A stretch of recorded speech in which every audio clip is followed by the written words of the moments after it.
Okay. So if we come to corporate reporting, okay, what are the what are some of the standards that you are likely to see in the exams? Also, what are the standards that are going to be examined? Okay, some of the standards you don't really have to pay attention to them. Okay, but some of them, whether you like it or not, they are major standards that are going to be examined in corporate reporting. So we are going to be looking at few of them.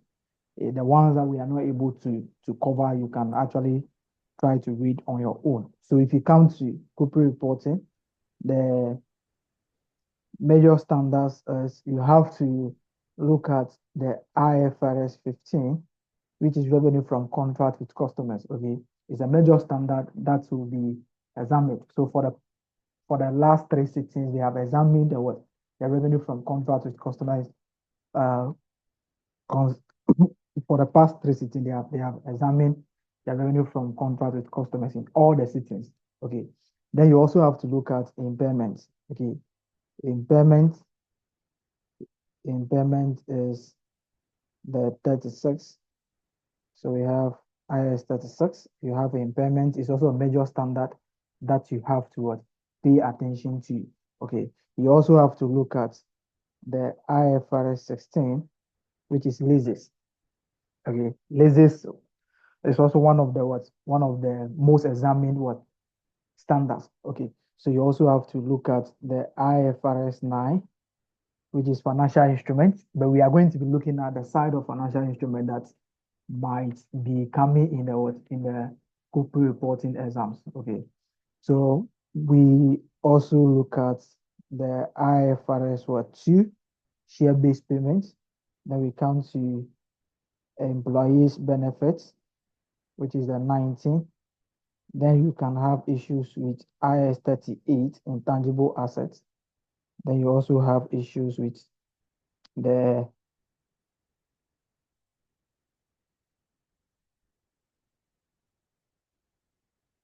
you also have issues with the IS 24 related party disclosures. Okay. Then we also come to the IS 12 income taxes. Okay. They can also, although they haven't examined this one before, but anything can happen. Fair value measurement. So the fair value measurement is always examined in consolidation. So the fair value adjustment that you have been doing over there is what is the IFRS 13. So they always incorporate the 13 into into the consolidation. So the IFRS 13, these are few of them. We have a lot of them. These are few of them, and we'll be trying to see if we can cover issues on each of them and see what will happen. So we have a lot of them, but these are the few that I can these are the few that I can actually ask you to concentrate on. So if you talk about revenue from contract with customers, what is the area that they can examine you on? Okay, they can examine you on issues with revenue to be recognized over time, or they can also examine you on what we call modification of modification of a contract. So you have entered into a contract with someone to construct let's say a 5-story building. Okay, you are done with 2, and the person has now said, okay, let's now modify. I'm adding additional one to it, so it will now become a 6-story building. So you have to also now readjust how you are going to be how you are going to be recognizing revenue, because the additional work that they are giving to you is not different from the one that you are doing first. So instead of you saying that you have completed 2 out of 5, you will now be saying that you have completed 2 out of 6, and you have to recognize revenue also like that. Okay, so they can examine you on that particular side. And another one, what we call something incremental cost. So sometimes the entity will have people that will be negotiating a contract, and they are going to be incurring costs before the contract will be obtained. After the contract has been obtained, then they will be given a bonus. How do we account for the cost incurred before the contract was awarded and the cost incurred after? Okay, that is also a major area for the revenue from contract with customers. For the 36, you have to look at issues of corporate assets. You have to look at issues of corporate assets and other advanced issues relating to 36. If you come to the IFRS 16, leases, forget about the normal leases for for leasee and lessor. No, you are corporate reporting students. So if you want to talk about leases, you have to talk about foreign lease. Okay, we have done one question on a foreign lease. We are going to be solving another question on a foreign lease now, where the entity will be leasing the property from what? From a foreign what? A foreign person or a foreigner, someone who is outside the country, and the payment will now be in a foreign currency, and the company itself will also be presenting a different currency. How do we go about that? We have solved one question on that, and we also look at the modification of a lease, a decrease in scope and what increase in scope. The increase in scope, we say that is always a reassessment of what lease liability, which the entry is between the right of use and the what and the lease liability. What if you are decreasing the useful life?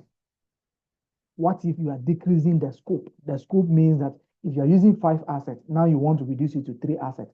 What if you are decreasing the what? The coverage of the assets or the lease? How do you go about it? So we are going to be picking one question also another one. For this particular one, the financial instrument, they will be asking you questions on impairment of financial assets. So you have given money to me, now you have realized that no, I'm out of what? First I was working, now I'm out of employment. It is likely that I might not pay the money back to you. So the money that you are going to be taking might not be the same as what? The money that you have given to me. It means that your money that you are going to be giving to me will be reducing. That is an issue of impairment. So you can invest in what? In a bond that the company is doing well. Now the company is now in difficulties. They are now in financial difficulties. So what do we do? It means that the money that you are going to be receiving might not be the same as the money that you have invested. You have to now test for impairment on the what? On your investment. Then they also ask you about issues of what we call modification of a loan. So you have the company will contract a loan from a bank. Now they will now decide to what? To modify the loan, to modify the terms of the loan. How do we account for those issues? We are going to be looking at that. So these are the issues. We try to see if we can be able to solve one question on each of them and see at the end of the day what will happen. Okay, so we are starting with the IFRS 15, 2 questions. Then we move on to the next one. Okay, then at least we can pick one questions from each of them and now move on. Auntie Vic, are you there? Yes, please, I'm here. Okay, question number 1. Okay. IFRS 15, revenue from contract with customers. Question 1. Financial statement of Hikmat Limited for the year ended 31st December 2019 are under preparation. In this respect, following matters is under consideration. On 1st September 2019, HL entered into a contract to develop a software for Doctor Limited for 150 million cedis. HL ascertained that the promised development of software is single performance obligation satisfied over time. The terms of the contract include a penalty of 40 million cedis if the development of software is not completed before 29 February 2020. At the inception of the contract, HL determined that the expected cost of completing the contract will be 90 million cedis, and the software development will be completed before 29 February 2020. Till 31st December 2019, HL incurred cost of 67.5 million cedis. As the original contract was 75% complete, HL has recognized revenue and profits of 112.5 million cedis and 45 million cedis respectively in the draft financial statement. However, HL and DL have amended the contract on 31st December 2019. As a result, the consideration and expected cost increased by 70 million cedis and 40 million cedis respectively. The allowable time for completion without penalty is increased by 1 month. 1 month only. HL now expects that the development of software will not be completed by 31st March 2020. The additional work is not distinct from services under the original contract. No adjustment has been made in HL's financial statement in respect of the amendment in the contract. Required, discuss how the above transaction should be dealt with in HL's financial statement for the year ended 31st December 2019. Show all calculations wherever possible. All right, thank you. Thank you for that. All right, so this is what the question is saying, that the performance obligation is satisfied over what? Over time. Okay. And this is to develop. So if you are developing, it means that you have to determine what you have to. So if you are developing a website or you are developing a software for somebody, and you are going to be satisfying the performance over time. So what you do is that at every point in time, you determine the portion of the work that has been done. Because you are not going to be using the software for anything. The software is for the person. Okay. So what you do is you are starting the work from afresh. You are starting the work from scratch. So at any point in time, you determine whether you can complete the work and the portion of the work that you are going to be doing. Okay. And they are saying that at the inception of the contract, HR determined that the expected cost of completing the contract will be what? Will be 90 million, and the software development will be completed before 20th what? 29 February. Okay. Okay, let me take everything together again. So on 1st September 2019, HR entered into a contract to develop a software for Doctor Limited for 150 million. So we have to identify the contract, the date of the contract, and also the contract price. So the contract date, so you have to determine the contract date, that is 1st September 2019. Okay, what is the contract price? 150 million. Okay, so the contract price is 150 million. Okay, how much are they saying that they are going to be incurring to complete the contract? 90 million. 90 million. So the total contract cost is 90 million. So total contract cost is 90 million. So they are expecting what? A profit of what? 60 million from this contract, isn't it? They are expecting a profit of what? 90 million from that particular contract. Okay. So till 31 December, 60 HR million. incurred a cost of 67.5 million, and the original contract was 75% complete. So this one, it means that they are measuring what? They are measuring. So the question will tell you somewhere that they are measuring the 75% over here. Let's determine how the 75% has been what? Has been computed. So this is a construction contract. You are just building a software for somebody, and you have to what? You have to measure performance obligation over time. So it means that at any point in time, you determine the portion of the work that you have done. And doing so, we use two methods. We use the input method or the output method. The input method, what we do is we try to look at the cost that we have incurred up to date. We are saying that we have to incur a cost of 90 to complete the contract. So if you incur a cost of 90, it means that you are done with the work, because the total cost is what? Is 90 million. So if you have incurred a cost of 90 million, it means that the work is 100% done. Okay, but the question is saying that we have incurred a cost to date. Cost to date is 67.5 million. Okay, the question now is, how did they measure the completion of the work to be 75%? How was the 75% determined? We are saying that we either use input method or output method. The input method, how do we go about it? We ask ourselves, input method, we use cost. Let me just put it like that. We use cost. We are saying that the total cost of the contract is 90 million. So if you incur a total cost of 90 million, it means that the work is 100% done. Okay. If you incur a cost of what? 90 million, it means that the work is 100% done. But you have incurred a cost of what? 67.5. Okay. So if a small proportion there, if 90 million is equal to 100%, then 67.5 will be equal to what? What percent? Okay, so we come here and have this one. For you to do this, our percentage of completion will be estimated like this. Percentage of completion, small proportion, you'll be having 67.5 divided by 90 multiplied by 100. What are we having? 75%. 75%. So it means that they are using input method.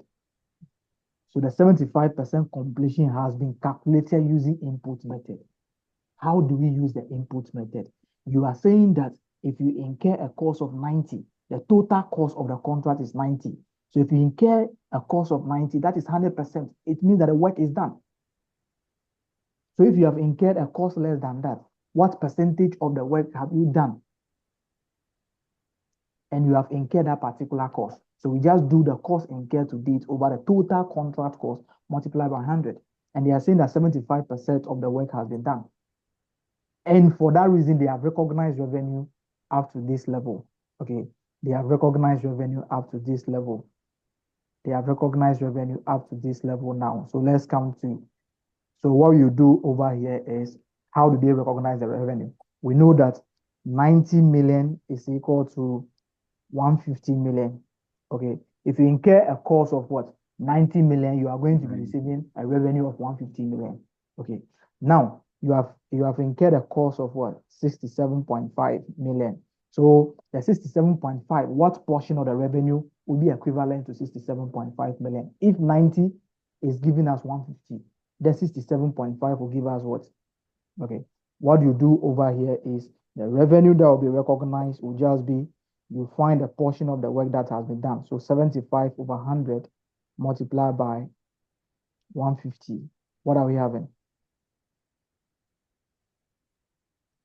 112.5. 112.5 million. Okay, let's go there and see the revenue that has been recognized. So the entity recognized a profit of what?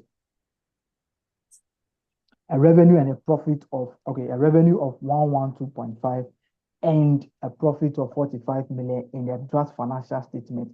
How was the 45 million determined? Okay, we know that the revenue for the contract, the revenue from the contract is, okay, the revenue from the contract is 112.5, and the cost of sales is the cost that we have incurred to date, and that is 67.5. So the difference will give us what? 45 million. Okay, or this 45 million can be calculated like this. The total profit on the contract is 60 million. Okay, that 60 million is 100%. So we have done 75% of the work. And that will give us 0.75 multiplied by the total profit. You'll be getting your 45 million. Okay, this one is just an introduction that we are doing. We come to the question. Okay, let's now come to this one. So they have this revenue in their books now. Okay, this revenue and cost of sales in their books. Okay, they have not received any amount from, the question is not telling us they have received any amount from the customer. We have something that we call contract asset. Okay, the customer is supposed to pay you 112.5 million as at this date, because you have incurred a cost of 67.5 million and you are charging a profit of 45 million on the work. So the customer has to pay you that amount. How much has been received from the customer? The difference between the amount that the customer is supposed to pay, or the amount that the customer is supposed to be paying you, and the amount that you have received, is a contract asset or contract liability, depending on whether the customer is overpaying or the customer is underpaying. Okay, let's come to the main issue over here is the what? Modification to the contract. However, HL and DL have amended the contract on 31 December 2019. As a result, the consideration and expected cost increased by 70 million and 40 million respectively. The allowable time for completion without penalty is increased by 1 month only. Okay, it's increased by 1 month only. It's increased by 1 month only. Okay, HL now expects that the development of software will not be completed by 31 March. The additional work is not distinct from service under the original contract. No adjustment has been made in what? HL's financial statement in respect of the amendment in the contract. Let's come here. First, they are saying that the they are going to be paying penalty of what? They are going to be paying penalty of 14 million if the work is not completed. Okay. But that particular date, what are they saying? The terms of the contract include what? A penalty of 14 million if the development of the software is not completed before 29th April. Okay. They are saying that at the inception, they are saying that they are going to be complete the work before what? Before this particular one. So since you are going to be completing the work before the what? The expected or the given date, there is no way you are going to be paying the penalty. So they have not captured the penalty in the selling price. Okay, let's come here. You can be given variable consideration. Okay, the consideration from the contract can be the fixed amount that you are going to be receiving plus variable consideration. You only include the variable consideration if you are certain that in the future, if that particular uncertainty surrounding the variable consideration is settled, you are not going to be what? You are not going to be removing or you are not going to be enjoying that particular variable consideration. Let me give you an example. You are repairing my laptop for me, and I'm saying that if you're able to do the work within 2 weeks, I'll give you additional what? 200 Ghana cedis in addition to the amount that you are charging me. Okay, before you be aiming for the 200 cedis, which is the additional amount, you have to establish whether you'll be able to complete the work for me within the 2 weeks. If you are not certain that you are not going to, or you are going to complete the work within the 2 weeks, you cannot be aiming or you cannot be making provision for the variable consideration. Okay, so at this day, they are saying that they are not going to be paying the penalty because they will be completing the work before the stipulated date. So no issue of penalty. Okay, now the contract has now been modified. The additional work that they are giving to them, is it different from the work that they were doing first? Is it different from the original contract? The additional work that is coming in, the modification, is it different from the original contract? No. No, please. No, sir. Okay. If it is not different from the original contract, it means that you have to remeasure your what? Your completion, your percentage of completion now. You are doing 5-story building. You have completed 3, left with 2. Now the person is saying that he wants to add additional 2 to the same building again. So it means that the total will now be 7. So you cannot be saying that you have completed 3 out of 5. You have completed 3 out of 7. So in this case, we have to remeasure our percentage of completion now, because the work is an addition to the work that we are doing. So we cannot be boasting of the 70% again. We have to now remeasure our percentage of completion. But what is happening over here? What is happening over here? Are we going to be paying the penalty? Yes, sir. We are going to Yes. be paying the penalty, isn't it? Yes, sir. If you are going to pay the penalty, Hello, sir. Yes, please. If we are to modify the modification, does it affect the completion date from the first inception agreement? Because you said we're paying the penalty. Yes, please. Okay. So I'm saying we are going to pay the penalty. So you can come with your question now. I said Yeah. I was thinking because the contract was modified. It was not as a result of them not meeting the deadline. The modification of the contract is not the modification is not a new contract. Okay, the modification that they are doing, the additional work that they are giving to them is not a different contract. Okay, it's just an addition to the existing contract. Okay, you are doing 5-story building for me. That is the initial agreement. Okay, and I'm saying that if you're able to complete the work within 4 years, okay, you are not going to be paying penalty. But if you're not able to complete within the 4 years, okay, you are going to be paying the penalty. Okay, now. Okay, sir. Okay, sir, I'm fine because I realized the modification started somewhere December 2019. Yes, okay. So you're okay now? Yes, I'm okay. Okay. So what we have to do is, okay, based on the initial contract, they have done 75% of the work.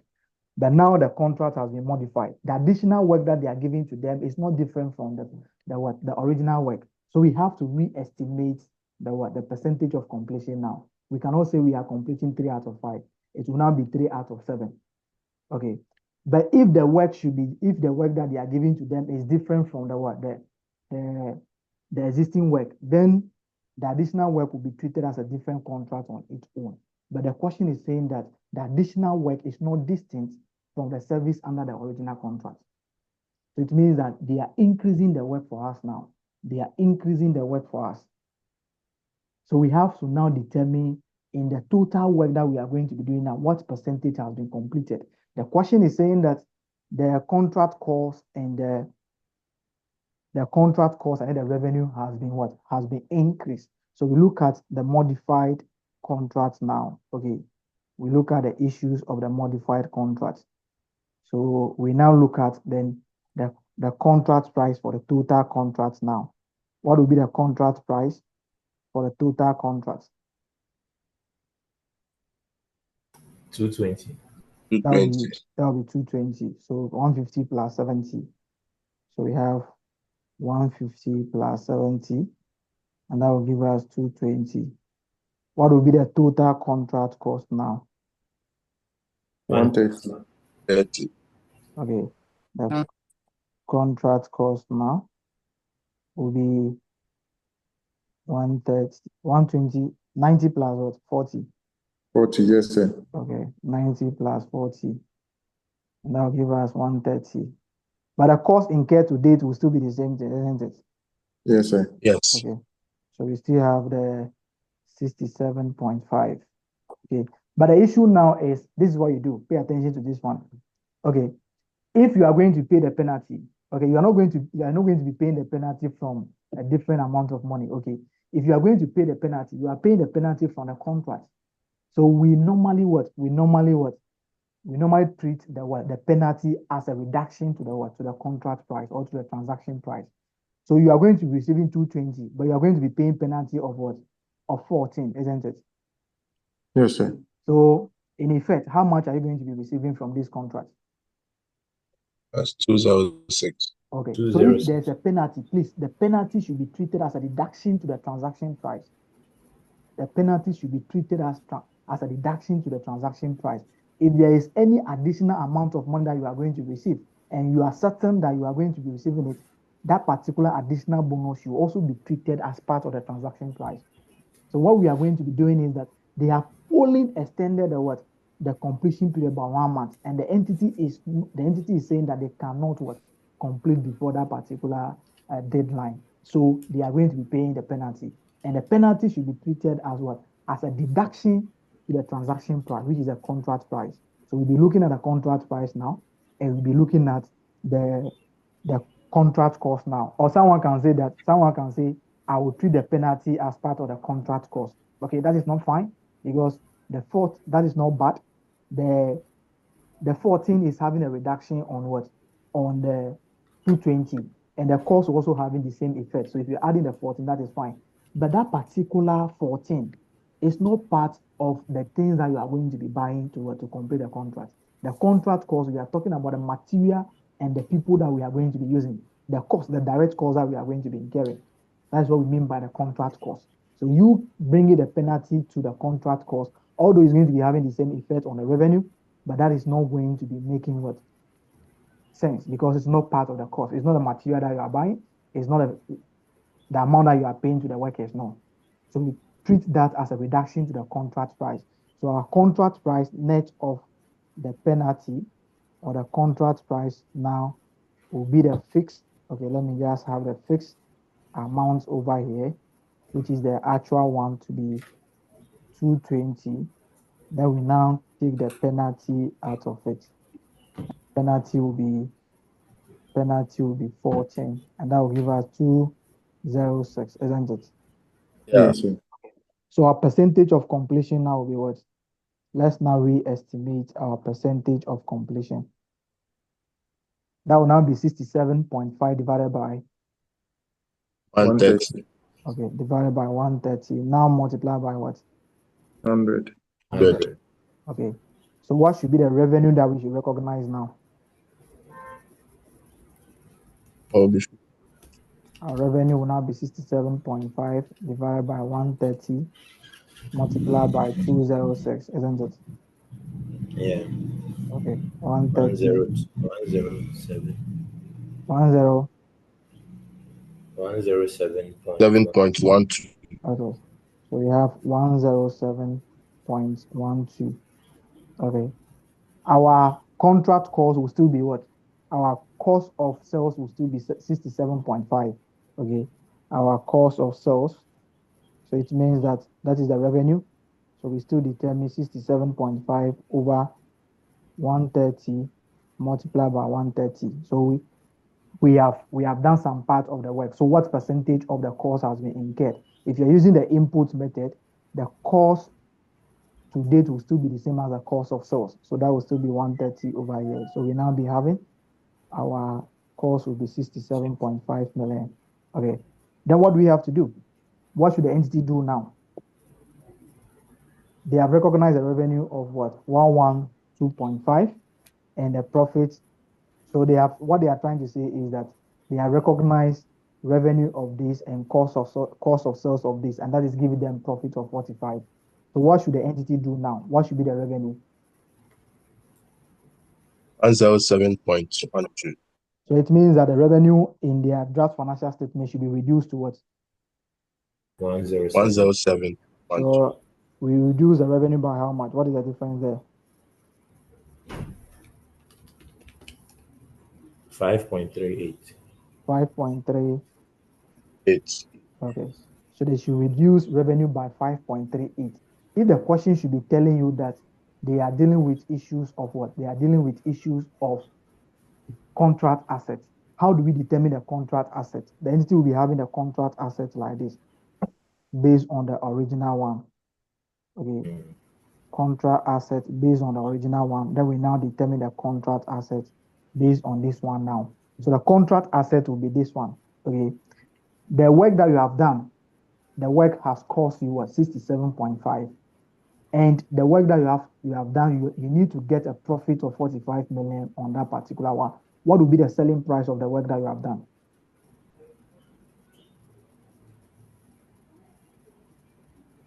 The cost of the work that you have done is 67.5, and the profit element on it is 45 million. What will be the selling price of the work done?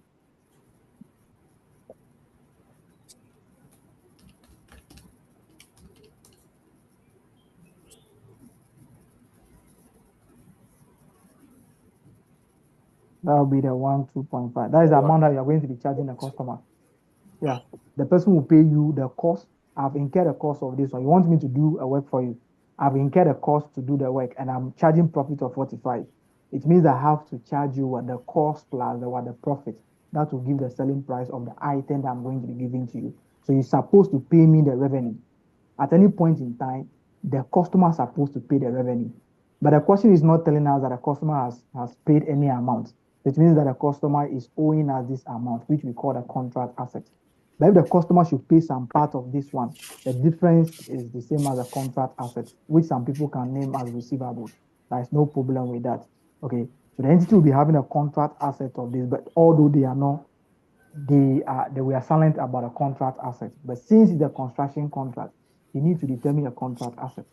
You need to determine the amount that the customer is owing you from the contract.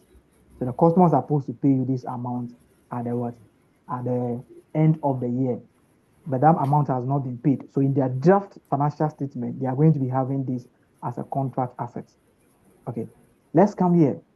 The contract has been modified now. So let's come to the contract asset. Contract asset under the modification. So the contract asset will now be the same cost incurred to date. Cost incurred to date now. Okay, which will still be the cost of sales of 67.5.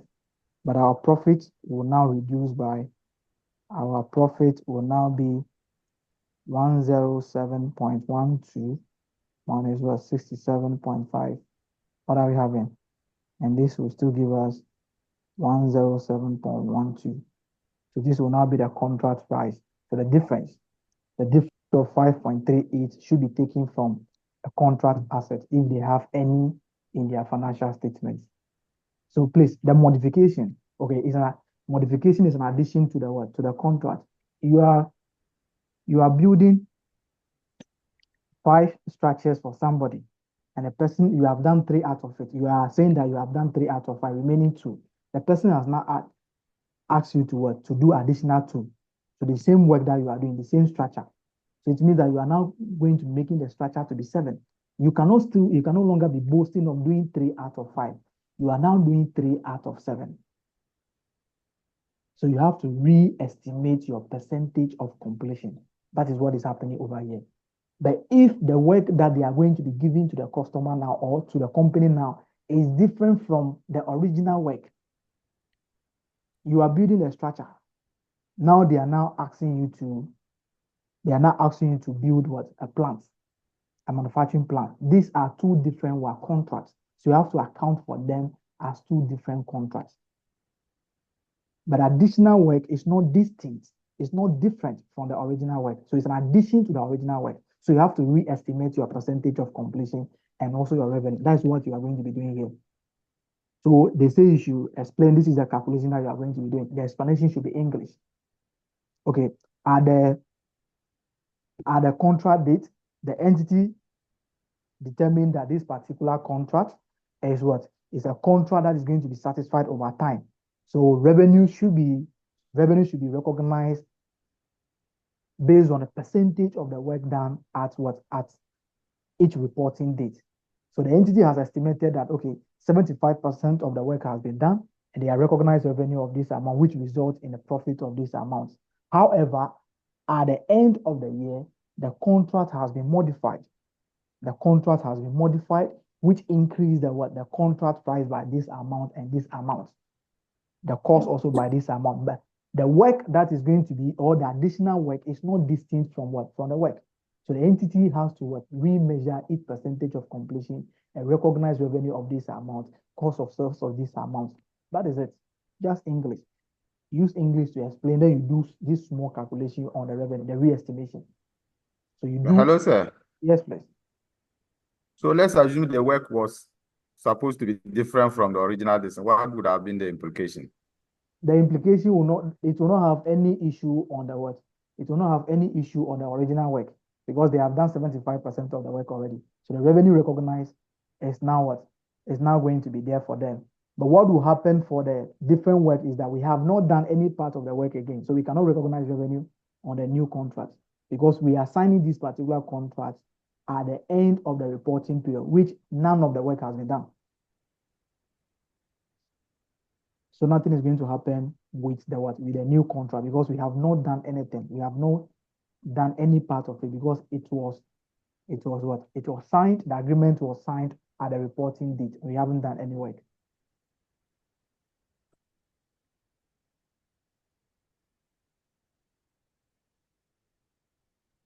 Hello, sir. Yes, please. Hello, sir. Yes, please. Yes. Please, so with the contract asset, is it meant for the modification calculations? The contract asset. No, the contract asset, we do it under 2. Okay, the original one, they have done the contract asset. But the modification now, what should be the amount that the customer should pay us at this particular, after the modification now, what should be the amount the customer should pay us? So we are doing it for the original. This is the original. Okay. This is the amount based on the original the customer should pay. The modification, this is the amount that the customer is supposed to pay you. Okay. Thank you, sir. All right. So someone was saying that what if the modification of the contract is amended downwards? You still re-estimate what? You still re-estimate your completion now. So the contract price will now be reducing and the total cost will be reducing. So it means that the work has reduced. You are doing 5 structure, now it has been reduced to 4. So it means that first you have been saying that you have completed 3 out of 5. Now you'll be saying that you have completed 3 out of 4. So you have to re-estimate your completion and now recognize revenue on the new modification now. So whatever be the case, you have to re-estimate the completion. Okay, since it's the same work, just like that. So I hope you're okay. Hello, sir. Yes, please. Can you go to the first page in the record? The first. Like when you were doing the calculation about the penalty, I didn't get that place wrong. Which one? Which one? The penalty aspect. What? The penalty, the fixed amount, 220 minus the penalty. Yes, please. I didn't get that place wrong. As in, can you be specific so that we can go straight to the point? Based on what you did, you said the penalty is supposed to be taken from the contract. If I'm correct. We are paying the penalty, okay, based on a new modification, and the entity is saying that they cannot complete the work within the stipulated time, isn't it?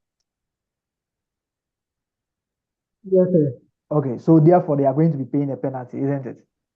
Yes, sir. If you are taking 220 for me, 220 from the work that you are doing after the work, and you're supposed to pay penalty of 14, how much am I going to be giving to you? 206. I will be giving 206. You are going to deduct it from the contract amount. So I hope you are okay now. Yeah. So the next page. Okay. The next opportunity here. Pertaining to the revenue. Okay. Can you please just glance through a little bit? Because the network was a bit bad. The revenue. Yes, sir. And how you got the 107.2. Oh no, we are just computing the what? The percentage of completion now. The percentage of completion, they are using input method. So we use the cost incurred to date divided by the total cost to complete the contract. So the total cost to complete the contract now is 130. So if you have incurred a cost of 130, it means that the work is 100% done. I hope you agree with that one. Yes, sir. Okay. So you have incurred a cost of 67.5. What will be the percentage of the work done? So punch your calculator for us.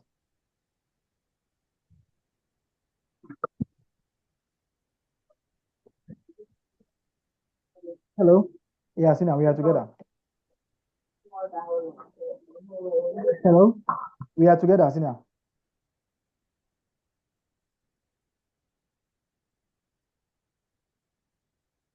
Sina, are you there? We are together. What are you getting? Yes, please, I'm here. Okay, what are you getting? 57.500. Please, I'm getting 87.75. No, please. It's the 1.90. 1.9. So this is, if 130 is 100%, 67 will be what?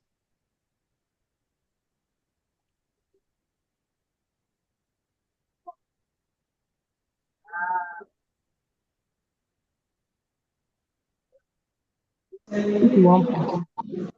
51.92, isn't it? Yes. Okay. So we have done what?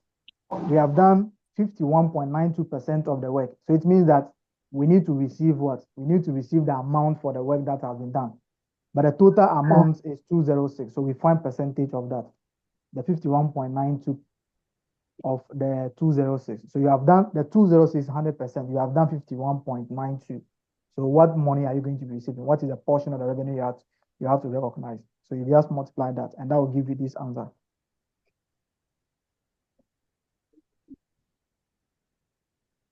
So Okay. I hope you're okay now. Yes, sir. Okay. And the 51.92 is calculated as this divided by this multiplied by 100. So we don't want to do the percentage. That's why we are doing this like this, because 67.5 over 130 will give us a percentage. And the percentage will be multiplied by this particular figure. So let's just do this one straightforward and move on. How that is cool now? Yes, please, thank you. Okay.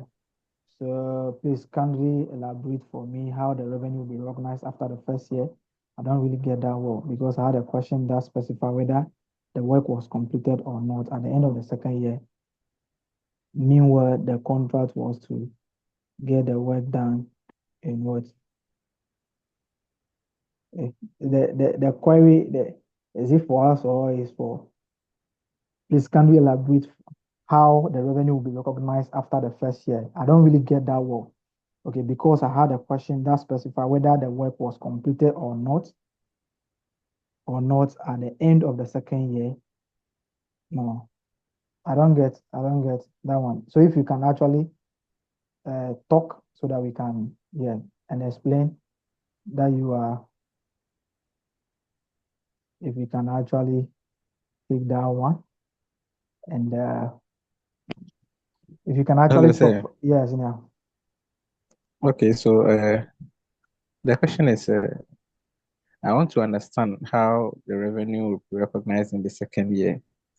I had a question, The of second year which we the haven't question done, we didn't. haven't done any part of the work yet. So in the second year, we will still estimate the portion of the work that has been done. We are recognizing revenue based on completion of the work. Okay. We have questions where performance obligation will be satisfied over time, and you are going to be using months to recognize the revenue. In this case, we normally use the what? We normally use this method is normally for services, where you recognize the what revenue based on the what? On the month or the number of months of the work that has been done. Mostly we use services for that. Okay. But the input method and then output method where we use the completion is mostly for construction or manufacturing, where we use the what? Where we use the what? The satisfy over time. Please, I will don't worry, I will be taking the Charlie, then we have issues. Okay, no problem. It's fine. So see now what you are saying, we normally do that one for services. Okay. But the completion, we normally do it for manufacturing work or construction work.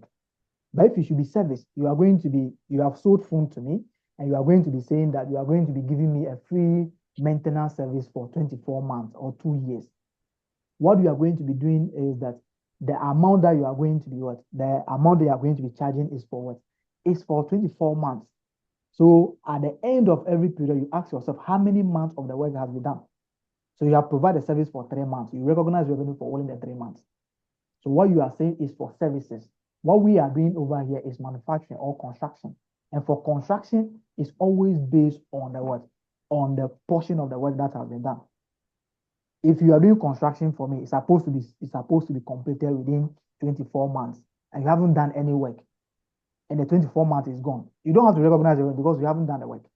So for construction, the revenue is recognized based on the completion of the work that has been done. Because if you are using time, at the end of the day, the 24 months will be over, but you are not done with the work. So how do you recognize the revenue? So what you are saying is basically for services. So you perform the service for 24 months, and that is the end. Every month you perform for 24 months. But if you come to construction, you cannot use what? Month or years, because it can happen that at the end of the years or at the end of the period, the work not be completed. But you have recognized the revenue, but you haven't done the work. So construction and manufacturing, we recognize the revenue based on the completion of the work that has been done, or based on the delivery. If it's a delivery, based on the delivery. Are you okay? Okay, so then I think maybe I would have to see you behind us and send you this particular question that I tried to solve. My issue was it was a construction of a printing machine, Okay. and the contract price was 1.5 million. Okay. And they gave a variable bonus, like in a form of a variable consideration of 100,000 if Okay. the machine is completed within 24 months. Okay. So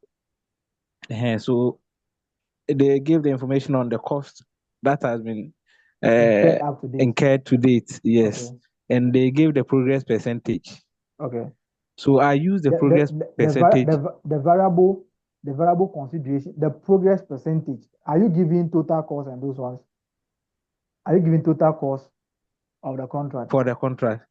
Yes. The question says that the company expects to the project to cost the company 800,000, and the transaction price was 1.5 million. So when I did overall profit calculation, I got 700,000. No, the variable consideration at the date of the contract, is it possible that they are going to be getting a variable consideration? Yes, no. So it was not probable that they will get it. Okay. So the second part of the question, that is why I have the challenge. That's why I asked the question. The second part of the question gave information that the contract is modified, and that the first consideration will be increased by 110,000, and the cost to increase by 60,000. And the further question further says that if the variable consideration of 100,000 will be highly probable if the company is given extra 6 months, of which the customer agreed that in the next 6 then the months. second year, what will happen is that you will now add Uh-huh. you now add the variable consideration to the total amount now, and now estimate the revenue based on the total amount there. Then so the progress percentage in that, because my challenge was the 6 months that they've added to the contract. So I was thinking maybe at the end of the you just the month that they are adding, this is a construction contract. The month does not play anything.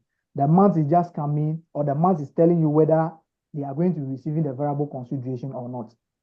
Okay. Oh, So okay. you still Okay. calculate your percentage completion based on how the normal one, the new cost now, and the total, the cost incurred up to date over the total cost of the contract. But the 6 months over there is just telling you whether the variable consideration will be received. If the variable consideration will be okay. received, then you have to add it to the transaction price. Then you now estimate the revenue that you are going to be getting. Okay. So that mean I want to. In fact, I get to that. Okay. So Zin, I hope you are cool now.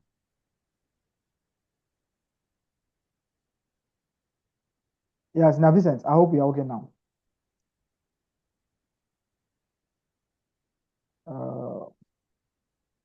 Okay, maybe his network. Just Hello. just one question. I'm having a lot of queries. We have a Hello. special session to discuss questions. Yeah. Yes, I wasn't getting the contract asset. How you did it. So can you please take it again? The Okay. contract asset. Let me just make it very simple. Okay, let's assume that you are doing, like, you are constructing what am I going to be saying? Okay, let's come here. So let's say you are doing furnitures for me. Okay, you are doing furnitures for me, and you're supposed to manufacture 100 of them.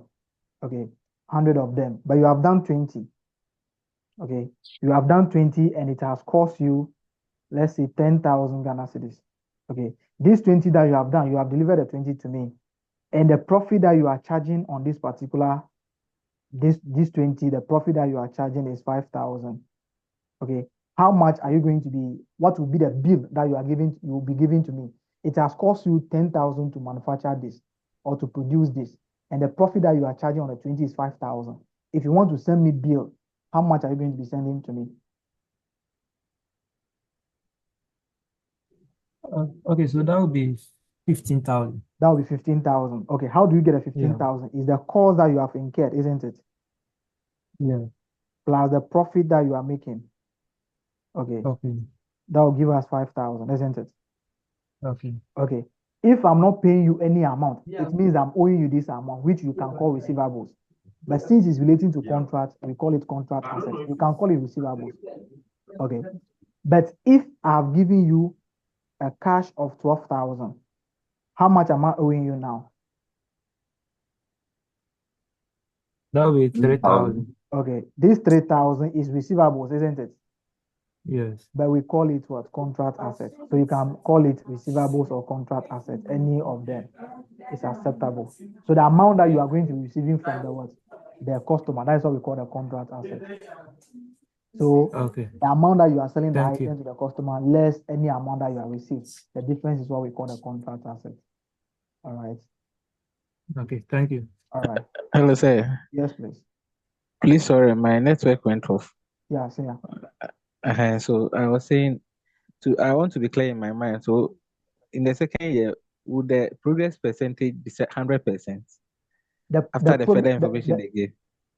The work, you still be doing the full work, so it will still be 100% of the work again. Okay. So what you do is the work had, when was the work modified? Is it at the end of the year or it was in the second At year? the start of the second year. At the start of the second year. So it means that Yes. you are recognized the revenue for the first year, isn't it? First year, yes. This is a change in an estimate. You can't go back and what?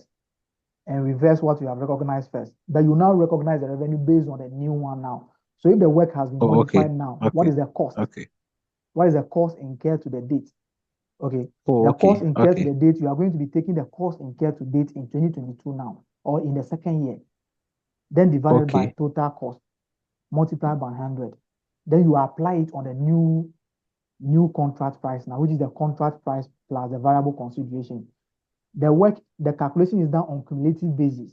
So if you have recognized the revenue in the second year of 100 million, okay, and the second year, the revenue is now 250. The 250 is the total revenue on the contract from the date of the contract up to now. So you recognize only 150 as a difference. The completion is done on cumulative basis. Okay. So Okay. the estimate will Okay. be you just change your estimate in the what? In the second year, and you calculate the percentage of completion based on the new figures given to you now, and calculate the revenue. Then you compare and recognize the incremental. We only recognize the increments. I hope that is okay now. Yeah, it's very okay. Thank you very much. All right, now. All right, now. So for the amount that they are giving to you, it has no effect on the what? If it is construction contract or manufacturing contract. Okay. All right. Thank you. Can we also term the amount as invoice or bill cash paid by the customer? No, the customer has not paid yet. Okay. The customer has not paid yet. So the best English that you can use to be receivables. The best English that you can use is receivables. Please, I hope we are clear with that one now, and I can move on. Okay. Okay. That is fine. Let's come to Auntie Vic. I hope you are there.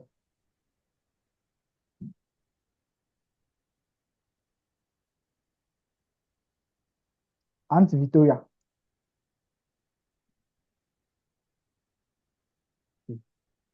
Let's modify.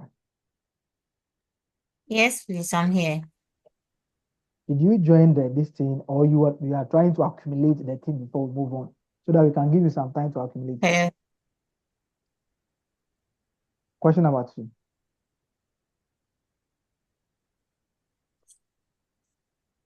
Auntie Vic, is it my network or we can? Please, are you talking to me? Yeah. I said you should take My the question. network is not stable. So I say again. Your network is not stable. Hello. Yes, ma'am. You said your network is Yes, not stable. please. You said your network is not stable. I can hear you now. Question 2. Okay.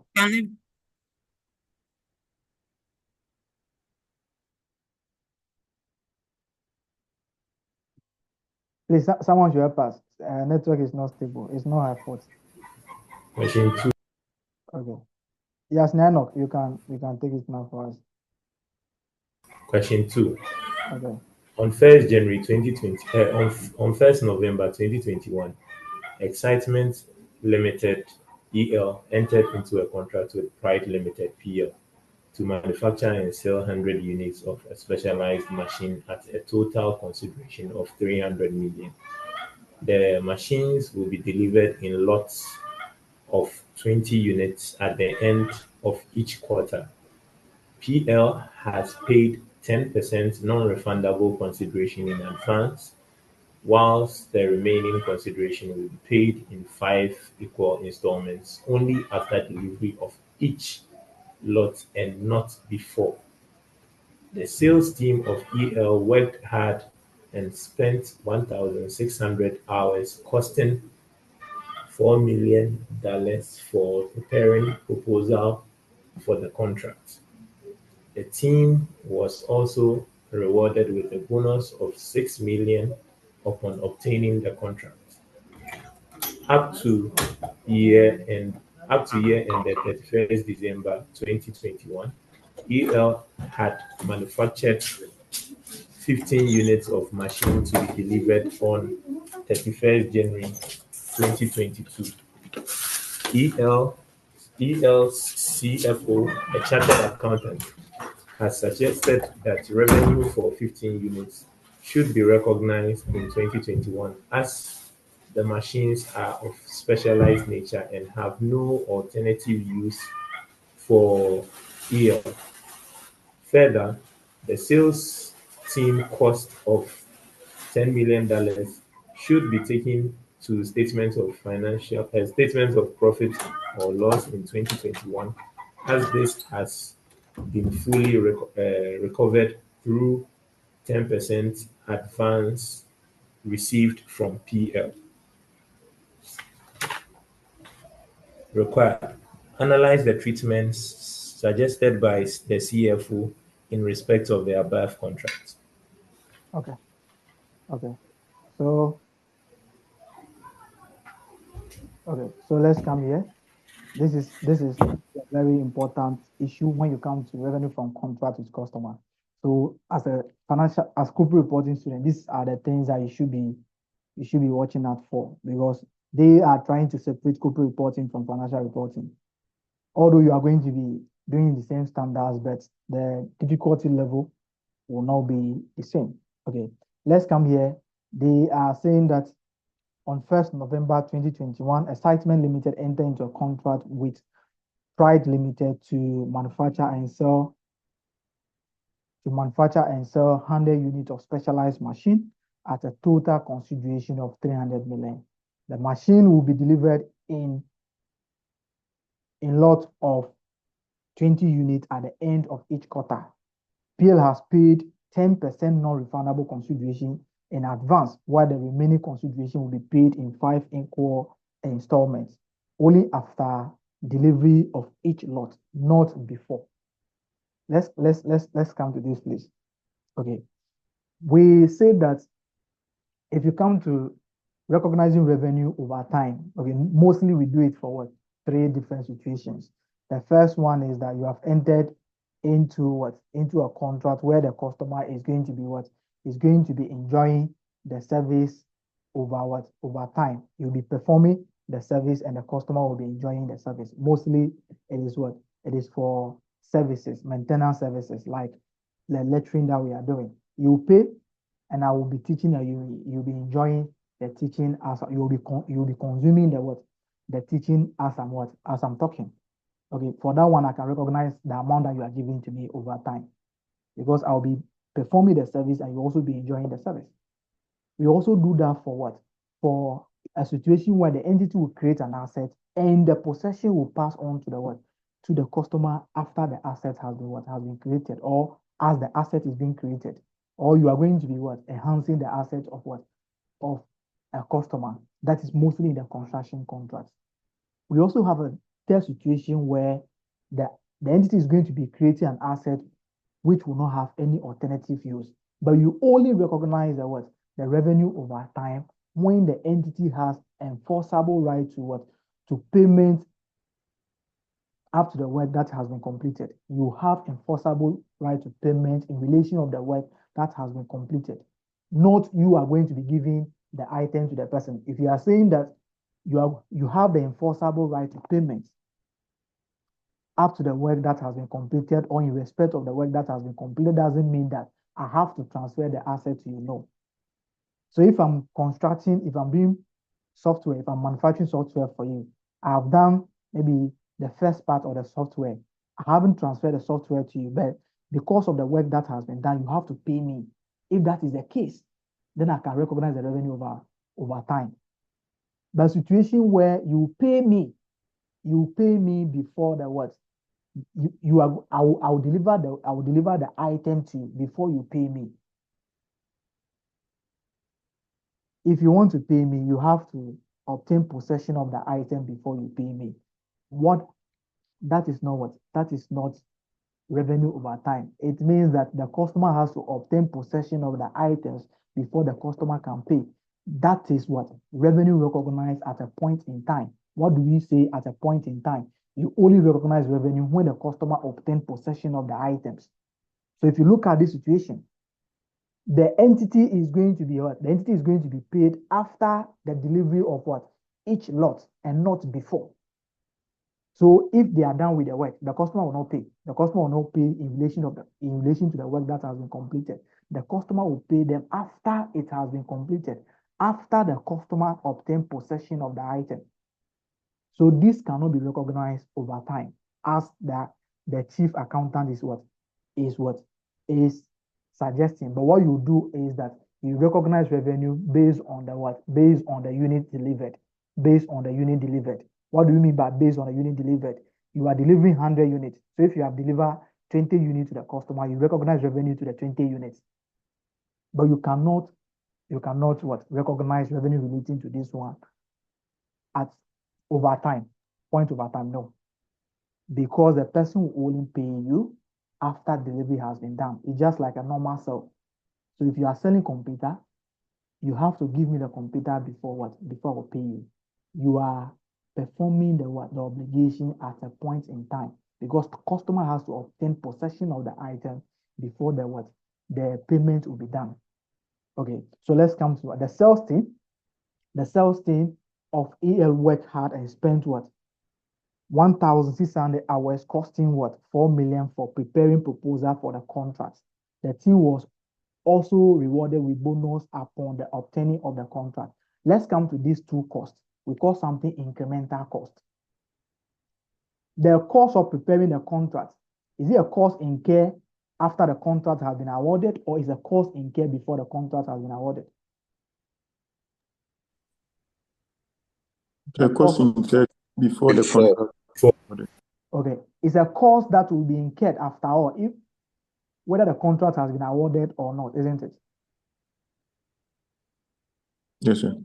So any cost that will be incurred before the contract will be awarded is just treated like a research cost under IAS 38. It's a cost that you are going to be incurring. Whether the contract has been signed or not, that particular cost will be incurred. So as at when those costs are incurred, there should be expense to profit or loss. There should be expense to profit or loss. So you see something like transportation cost, you see something like proposing cost, you see something like refreshment cost. All those costs are costs that are incurred before the contract has been awarded. So they are treated as what? As an expense, as and when they have been incurred. But let's come here. After the contract has been awarded, the team has been paid what? 6 million bonus. This particular 6 million, if the contract is not obtained, will this particular 6 million be paid? Will this particular cost be incurred? No. Oh. Okay. So if you come to, please pay attention here right now, because last sitting they brought a question on SAP Lease, which is a new issue under what? Under the IFRS 16. Okay. If you are talking about revenue from contract with customer, please, these are the major issues. These are the issues that you should be paying attention to. Okay. Any cost that will be incurred after the contract has been awarded, please, it's a direct cost to the contract and should be consumed based on based on the period or based on how the contract will be performed. It's just like we have purchased an asset and we have incurred delivery cost. The delivery cost is a cost that we have incurred on the asset. If not for the asset, we are not going to be incurring that cost. The delivery cost should be consumed over the useful life of the assets. So any cost that will be incurred after the contract has been obtained and is directly attributable to the contract, it should be capitalized as a contract cost and consumed over over how the contract will be performed. So if the contract will be for 5 years, the cost will also be capitalized as a contract asset or contract cost, and it will be consumed or amortized over the 5 years. Okay, so we are going to be looking at what the chief accountant is saying. Then we still answer the question again. Okay, that 4 million should be expense because the cost incurred before the contract has been awarded. But any cost that will be incurred, which we call incremental cost that will be incurred after the contract has been awarded, is a cost directly attributable to the contract. It should be capitalized at the contract cost and consumed over the what? Over how the contract or the manner in which the contract will be performed. Okay, we'll be looking at that now. Okay, up to the year end, EL had manufactured 15 units of the machine to be delivered on 31 January 2022. Okay, we are here to what? We are here to deliver what? We are here to deliver the 15 units. We are saying that the customer is going to be what? The customer, the remaining consideration will be paid in 5 equal installments only after delivery of each lot and not before. Okay, up to the year end, 31 December 2021, EL manufactured 15 units of the machine to be delivered on what? On 31 January 2022.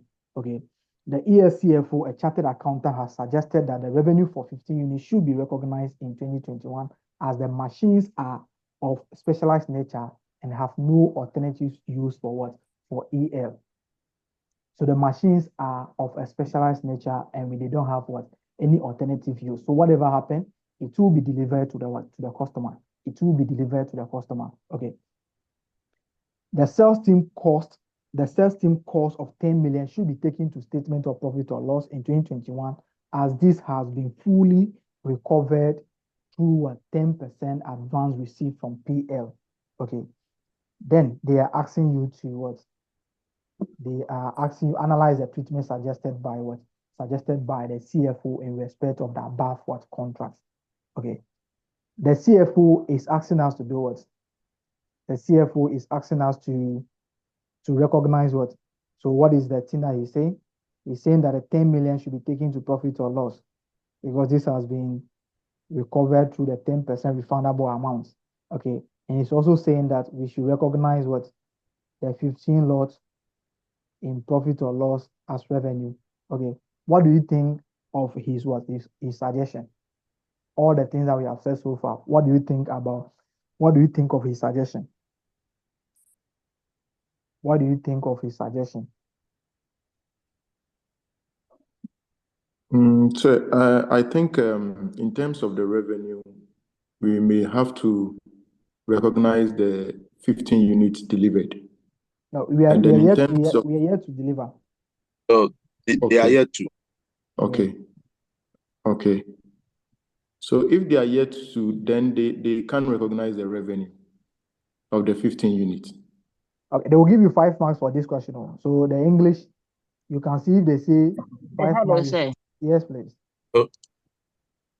Sir, I think since the amount paid to the entity without any performance obligation, so they have to record this as they have to record it as deferred income. Deferred income, so they cannot recognize it. Okay. That's all. Okay, that's your take on the 10%, isn't it? Yes, sir. The Okay. 10% advance given to the entity. Okay. Hello, sir. Yes, please, I want to consider what my sister is saying. The 10% is non-refundable. So whether they delivered or not, the entity is not obligated to refund the money to the the non-refundable. What we are saying is that the non-refundable. What we are saying over here is that I'm paying this amount to you because of what? Because of the work, isn't it? Okay. Yeah. The non-refundable is just something to what? To make the customer committed. That commit the customer, yeah. The customer will not say we are going to terminating the contract. But if you don't perform the contract, you have to give me the money. Yes. I've paid because of the recognition criteria. Okay, then we'll recognize deferred income. Yes. The deferred income. Okay, we are going to be delivering this one. But yeah, so the deferred income will be okay. But some people can also say it should be someone can also say it should be a liability. Any problem, they are all going to be a liability. Okay, depending on where you are coming from. Okay, but what will happen is that you see, whenever we buy the VIP ticket, they will say that the ticket is not refundable, isn't it? Yes, sir. The issue is that you cannot come out of the car and say you want your money. But if the VIP is not moving, if the car is not moving, they'll give the money back to people. Yes. So the non-refundable is a situation where you cannot You cannot say you are not going again. So if you want out, they cannot give the money to you. But if they cannot perform their part, they will refund the money to you. See, I hope you're okay with Yes. the non-refundable now. Yes. Yes, Okay. sir. Okay. So I think this one should even be a discussion session. Should not be a question solving. Okay. Okay. So on the expense side, I think the 6 million will have to be recognized as and when it is being, no, the 4 million should be recognized as and when it was spent. Or they have But they have incurred a cost for this year already. okay. Yeah. Okay. Then the 6 million should be capitalized in addition to the contract cost. Okay. Okay. So the 6 million should be based on how you are doing the delivery. So if the delivery is 100, the total unit is 100. So if you have done 20, that will be 20 over 100 multiplied by that cost. So you take that one to profit or loss as that particular amount. Okay. Okay. So let's put all together. Let's put all together. Okay, please, let's come here. This cannot be the suggestion that the CFO is giving. They are saying that we should recognize the revenue over time. You can see that his own is based on over time, isn't it? Yes, sir. Because we have done the work, that we have completed part of the work, so the people have to pay us. So his own is over time. But they are saying that this should be done. The entity is only eligible to payment afterwards, after delivery. So the only time that we can recognize revenue is where the customer has accepted delivery. We have given the goods to the customer, and the customer is going to be accepting the delivery. So what we have to do is that, okay, the entity has entered into a contract, and the contract price is 300 million. Okay, that is given to you over here. Okay.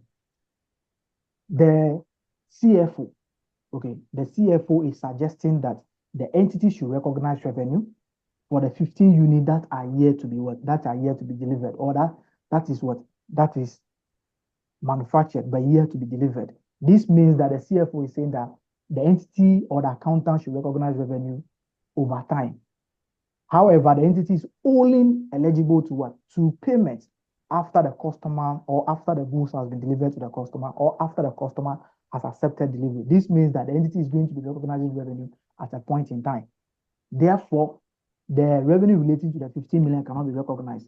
However, the entity will be treating this as inventory. The entity will be treating the goods manufactured as inventory. Do we agree to that? Yes, sir. It will be part of their inventory because they are here to Yes, deliver the item. It will be part of their inventory. That will be part of their inventory. And the 10% amount will be treated as a deferred income or a liability, depending on how you are going to be putting it. It's a liability. It is not refundable. Okay, since we are committed to the transfer, it means that the 10% should be treated as an advance payment or a deferred income or whatever you are going to be putting it. So it can be an advance payment or it can be a deferred income. The customer has paid in advance for goods that are yet to be received by the customer. So it can be an advance payment. It can be a deferred income if the entity is committed to the transfer of the item.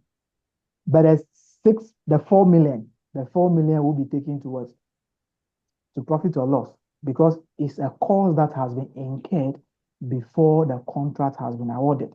It's a cost that will be incurred whether or not the contract is awarded. So this cost should be expensed. However, the 6 million, which is an incremental cost to the contract or cost that has been incurred after the contract has been signed, this particular cost will be capitalized as a contract cost, and that will be amortized on the manner in which the contract is being performed. That is how you go about it for 5 marks. Please, you have to watch out for these issues. You can go there and you should be able to be doing this. You have to just explain. Okay. I keep on saying that the best way to answer the question is, if you cannot do the calculation, please, at least if you have an idea about the standard, you have an idea about what the standard says, You can write that over there. At least they will give you some marks like 2. You can check the past question. You can see that mostly there's 1 or 2 marks for what? For the introduction part or the theory part of what you are saying. And they will give you the remaining marks for the ticks. So if you can't do the calculation, at least you have an idea if it is what? If it is impairment of asset. You know how we do impairment on asset. So you can say that, okay, the entity should account for this particular transaction in accordance with IS 36. Okay, so the entity have to determine the value in use of the asset or the net realizable value and okay.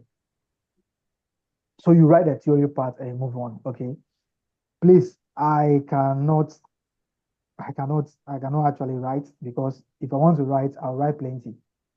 Okay, the explanation will not be summarized like the way I'm saying it. Okay, so the only thing I can do is maybe I can type or maybe do something and share. And the best that you can do, maybe you can just make notes if you are watching this particular one back. Okay, let's come to leases. Leases. Question 1. On 1st January 2020, PL leased a plant from Bubu Limited for 8 years at 30 million Ghana cedi, payable annually in arrears. On that date, fair value and useful life of this plant were 170 million and 10 years respectively, whereas PL's incremental borrowing rate was 12% per annum. On 1st January 2021, the lease contract was amended with mutual consent by reducing the original lease term from 8 years to 5 years. With the same annual payments, PL's incremental borrowing rate on 1st January 2021 was 14% per annum. Required, in line with relevant IFRSs, show how PL will account for this arrangement for the year ended 31st December 2021 in its financial statements. Okay. So this one too, we have to watch out for this one. Okay. We are saying that, as you can see, this is a modification of a lease, isn't it? Yes, sir. It means that the lease term has been modified. Is this a decrease in the scope or increase in the scope? Those one, they have increased the rates as Increasing well as it. change the number of years, the number of economic useful life of the assets. Okay. So what is in terms of the incremental borrowing rate? Okay, they have increased the rates. Okay, but because of in terms of the useful life, they have reduced the useful life, isn't it? Yes, sir. Okay.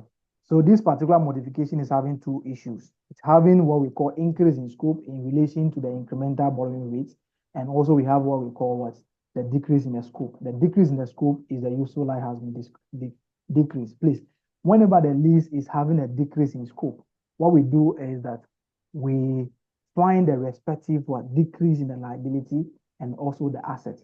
Then the difference, we recognize it as what? As a profit or loss. So whenever the question is telling you that the useful life of the asset has reduced, we solve a question where the company reduced this thing by 60%. I hope we can remember that one. We are doing the decrease in scope. We solve a question where the coverage has been reduced to 60%. Okay, that is also a decrease in scope. Okay, so let me just give the typical example of a decrease in scope where you are going to be calculating profit or loss. The decrease in scope, the first example is decrease in useful life. Decrease in useful life. And also decrease in the coverage of the asset. So the asset was 5. Now they are reducing it to what? To 3. Okay. If the interest rate has increased, we cannot actually determine the portion of the asset that is reducing by that and the portion of the of the liability that is reducing by that. So that one, we just account for that one as as reassessment of lease liability, which is going to be as increase in scope. Okay, so the decrease in scope is always about decrease in the coverage of the asset. You are using 5 assets, it has now reduced to 3. It means that the 2 has been reduced. then decrease in the useful life of the asset. So we are coming to look at this one now. Okay. This arrangement has been made on what? 1st January 2021, isn't it? Yes, sir. Okay. So we come here now. This is going to be very simple. So first of all, we have to account for this particular one. We account for the first year, which will be January.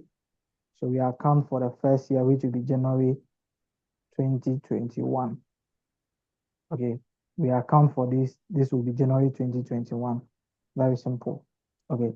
January 2021. Please, if you don't have the rate implicit in the lease, you use the borrowing rate. Okay, you use the borrowing rate of what? Of the lessee. Okay, so on 1st January 2020, the entity has leased a plant from what? The company for 8 years at what? 30 million rental payable in arrears. On that day, the fair value of the asset, that is none of our business. That will be, if it should be the lessor accounting, it is the lessor that will be calculating the lease receivables and comparing it with what? With that particular fair value and see whether there is a gain or loss on the asset. That is none of our business for now. So on 1st January 2020, there was no issue about anything. So we just account for our asset by finding the what? The right of use and also the lease liability. We find our right of use and the lease what? Liability. So we find our right of use and the lease liability. So we have to find the lease liability. That will be the initial recognition of this particular item. The initial recognition of this particular item. So we have our years over here. We have our cash flow. We have our discount factor. Then we have our present value. You can see that we are paying the same amount every year for 8 years, isn't it? Yes, sir. Hello, sir. Yes, please. Please, a question. Yeah. The question said that is the fair value. Okay, I thought it gave us the present value of the. No, that is the fair value of the asset. It's a fair value. Thank you. All right. So we are paying 30 million every year for 8 years. That is an annuity. So we can use annuity there. A question. Yes. I thought the initial recognition will start from 2020. Oh, sorry. Supposed to be 2020. Thank you. Thank you, sir. So the question is now gone. Okay. So we have 1 to 8. Okay. This is going to be annuity. So 1 to 8. We are paying the same amount every year. So instead of you doing 1, 2, 3, 8 with the same figure, just do annuity 1 to 8. How do we calculate the annuity? We come to this place and have 12%. Okay, let me check that again and see whether it's 12%. So the borrowing rate is 12%. Okay. So what we do is that we calculate the annuity factor. This is how we calculate the annuity. A is equal to 1 minus into bracket 1 plus R exponent negative n divided by R. Okay. And the R is the rate. So 1 minus 1.12. The n over there is the number of years. So divided by 0.12. What are we having? 4.968. Okay, 4.968. So if you multiply, what are we having? 149.04. Okay, so 149.04. Can we make it 149? Okay. Or we should add a 04? Because it's in millions. Okay. Anyway, let's agree on. Yeah. Okay. So let's come here. So if I should have cash and pay you today, this is the amount I'm going to be paying you. Okay. So this is assumed to be the cash price of the asset that you are leasing. Okay, this is assumed to be the cash price of the asset that you are leasing, because this is the amount you are giving me the asset today. I'm going to be paying this amount. So since I'm going to be holding the money for some time, you are now charging me interest. So if I should have cash and pay you today, how much should I pay you? So this is the value of the asset today. The asset that you are giving me, this is the value. But because I don't have money, that's why I'm paying you the 30 million. So the difference between this and the actual amount is what we call the interest. But if the person should have cash today and lease this asset or purchase the asset, it's supposed to be 149.04. So our lease liability will be this one. And our right of use will always be the lease liability. It's just like the asset because I'm giving you something today and you are paying 30 million every year for 8 years. So the question is, if you should have money and pay today based on arrangement, how much are you going to be paying me? That is the present value, and this is the value of the item that I'm giving to you. The remaining amount is just the interest that you are paying. So we come to the 149.04. Is there any direct cost there? Is No, there sir. any direct cost? The No, direct cost no. is just like the cost Yes, that sir. if you come to IS 16, property, plant, and equipment, the direct cost that they are going to be giving to you is just like what? The delivery cost, the cost of site preparation, all those necessary costs that you are going to be incurring to bring the asset to its intended state for use. That's what we call a direct cost. We just put all of them together and name it direct cost under the leases. Okay, there's no direct cost. Therefore, the entity will recognize what? A lease liability of 149.04 and also a right of use of assets of what? 149.04. So in the first year, which will be the end of, which will be the subsequent measurement, which will be the end of this year, 31 December 2020, what will happen? The entity have to depreciate the asset, isn't it? Yes, sir. We depreciate the assets, depreciation of 149.04 divided by 8 years. Is that correct? Yes, sir. Okay, Yes. how much are we having? 18.63. 15 points. 18.63. 18.63. And we have to amortize the liability, isn't it? Yeah. So we have the lease liability. We have the lease liability to be the balance brought down. Balance brought down to be 149.04. And we have the finance cost. Finance cost of 0.12 multiplied by 149.04. What are we having? 17.88. 17.88. Then at the end of the year, we pay the renters, isn't it? Yes, sir. Renters payment. So that will be 30. What will be the final answer?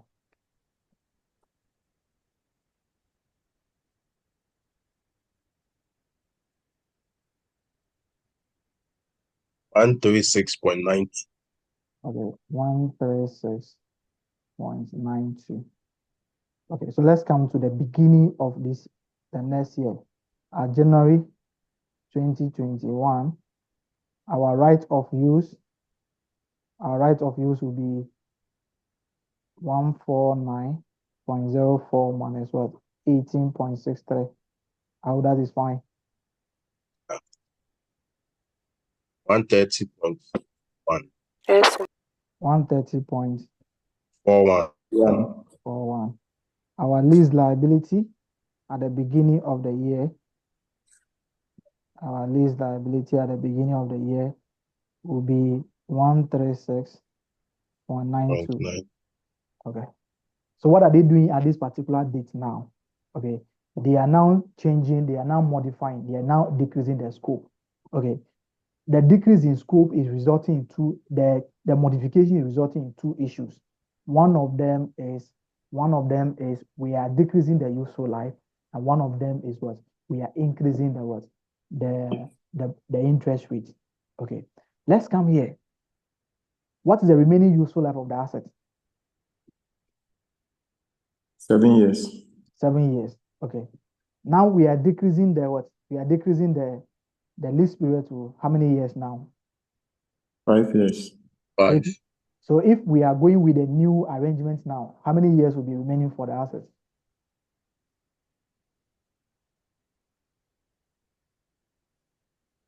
If you are going with a new one now, what will be the remaining? 4 years. It will be 4 years. That will 4 be 4 years. years. Okay.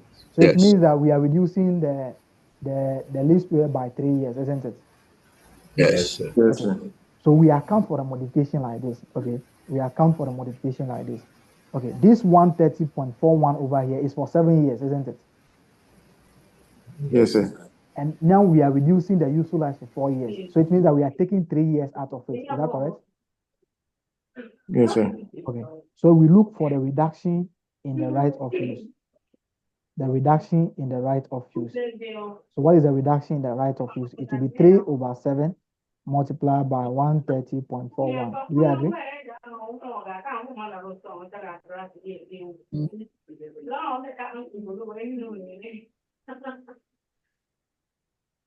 Okay. Let's look at it and confirm.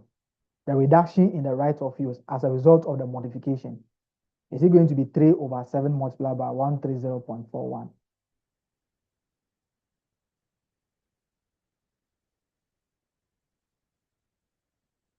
Yes. Yes, 3/7. Okay. The 130 is for 7 years, and we are now reducing the lease period by what? By 3. So it means that remaining 4 years.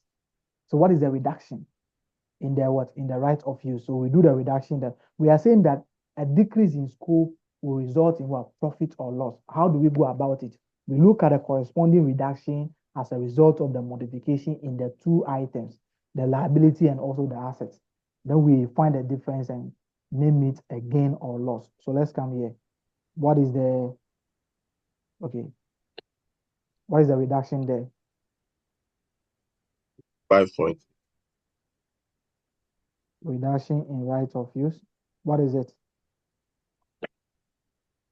55.89. Okay, 55.89. Okay, let's come to the corresponding reduction in what?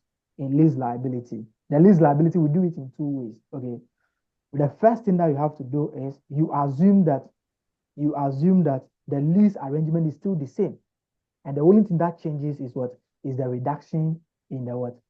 In the useful life. Okay, or let me do it in 2 ways. Okay, first of all, you can calculate your new liability now. Okay, let's calculate our new liability now. Our new liability will be based on what? So let's calculate our new lease liability. Then I'll use the alternative. You pick the one that you are comfortable with. Okay, so we pick our new liability now. It will be the years over here, and it will be the cash flow. It will be the discount factor, and it will be the present value. So the new lease liability based on the new arrangements now, then I will tell you what we have to do next. This will be 30. The new lease liability will be 1 to 4. Do you agree?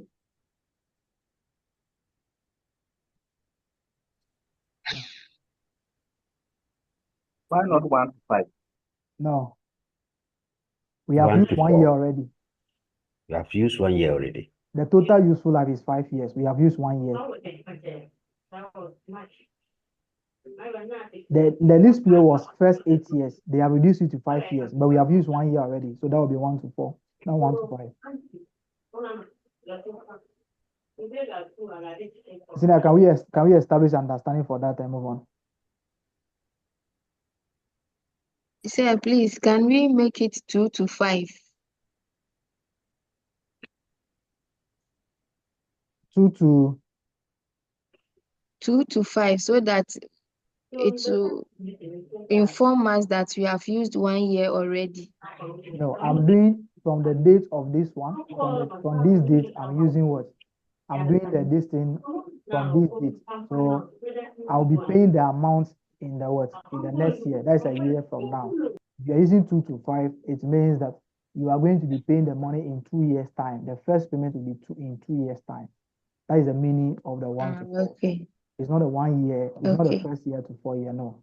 The meaning is when are you going to be paying the what? The rentals. That is what we call. So the first rental will be a year from now. Okay. The total lease period is 8 years. And they are saying that the entity has entered into this one by reducing the original lease term. So original lease term has been reduced from 8 to 5 years. So instead of we have 8 years, we have 8 years, but we are now reducing the 8 years to 5 years. The 5 years is not having effect from the date of the modification. It's the original one that we are reducing.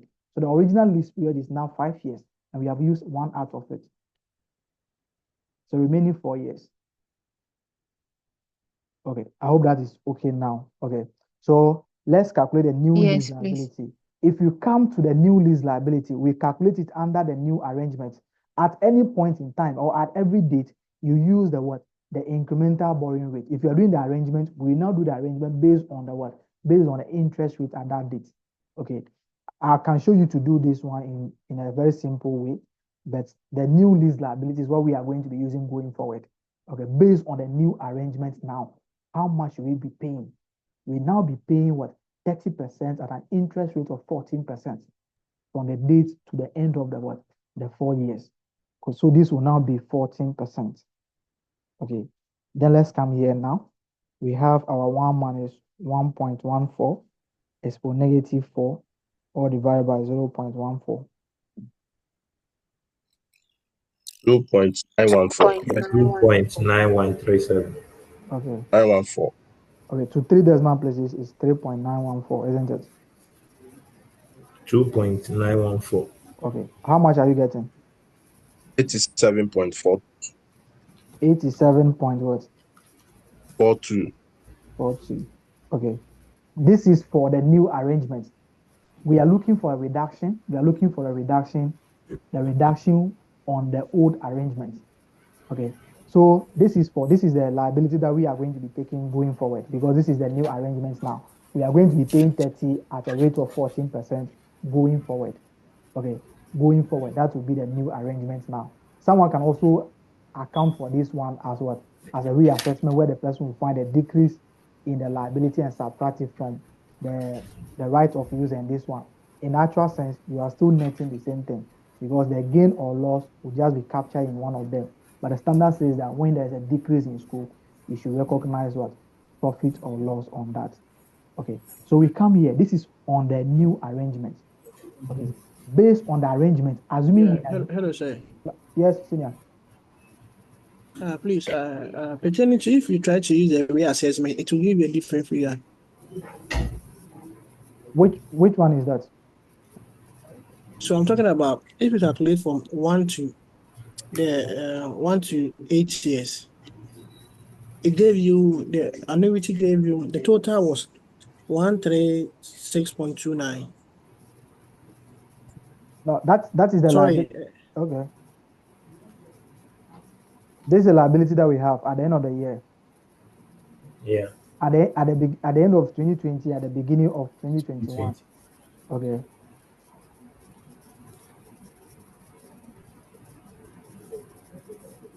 Senior, can you?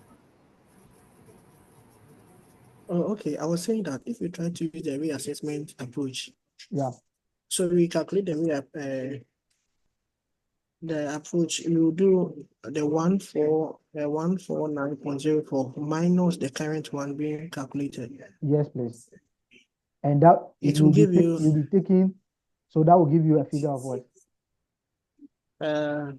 62.62.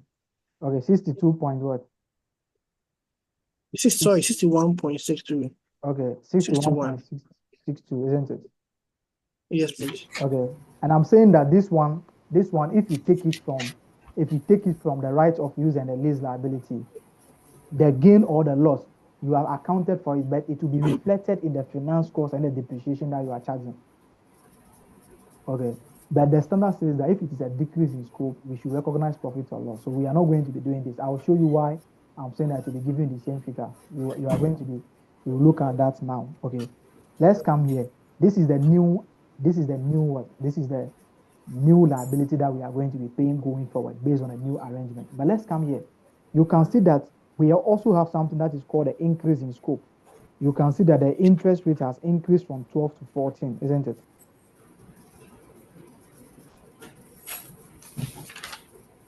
The interest rate has increased from 12 to what? To 14, isn't it?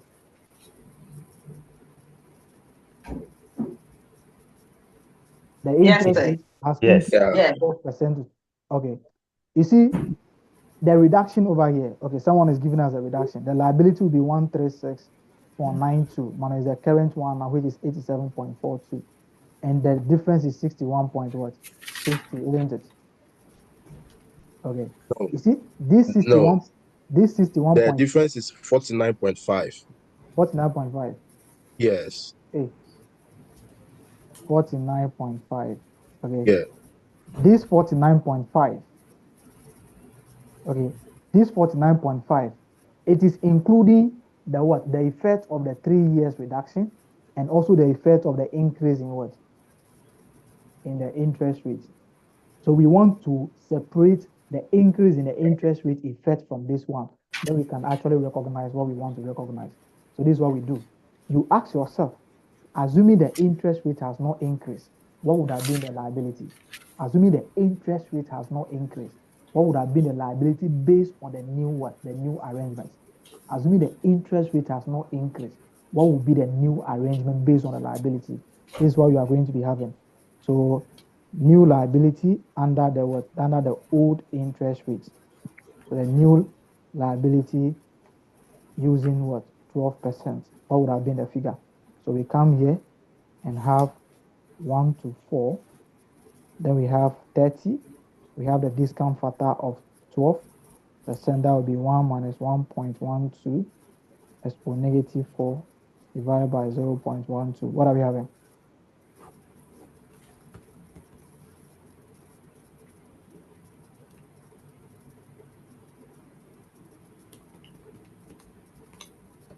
3.037. Okay, 3.037. 037. Okay, 037. So if you multiply, what are we having?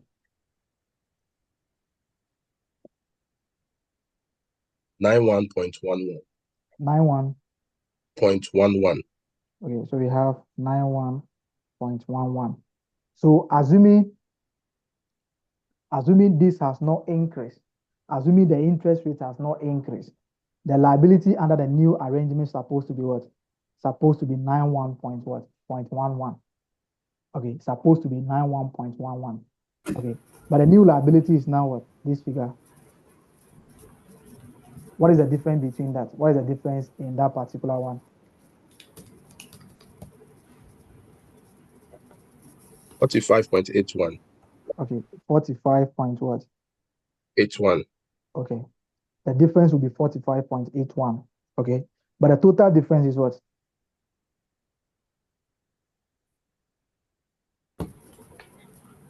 Hello, Emma. Yes, yes, yeah. Yeah, hello, sir. Yes, please. Yeah, Hello, I sir. think there's a mistake somewhere. The difference, is it 87.4 to No, from he's 91? finding the difference from the total here, 196. I'm sure that is the difference that he's looking for. Okay. Okay, but let's find this difference. We can also use this one, but I'm interested in this one. The difference between this one. The 91.11 and 87.42. What is the difference? 3.69. 3.69. 3.69. 9. Okay, 3.69. So if you add these two, I'm sure you can get a 49.50, isn't it? Yes, 49. Yes. Okay. So let's come here. You see, this 49 difference over here is not entirely as a result of the 3% decrease in the useful life. This particular 49 over here, we have established that is arising from the increase in the what? In the interest rate, which is increase in scope, and also a reduction in the useful life. So what we have to do is that we establish the what? The decrease caused by each of these items, the effect of these items. So what you have to do is, if you want to know the effect caused by the increase in the what? In the exchange rate, in the borrowing rate, what you do is, okay, we are now using 14%. Assuming the rate has not increased, what should have been the lease liability? It should have been this figure. But the rate has increased. It is now this figure. So it means that the difference over here is caused by the increase in the interest rate. That is 3.69. Okay. So out of this particular figure, which is the 3.69, which is 49.50, It's only one he gave 3.69 to is supply. No, one. okay. Out of this 49.50, the difference, there is a difference of increase in what? In the interest rate of 3.69. So what is the difference as a result of reduction in the scope? That would be 45.81. Okay. Let me also tell you a different side of it. You can ignore this one first. You can ignore this one. Okay. Because this under the new arrangement. So you now ask yourself, you do it under the old arrangement. How do you go about it? You do it under the old arrangement that, okay, you have reduced the lease period by 3 years. So you are now having 4 years. So under the old arrangement, if the reduction is under the old arrangement, you will still be having 12%. So if I'm having 12%, then what would have been the lease now based on the old arrangement? It should have been 12% for 4 years, and you'll be having 9.11. Then you just subtract, you just find the difference between this and this, because this is still a 12 old arrangement. The lease period is now it has reduced by 3 years. So the old arrangement by the 3 years, it means that we are looking for a change as a result of the what? The reduction in the scope, which is only the 3 years, keeping the interest rate constant. So you just find the difference that you'll be having 45.81. So the reduction in the liability as a result of the reduction in the what? In the lease period is 45.81. That is the corresponding one. So you come over here and say that the reduction in the lease liability as a result of this one is what? Is the 45.81. Okay. Then what is the corresponding reduction in assets? 55.89. Assets is reducing by 55.89, and our lease liability is reducing by 45.81. Are we having a gain or loss?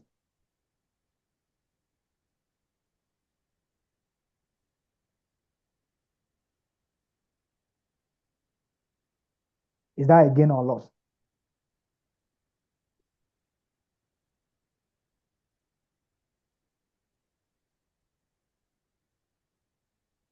Is that giving us a gain or loss? Assets is reducing by 55.89. The liability is reducing by 45.81. A gain or loss? Yeah, I lost. Okay. A loss. So a loss of how much?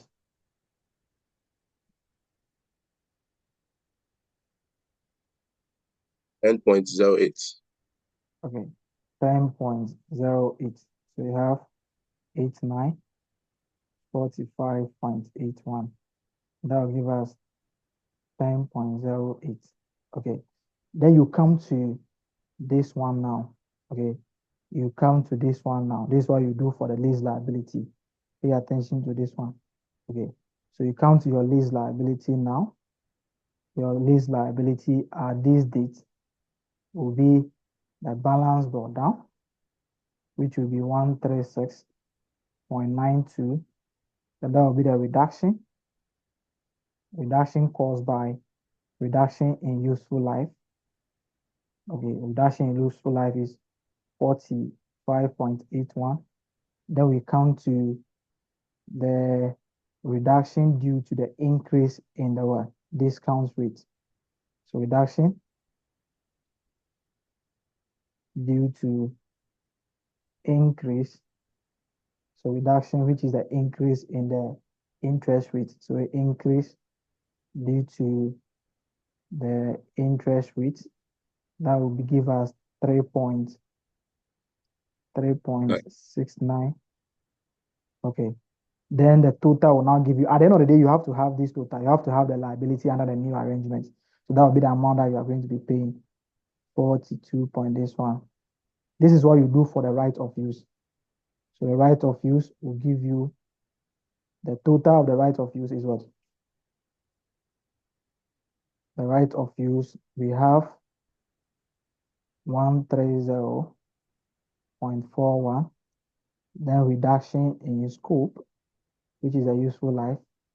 Reduction in useful life will be treated as 55.89. Then you come here and do a different thing. The increase in scope is adjusted against the liability and then the asset. So you come to increase in scope, which is so you have increase in scope of 3.69, which is a reduction. So this is what you do. Let's come here. Okay, so what is the right of use now?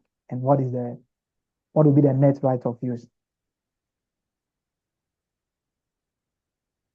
70.83. 70.83. So for your January 2021, your right of use is now 70.83, and your lease liability is now 87.42. So you just account for them as normal. Okay, let me re-emphasize on this one again. Okay, let me re-emphasize on this one again. Please, we are saying that if there's a decrease in scope, the decrease in scope, we recognize profit or loss on it. That's what the standard is saying. Okay, how do we do that? The decrease in scope can be a decrease in useful life or decrease in coverage. So the decrease can actually help you to apportion the right of use before the decrease and the other ones. So this is a reduction. What we do for our asset is what? The value of the asset we have over here is for 7 years. Okay, now we have remaining 4 years on the lease. So if this is 7 years, then what will be 4 years? That is the remaining one. It means that we are reducing this by 3 years. So we have to take 3 years out of this one. How do we do that? 3 over the remaining useful life multiplied by this one. That is a reduction. We'll go to the liability now and find the corresponding reduction. The liability, we don't do 3 over 7 multiplied by the what? We don't do 3 over 7 multiplied by the liability, no. The liability we want to know as at these days, what is the liability that we are going to be paying? The liability is not the same as what the liability is not a fixed amount. It's based on time value of money. So we re-estimate the liability as if the modification is not done. Or what we do is you just use the interest rate. The interest rate has increased. So 12% against 14. So the interest rate over here will be increase in scope, which is not part of the decrease in scope issue that we are looking at. So we want to use, or we want to find the effect of the reduction in the liability as a result of the reduction in the useful life. What we do is we use this interest rate, which is the original one. So if we are using the same interest rate, it means that there is no issue of increase in scope there. Increase in scope will be as a result of the increase in the interest rate. But since we are using 12, it means that we are not increasing. What we are looking at is that we are using 12% to what? To decrease the rentals that we are going to be paying. So we use the 12% to what? To discount the rentals.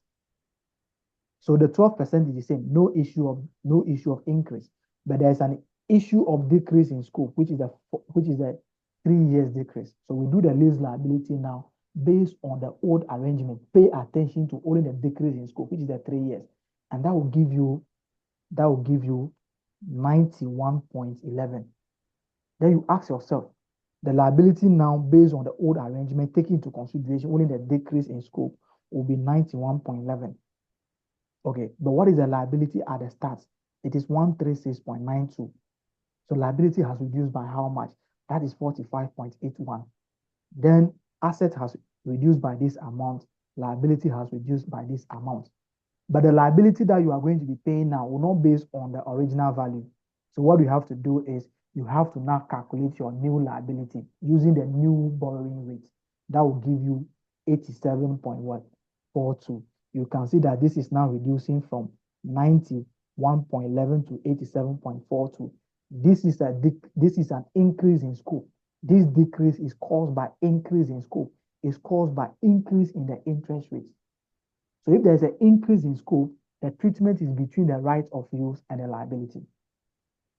So the decrease over here, we reduce our liability by the difference of 3.69 and also reduce our right of use by 3.69. If the reassessment is a result of what? Decrease in scope, we find a decrease and find a difference in profit or loss. If it is as a result of increase in scope, what do we call increase in scope? There was option at the agreement date, and we are saying that the option will not be exercised. Now, after some period, the option is not exercised. The option is going to be increasing the rentals, and the option is also going to be increasing the useful life. So that is a decrease in scope. That is an increase in scope rather. There is an increase in the interest rate. A decrease in the interest rate is also termed as what? It's also termed as increase in scope, because we cannot use the interest rate to determine the portion of the asset that we are giving up. Okay, so there was a termination penalty at the agreement date, and we are not certain that we are going to be exercising this, and we have now decided to exercise this. This is going to be reducing the lease period. That's also a decrease in scope.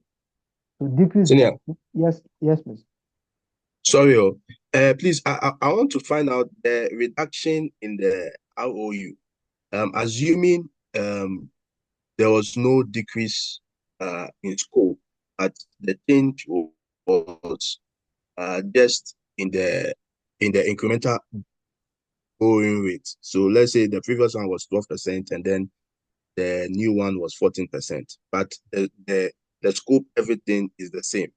How do we measure that reduction? Are we to use the reduction from the lease liability to reduce the ROU, or Yes, please. there is a So different way for that? that is how we go about it. Any reduction that is caused by the Okay. increase in the interest rate will be adjusted against the what? The right of use and then the lease liability. The only time that we do the profit or loss is where most cases you will be seeing reduction in the lease period. The two situations is the reduction in the lease period and also the reduction in the coverage of the asset. Maybe you are using 10 assets, now you want to use 5. So most cases you'll be seeing only reduction in the useful life. Apart from the reduction and the reduction in the number of assets, all other decrease or increase are treated as if they are increase in what? In scope. Okay. Hello, sir. Yes, please. So, sir, in this question that we are trying to solve is highlighting both the increase and decrease in scope, or I don't know, Yes, think please. I'm a bit confused. Okay, so the increase in scope is where we are having the increase in incremental borrowing cost. Or increase in even the rental payment. The rental payment, okay. Or decrease in the rental payment is also treated as increase in scope. Increase Because in scope, okay. if And then, if okay. Okay, because if the rental is increasing, we cannot actually use the amount that we are paying to determine the corresponding reduction in the asset. Okay. So we only treat the issue as a decrease in scope when we can clearly calculate the reduction in the asset. If you are paying 30 million, now you are paying 20 million. So how do you apportion the value of the asset based on the amount? Okay, we cannot use the amount to apportion the value of the asset. We can't say the asset is based on 20 million, that is why. No. We just find a decrease in the liability and adjust it against the asset. The only time that we use the decrease is the useful life and also maybe the reduction in the number of assets that we are using. Yeah, okay. Apart from that one, any other decrease is treated as increase in scope. The adjustment is between the asset and then the lease liability. Yeah, okay. Okay, you can now come with your this thing now. I don't know whether you are okay with what I've said. Yeah, I think for now I'm fine. This is the first time I'm actually hearing the increase and decrease in scope, because I'm not part of your class anyway. But Okay. yeah. Don't worry, we'll be very fine. Okay. So from this date, they're asking us to do this on 31 December 2021, isn't it? Okay. Please, this one is possible. Okay, this question is possible. So last sitting we saw SAP lease and so right now they are moving in the higher direction. So they will set question on only the technical issues of the standard. So let's come to this one. We now depreciate the asset. Depreciation will now be based on 70.83 divided by 4. I hope you agree with that.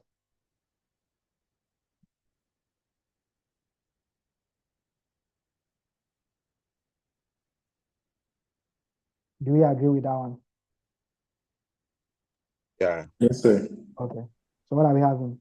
17 point what? 7.1. Okay. Then the lease liability. We now have the lease liability going forward. We have the lease liability at the start.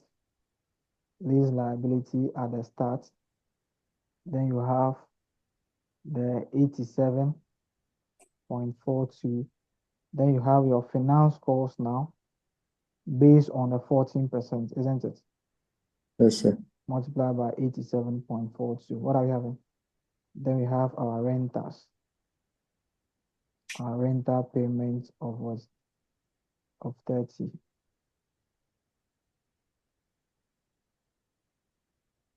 Okay. So what is the finance cost? 12.24. 12.24. And the liability at the end will be what?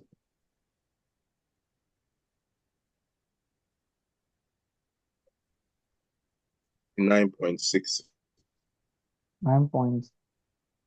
69.66. Okay, 69.66. So in your statement of financial position, you show your assets. This will go to profit or loss. This will go to profit or loss. The difference, which is 70.83 minus 17.71, will go to statement of financial position, and 69.66 will go to what? Statement of financial position. If you cannot separate the lease liability as current and non-current, please just show the total as non-current. Okay. I was saying that if you want to, let's move on. We don't have time. Okay. This is about a decrease, and I'm thinking it's highly possible. So you can go there, practice it. Okay. And even if you have a question, a different question, you just have to do it like the decrease. What is the liability that I'm going to be paying based on a new arrangement? Or you cannot even calculate the liability again. You just calculate the liability, assuming the old arrangement is still relevant. And the only thing that you are reducing is the useful life. And you are going to be using 12%. So you calculate the new liability based on the what? Based on the 12%. Then you compare with the liability figure that you have at the beginning. It has now reduced. That is a corresponding reduction in the what? In the liability as a result of the reduction in the useful life. Then after that, you now come here and say that, okay, based on the new arrangements, what will be the liability at the start? How much am I going to be paying? You will be paying 30 million for 4 years at a discount, at an interest rate of 14%. So what is the present value of the amount? Then that will now be, the difference will now be treated as what? Increase in scope, which will be adjusted against your right of use again, and also the lease liability. A very simple issue there, but somehow complicated. Okay, somehow complicated. So let's actually, okay, if you go there, you can decide to revise this question over and over again. Okay, so that you master. There's something, if there's something there, you can actually do something. Hello, sir. Yes, yeah. Please, I want to find out the fair value that they give, the 170 million. What is the use of it? Just to confuse you. Oh, okay. That fair value is not relevant to us. The leasee at the inception of the lease, the leasee has to what? Has to recognize right of use and lease liability. Okay. Yeah. It is the asset. The entity is just like selling the asset to the leasee under what? Under a different arrangement. So the asset might not necessarily be at what? At the fair value. So just find the present value of the value that you are, or the amount that you are going to be paying under the lease. But if you should be lessor accounting, then the lessor will be the one to use what? To use the fair value. He will be finding the lease receivables. So he will recognize the asset from his book. So he will now be calculating how much will I be receiving from this customer? How much will I be receiving from this customer? Then you compare, okay, I'm going to be receiving 149.04, but the value of the asset in my book is 170. So it means that there is a loss. I will recognize as a 170, bring that particular one over there. So that is basically for the lessor. But for the lessee, that is none of our business. Okay. All right. Thank you, sir. Okay, let's look Hello, at sir. yes, yeah. Sorry. So if let's say if we had computed the present value of the lease liability and it was more than the fair value, we'll still go with the lease liability. Exactly. You always go with the lease liability. Okay.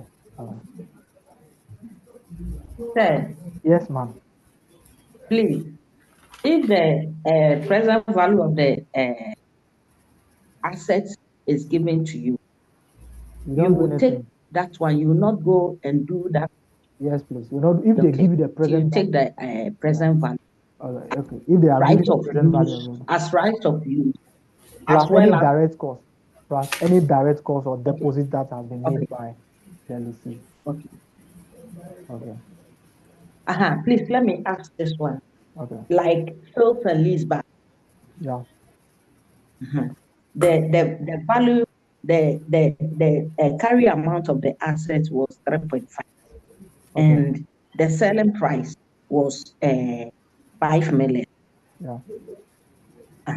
So in this case, how are you going to do the recordings? The sales and lease back. Okay. Yeah. The sales and lease back what we do is that the seller who is now the lessee, okay, the seller who is now the lessee is selling some part of the asset and retaining some part of the asset. So we recognize the right of use based on the portion that you are retaining. What we do over here is, under normal circumstance, you can see that the profit that should be on the transaction should be 1.5 million, isn't it? Yeah, it's 1.5. But we don't recognize all the profits because you are maintaining part of the asset again. You are retaining some of the assets again. So the profit He's that we even retaining the major like the majority useful life of the asset. Okay. So what is have you been given the present value of the lease in the question? Yes, the present value is how much? Is 4.671. Okay. So you have the lease liability to be calculated in the normal way of calculating the lease liability. Okay. Okay. What will happen is that okay, the asset will actually be sold at 5 million, isn't it? Yes. 3.5. Okay, 3.5 is 5 million. If you are selling the asset, 3.5, if you are selling the asset, 3.5 will be 5 million. Okay, but you are retaining 4.67. So what portion of this figure are you retaining? So what we do is that we calculate the right of use based on the what? On the portion of the asset that you are retaining. You are selling the asset to the person at 5 million. The person will take the asset at 5 million.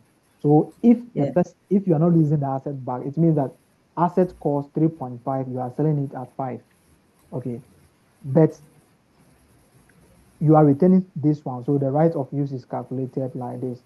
So the portion of the asset that we are maintaining, which is this one, divided by the fair value multiplied by the 3.5 million. So that will give you the right of use. Okay. And you get the answer. The answer that you get, the profit that you are going to be recognizing will also be based on the portion of the asset that you are transferring to the person. So the asset is 5 million. You are still maintaining 4.67. It means that you are transferring only 0.33 to the person. You are transferring only 0.33 of the what? Of the fair value to the person. So you only recognize revenue to the what? To the portion of the asset that has been transferred. You are still obtaining control of the asset, which is equivalent to 4.67. So what is the percentage of control that you are given? So you recognize revenue based on the percentage of control that has been transferred. 0.33 divided by 5 million multiplied by the profit of 1.5. 1.5. Yeah. So we don't recognize all the profits. Okay, so we have a special arrangement for the sales and lease back. Okay. If it should be a normal transaction, you recognize all the right of use as what? As 4.67, isn't it? Yeah. Okay, but it's asset that you are selling, which is 3.5. So what is the portion of the asset that you are retaining? The asset that you have in your books, what is the portion that you are retaining? And what is the portion that you are transferring to what? To the buyer. So we calculate the right of use as the present value of the lease payments divided by the fair value of the asset multiplied by the carrying value of the asset that you are transferring. We also have other issues that can be the fair value of the assets.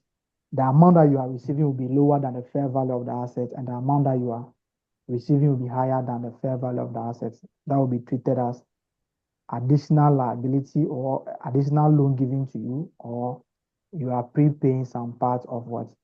Some part of the lease, the rentals or whatever. We have a special arrangement for that particular issue. All right. Question number 2 now. Let's look at what we call a foreign lease. Okay. It's a normal lease, but it's a foreign lease. They can actually tell you something about this one also. You have to be very mindful of it. Question number 2. Yeah.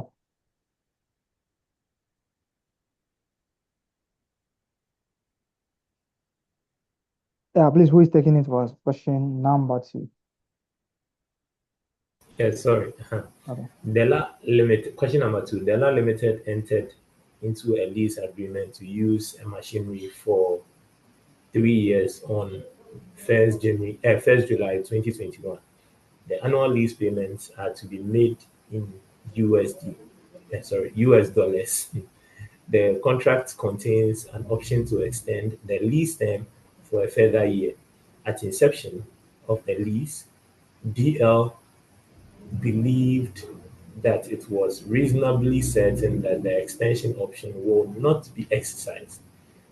This, into brackets, this did not also change over the subsequent years. The annual lease payment is $15,000 payable at the end of each year. Thus, the first lease payment was made on 30th June 2022. DL has guaranteed that the value of the machinery on 30th June 2024 will not be less than $30,000.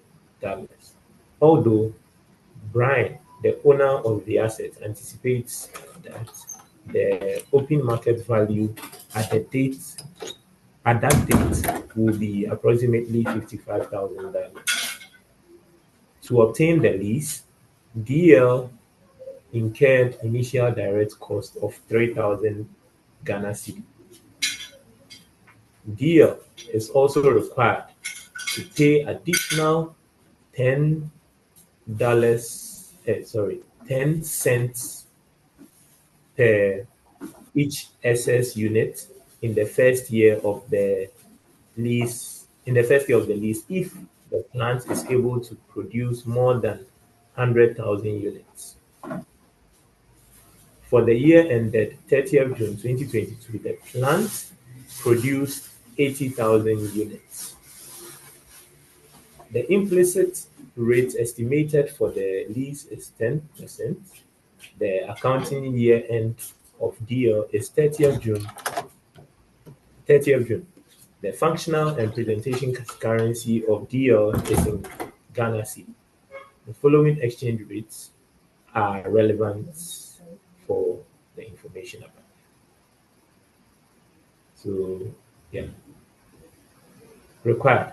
In line with the relevant IFRSs, show how DL will account for this arrangement for the years ended 30th June 2022 and 2023 in its financial statements. Okay, so thank you. This is just like a normal lease, like normal lease accounting, but it is in a foreign currency. So this one you have to combine two standards. You combine the IFRS 16 and also the IS 21. Yes, 21. Okay, so that you'll be able to account for this particular arrangement. So let's come here. Okay, the person has entered into an agreement for 3 years. For lessee, the lessee at the inception of the lease, the lessee should only recognize right of use and lease liability. Okay, so this particular person is going to be using the asset for 3 years, but he has the option to extend the asset for a further year. But you only take the option into consideration when they are reasonably certain that it will be exercised at the inception of the lease. And in this case, they are saying that it will not, isn't it? Yes, sir. Okay. So they are saying that they are going to be paying 15,000 at the end of every year, which is payable in arrears, isn't it? Okay. Yes, sir. They have also guaranteed that the value of the machinery at 30th June 2024 will not be less than $30,000. So that is the minimum guaranteed residual value by the lessee. Okay, so the lessee is saying that at the end of the lease period, I'm going to be giving you this amount of money. So that will also be part of the payment that the lessee will be making to the lessor. So we use those particular issues to present value. Please, the items that you are going to be using to calculate the lease liability should be unavoidable payments. What do we mean by unavoidable payments? As far as you are going to be using the asset, you are going to be paying the renter, so you cannot avoid it, isn't it? As far as you are going to be using the asset, you cannot avoid the guaranteed amount that you are giving to the lessor. That you are going to be paying the lessor 30,000 of the value of the asset at the end of the lease period. As far as you are going to be using the asset, you cannot avoid that. But let's come to the issue of the additional payment. They are saying that they have to pay 10 cents, which is $1.1. Okay, $0.1 per every unit that they are going to be producing. Okay, you can see that this particular amount is avoidable, isn't it? Yes, sir. We can decide not to produce, we can decide to underuse the assets. So this particular one, we don't include them. They are what? They are avoidable what? Costs. Avoidable. So this particular one, it will only if they are able to produce more than 10,000, then they will just multiply and you will take that one to what? To profit or loss as an expense. It should not be part of the initial estimate of the lease liability. We don't have any obligation to pay this one because this is based on performance obligation. We can actually decide to avoid it by producing less than 100,000. So what we are going to be using over here to determine our lease liability at inception will be this figure plus the what? The guaranteed amount. Guaranteed amount, yeah. Okay. So let's come here and calculate our lease liability. A very interesting one. So question number 2. So at inception or initial recognition, okay, initial recognition, we are going to be having our lease liability. Okay, our lease liability will now be, we have the years over here, we have the cash flow, we have the discount factor of 10%, then we have the present value. Okay. So we have year 1 to 3, 15,000, isn't it? Yes, sir. Yes, sir. And at the end of the year 3, we are paying 30,000. Is that correct? Yes, sir. Okay. So what are the discount factors now? 2.487. For the first one, 2 points. Yes, sir. Okay. For this one, they will give you, most cases, they will give you the discount table there for you to use. Okay. So 2.487. 7. Okay. The last one, give us what? 0.751. Okay. 0.8. Okay.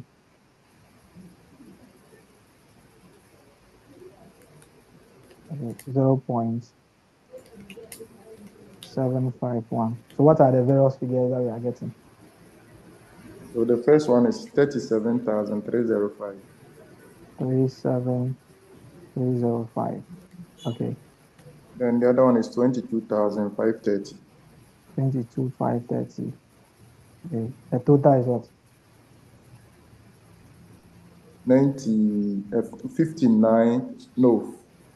59,835. 835. You have to know that these are in what? Foreign currency, Dollars. isn't it? Okay. Yes. So the right of use also will be in the foreign currency, isn't it? This will be the right of use plus any direct cost. The direct cost is incurred in what? In the local currency. So this is the amount that you're supposed to pay the person today in the foreign currency, isn't it? Yes, sir. In your books, what will be the lease liability in your books? So you'll be recognizing this at Ghana City, isn't it? You will be finding this amount because this is in dollar, but you will be having this in your books in Ghana Cities. So at the inception of the lease, what is the exchange rate?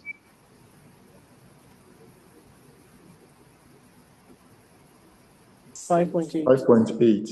Okay. So what will be the lease liability in Ghana City? We are multiplying, isn't it? Yeah. We have 39,835.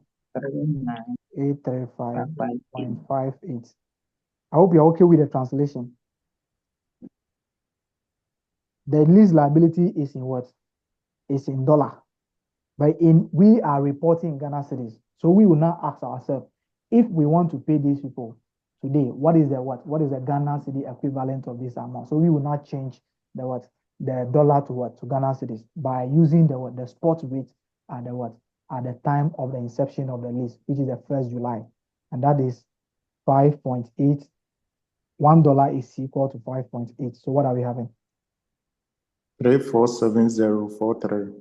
So 347043. 43. So that is a value of the lease liability in Ghana City. Let's come to the right of use. Okay, the right of use will be our lease liability. Our lease liability in the same Ghana City, isn't it? Yes, sir. Okay, then we now add direct what? Cost. We are saying that the direct cost is just like delivery cost or installation cost, any other direct, those direct costs that we have under PPE. Those are the costs that we put together as direct costs over here. Okay. Don't forget that the lessee can decide to measure the what? The right of use using revaluation model or fair value model or cost model. But the default method is always what? The cost model. So we add a direct cost of what? 3,000, isn't it? Yes, sir. Okay. So we add a direct cost of 3,000. So direct cost of 3,000. What are we having as a right of use? Total value.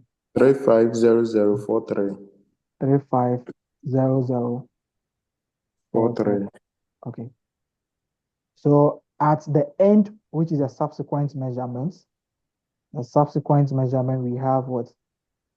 We have depreciation of the asset, and we have the amortization of the lease.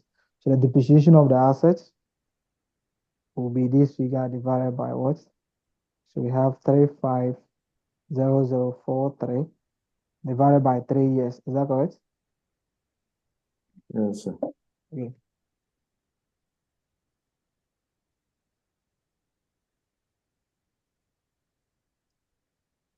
Okay. What are we having for that? 116681. Okay. 116681. Okay. So we come to our lease liability here, amortization of the lease liability. How do we amortize the lease liability? We are going to be paying the interest in dollar, isn't it? Okay. You consider the discounting is done in what? In the foreign currency. So at the end of every year, you'll be increasing this amount in the foreign currency. So this is what you do. You have the lease liability at the what? So everything, the discounting will be done in the foreign currency because the lessor will be charging the interest. The arrangement has been done in the foreign currency. So the lessor will be charging you the interest in the foreign currency. So the lease amortization will be done in the foreign currency, and we will now what? Be translating in the local currency. So because we have what? We have present value, the foreign currency. So the compounding should be in the foreign currency. So we have the lease liability over here to be 559,835. Okay.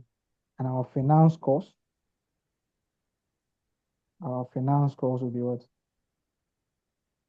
Finance cost will be 0.1 multiplied by 59835. Okay. What are we having? 5984. Okay. 5984.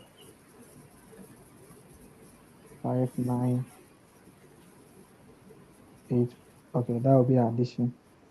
So I hope this question, if you say it, you will know, because we have done one like this, but it was not complicated like this one. Okay. So our rental payment will be what? At the end of the year, we pay 15,000. 15 million. Okay. 15,000. So what are we having as a closing balance?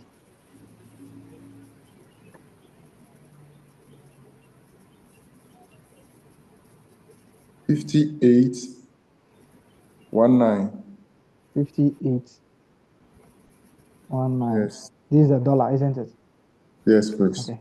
So we will come to our books now. So we now come and update our lease liability in the Ghana city. So you update your lease liability in the Ghana city. Okay. So update your lease liability in the Ghana city. So this is what you have. You have your lease liability at the start, which is a balance brought down in the Ghana city. So you have balance brought down. So this, please, this one, the amortization should be in the foreign currency. It's just like you are taking loan in the foreign currency. So they'll be charging the interest in the foreign currency. The person will be charging the interest. You are going to be paying in the foreign currency. So do it in foreign currency. At the end of the day, you will now bring it back to your local currency. So we know that in the Ghana city, our balance carried down. Our balance brought down was 350043, isn't it? Yes, sir. Okay. We come to our finance cost. We are paying the interest also in the foreign currency. I hope we agree with that. Okay. That interest over there is a profit or loss item. That interest over there is a profit or loss item. So we translate it using what? Average. Average rate. We translate it using average rate. What is the average rate for 2022? That will be 8. Okay. So we translate that using. Hello, sir. Yes, please. Please, the lease liability balance brought down. Isn't it 347043? Oh, sorry. I was using the right of use rather. Okay. So 347. Okay. 347043. Okay, thank you. So we have 584 points multiplied by what? 8, isn't it? Yes, sir. What are we having? 47872. Okay, 4787 what? 2. Then we have the rental payment. We are paying at the end of the year, isn't it? Yes, sir. So we have 15,000. We have the 15,000.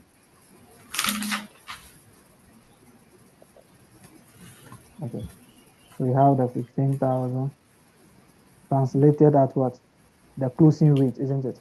Yes, sir. Okay. Translated at the closing rate.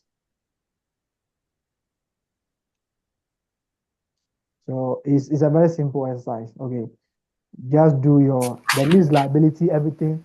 The amortizing of the lease will be in the foreign currency. The amortizing is done in the currency where you are paying the rentals. So since you are doing this in the foreign currency, you are presenting Ghana cedis, you have to now find the corresponding value for this particular amount and send it to your profit or loss. So that will be closing rate is what? Is 6, isn't it? June is 6. Yeah. So we multiply by the 6 over there. And what are we having? 90,000. Okay. So we subtract 90,000 from this. What are we having?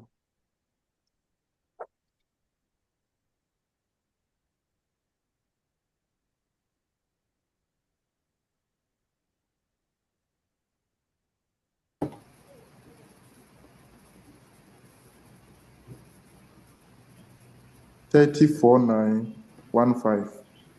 34,915. Okay. So this is supposed to be our closing balance. Okay. But this is the amount that we are owing the person, isn't it?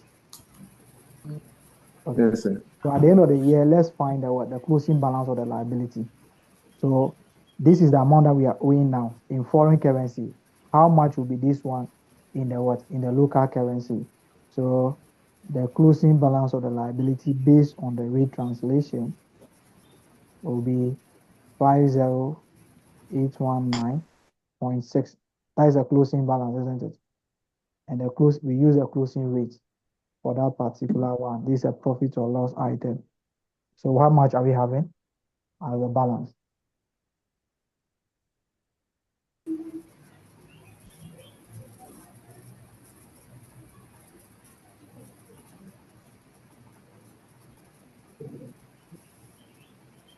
I'm having 304915. The same thing.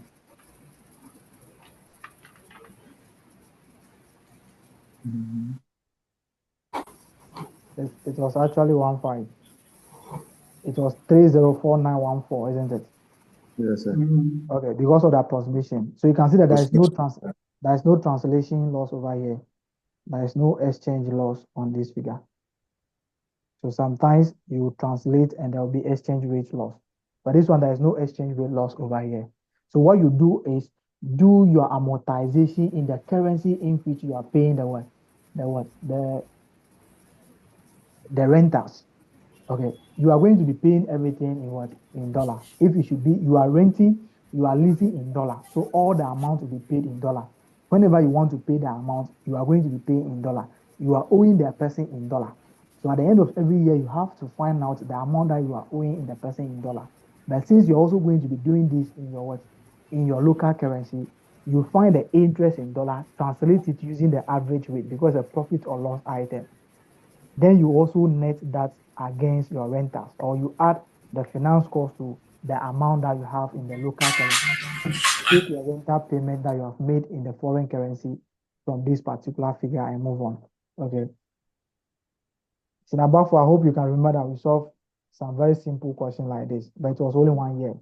Okay. Yes, Let's please. come to July. So they are doing for 2 years. So let's come to July 2023. For the right of use, we don't do anything. It is what? It is a monetary, it is a non-monetary item. So non-monetary item, we don't retranslate them unless you are using what? You are using fair value or revaluation model. So the depreciation will still be the same value for this year, but our difficulty will always be on the what? So this will still be 116681. Okay, 116681. That will be our what? Our depreciation again. Depreciation will still be based on this one. Let's go over the account. Find the lease liability in the foreign currency. Okay, assuming you have money to pay the person now, how much are you going to be paying? So you translate it using the what? The local currency. That is the amount in the Ghana city. If you buy plant in a foreign currency, you have to translate it to your currency and put it in your books. The same thing that you are going to be doing over here. So if you translate the lease liability into the local currency, that is your right of use, and you are not going to be doing anything. But the lease liability, you are going to be paying the person in dollar, and the person will be charging you. So you do everything in dollar. Then how do you bring those figures that you have paid? How do you bring them to what? To your Ghana city? Because you are having a liability in Ghana city. Since you are paying, it's supposed to be reducing. So what is the CD amount that you are paying for those items? Okay. Yeah, the reporting, okay, is June. So that will be, so the first year, okay, let me do extract for this particular year. So let's do statement of profit or loss extract. So statement of profit or loss extract. So we have the depreciation over here. Depreciation will be 116681. We have our finance cost in Ghana city to be 47872. Okay. Then our statement of financial position, you bring the right of use of the difference there. Then your non-current liability, if you cannot separate them, just show your lease liability as a non-current liability. So your lease liability translated, the lease liability translated at the appropriate rate was 304915. That is the amount that we are owing at the end of the year. Let's do the second year, which will be June 2023. Our depreciation will still be based on the original value, which is the figure over 3 years. So that will still be 116681. But let's come to our lease liability. Okay, our lease liability will now be, so we look at the balance brought down. The lease liability will always be, you amortize in the foreign currency because you are what? You are discounting the foreign currency figure. So you'll be paying the interest in foreign currency and the amount will also be in foreign currency. So we are owing the person 5819. Then we calculate a finance cost of 0.1 multiplied by 5819. That will give us 50.82. Is that correct? So we have the rental payments of 15,000. What are we having, Finis?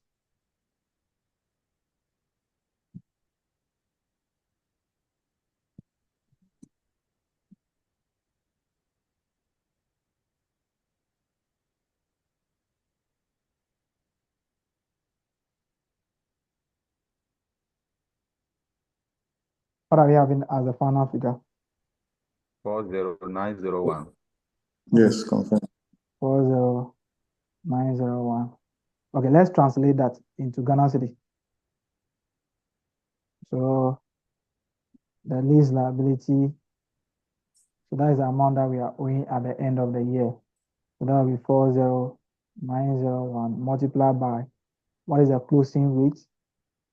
What is the closing rate at what? 10 Ghana cedi. That is 10 Ghana cedis. So we are having 10 Ghana cedis multiplied by this. That will give us 40901, isn't it? Yes, sir. Let's now update our lease liability in the Ghana cedi. Okay. So we now have our balance brought down. Our balance brought down was 304915. Okay. Then we have the finance cost.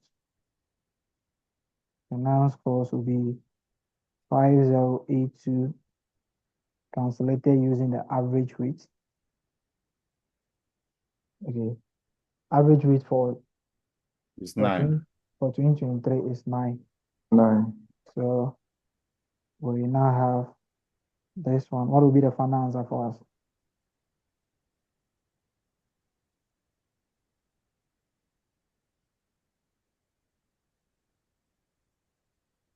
Having 7388. Okay. So we come to the rental payments. The rental we are paying at the end of every year, that will be 15,000 translated at the closing rate. That will be 10, isn't it? Yes, please. Yes, sir. That will be 150,000. So what will be the difference?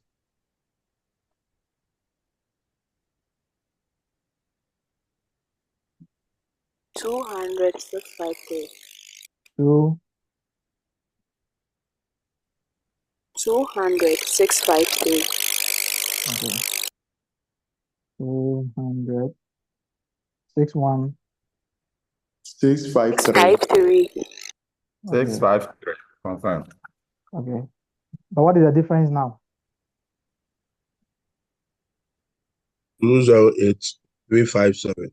So the liability is supposed to be this figure, isn't it? But we are having this. Yes. So there will be a retranslation what?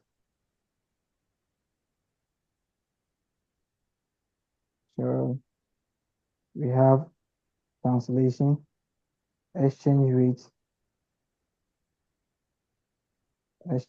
losses. Exchange rate loss of what?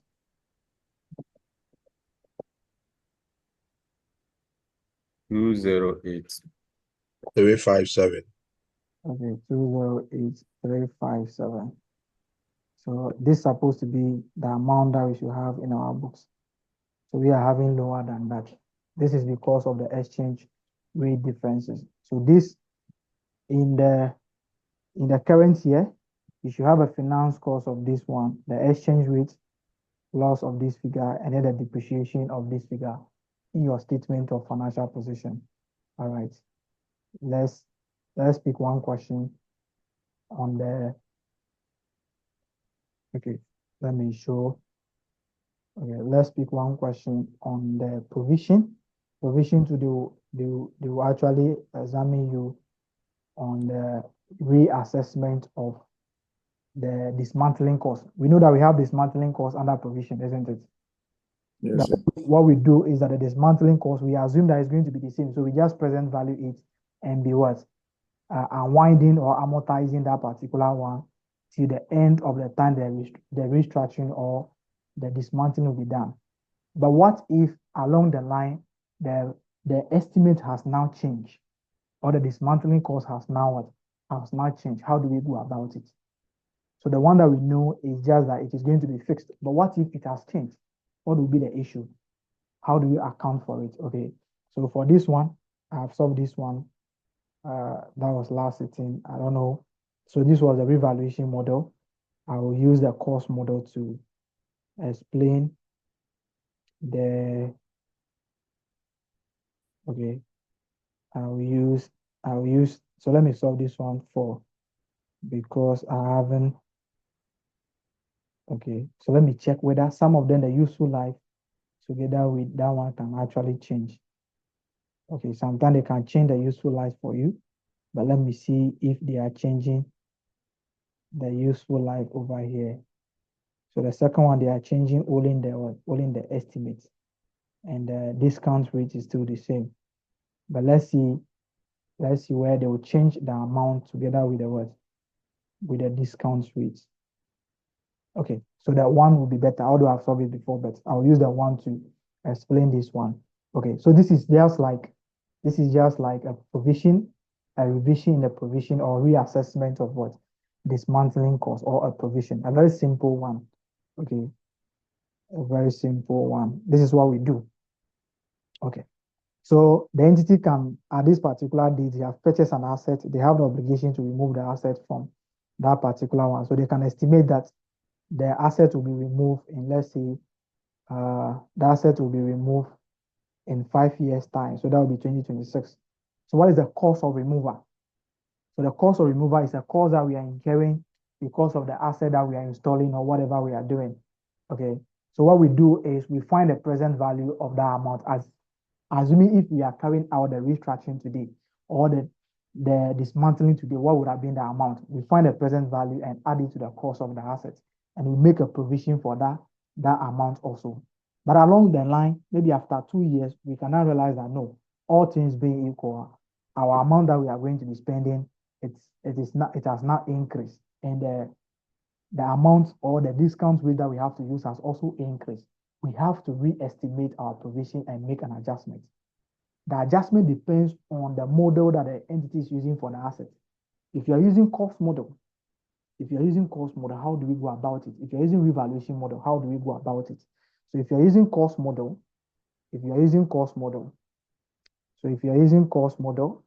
okay, if you're using cost model, let's assume that the present value of the provision is 50 million at the start of the year, or the time that the asset has been purchased or whatever. The present value was 50 million, and the asset will be used for 6 years. Okay, let's assume that after 2 years, we have now realized that, okay, the present value of the asset should be 60 million. Okay, so the provision has increased by 10.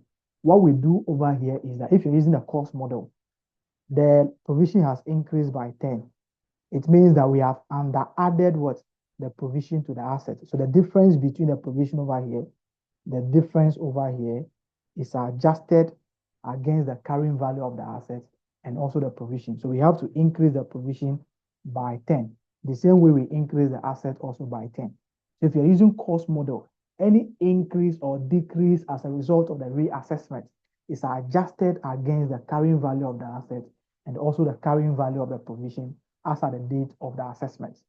But if you're using revaluation model, okay, if you are using revaluation model, before we pick a question, if you're using revaluation model, this is the issue.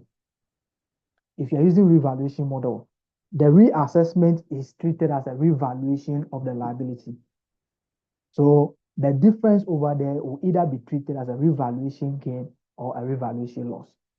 So if the liability is reduced, liability was actually 50, it has now increased to 60. It means that we have revalued the liability upwards. So that will be a revaluation loss of the liability. That will be 10 million. This figure will be taken to what?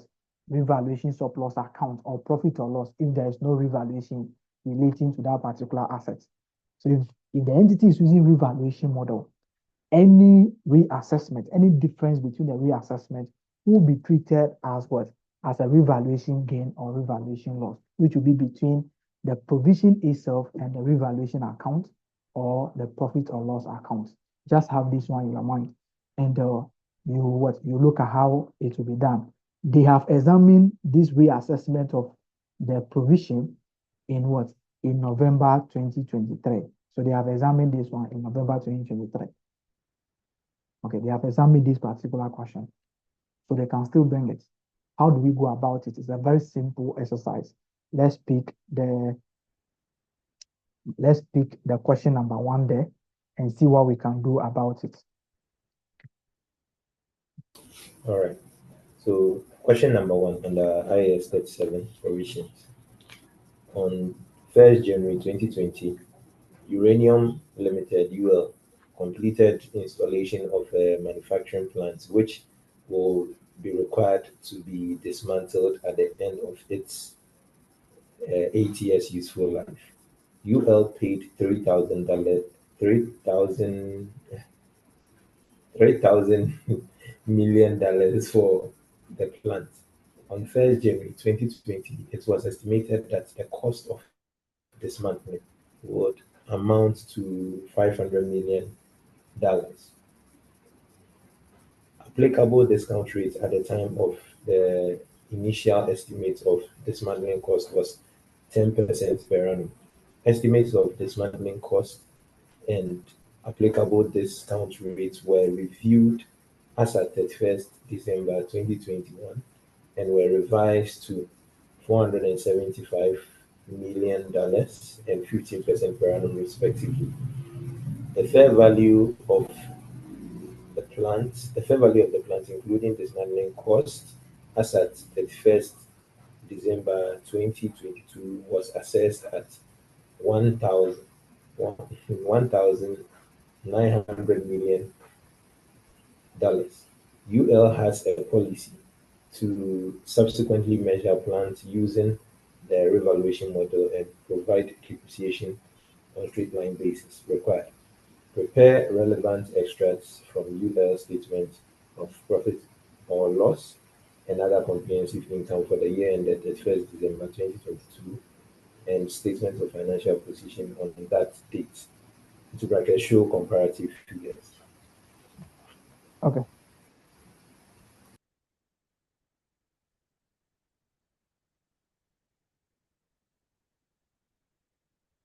Okay, so let's come to okay. So this is how you are going to be okay. It is better to prepare for opportunity or for an opportunity and not having it than not to prepare at all. So let's have these ones in our head. When you go there, yeah, you have learned something. Okay, it's not an issue. Okay, let's come to this one. Okay, so the entity purchased on 1st January 2020, they purchased what? They purchased manufacturing plants which require to be dismantled at the end of the useful and the end of its useful life, which is 8 years. And you have paid what? The entity paid what? 3,000 million for the plant. So the cost of the plant, the purchase price of the asset is what? So we have to establish that at the beginning of that year, which is be under this question is under provisions. So we have provisions. Okay, please, because of the time we have, I'm sure we have we have 2 hours more. So we just select the questions based on the technical issues and tackle them. So we have the provisions over here. So we have question 1. So we look at the cost of the assets. So we look at the initial cost of the plants, which is the assets. So cost of the plants. We have the purchase price, isn't it? Yes, sir. The purchase price to be 3,000 million.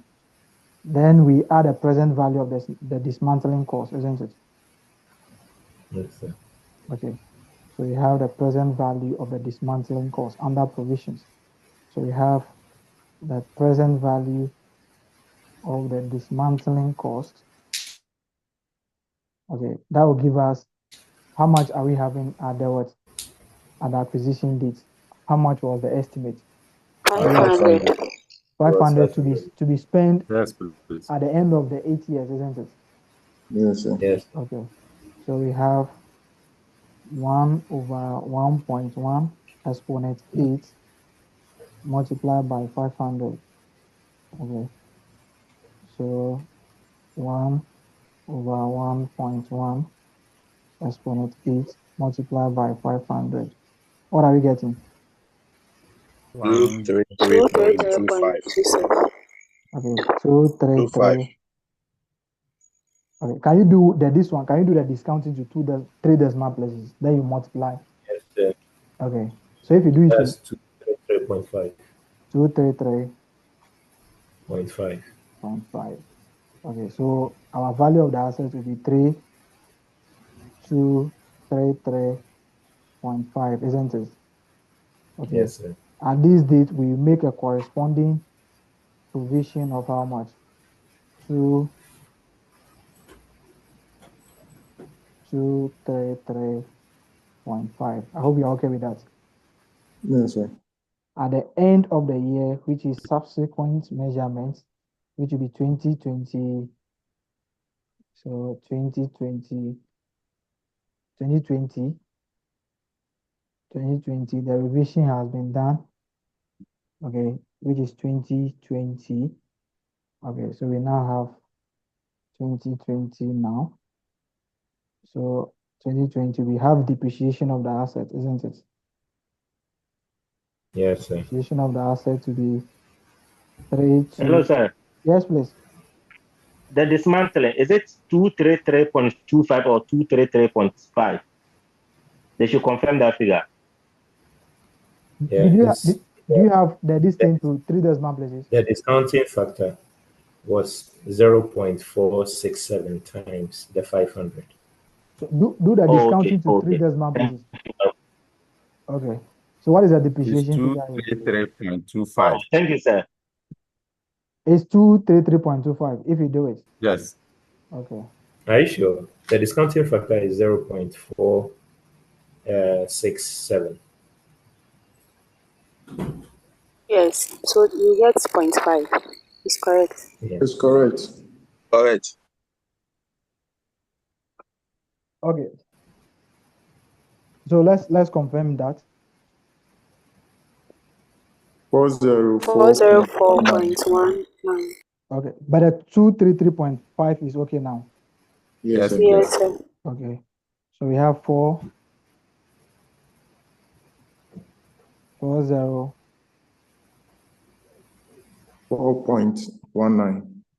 404.19. What do we do to the dismount? What do we do to the provision? We are winding for the first year, isn't it? Okay. Yes, sir.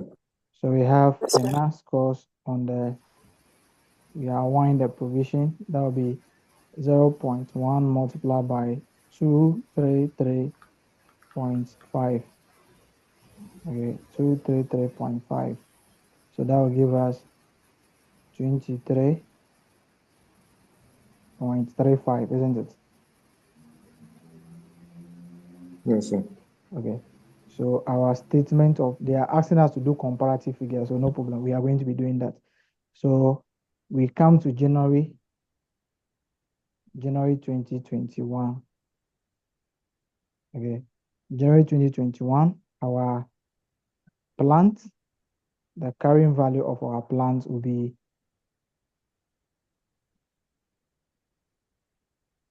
the carrying value of the plant will be 3233.5 minus 404.2. Okay, what are we having?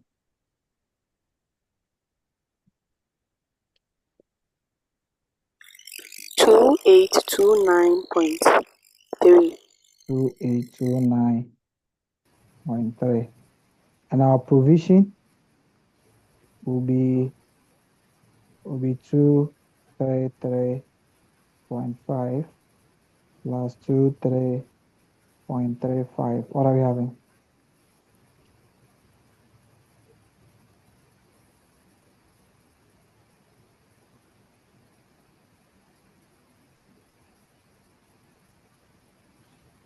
Two five six five five. 85. Okay, 256.85. 0.85. Okay, let's come to when they are doing the revision now. The revision, are they doing the revision at the beginning of the year or at the end of the 2021? At the end of The end of 2020. Okay, so it means that we have to do additional discounting again, isn't it, before the revision? So let's come to December. Okay, this one, they are asking us to show comparative figures. That's why we are doing this. I will show if they are not asking for comparative figures, how do we go about it? A very simple one. So you still be having depreciation of the same amounts. I hope that is okay. Depreciation will still be 404.2. Is that correct? Yes, sir. Yes, sir. Then our finance cost Our finance cost will now be 0.1 multiplied by the opening figure. Okay, so that will give us 256.85. So what are we having as the finance cost? 25.9. Okay, so we have 25 point 0.69. Okay, 0.69. Okay, so let's come here. At the end of this particular one too, at the end of this year, 2021, our plant will be having a carrying value of 2829.3 minus what? 404.2. I hope you're okay with that. Yes, sir. Yes, please. Okay. So what are we having? And the provision will be what amount? The provision will be 256.85 plus 25.69. So let's get their respective values now. The first one is 2425.1. 2425.1. Okay, the second one is 282.5. 282.54. 54. Okay, so at the end of this year, the provision has been revised, isn't it? Yes, please. Okay, it has been revised to 475, and the discount rate is now at 15%, isn't it? 15. Okay, Yes, so please. so you have to ask ourselves. It means that the old provision is not relevant again, isn't it? Okay. Yes. We Yes, want please. to ask ourselves if we are making a provision for, we are revising this on this date. Please, this is a change in an estimate. If you go back to do it from the beginning, I will show you the two ways, and you'll be seeing that you'll be getting the same thing. Okay, how many years is being left for us to spend the provision? How many years is left for us now at 31 December 2021? How many years is left for us to incur or Yes. that will be 6 6 years? years. 6. Okay, so this amount will 6. be spent 6 years from now, isn't it? Yes, Yes. sir. So you just find the present value of this amount using this one. If you want to go back and do it from the beginning of the year, if you discount it or if you unwind it to 2 years, you'll be getting the same value like if you do it from now. You are going to be spending this amount in 6 years' time. So this amount will be spent in 6 years' time. So if I'm spending this amount in 6 years' time, then what is the present value now? So you just discount this over the remaining useful life of the asset. If you want to go back and say that you are not having 500, so you are having 475, you'll be having the same effect. You'll be having the same figure at the end of the 31 December, like someone who will be doing this figure for 6 years. So just do it, just discount it or present value it over the remaining useful life of the asset. You are going to be spending 475 6 years from now. So what is the amount as you have now? That is very simple. So we find the present value of this. Please, this is a change in an estimate, so it should be treated prospectively. Okay. Yes. Come to your new provision.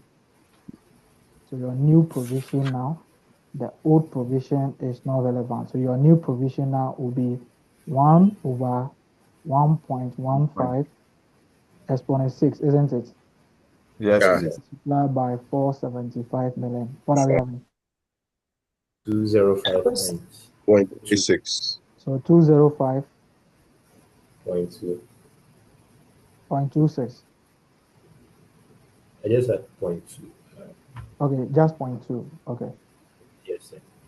So it means that if we are using if you are using a 475 at a discount of 15%, we should be having a value of 205 in our books at the end of 31 December 2021. Let's look at this also. Assuming the 475 and the 15% were there at the beginning of the year, what would have been the what? It should have been, the provision should have been this figure. Okay, I just want you to confess something so that you stick with the one that we have done. This will be 1 over 1.15 exponent 10 multiplied by 475, isn't it? Yes, sir. Assuming it has been there from the beginning, what would have been the figure that we are going to be having at the beginning? So why 10, not 8? Oh, sorry, it's 8 rather. Assume Okay, it's 8 rather. It's 8. The useful life is the total useful life is 8. What are we having? Thank you.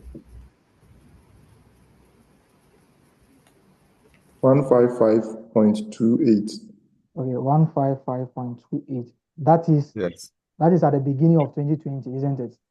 Yes, please. But we are revising on 31 December 2021. It means that we have to unwind this one for 2 years, isn't it? Yes, sir. So what we do is that you multiply 1.15, that will give you the value for the first year, 1.15, the value for the second year. What are you having? You should be having something closer to 205.2 million, something like that. Yeah, 205.36. 36. Okay, because of the approximation, isn't it? Yes, sir. Okay, so don't go back and say you want to do, you are going to be wasting time.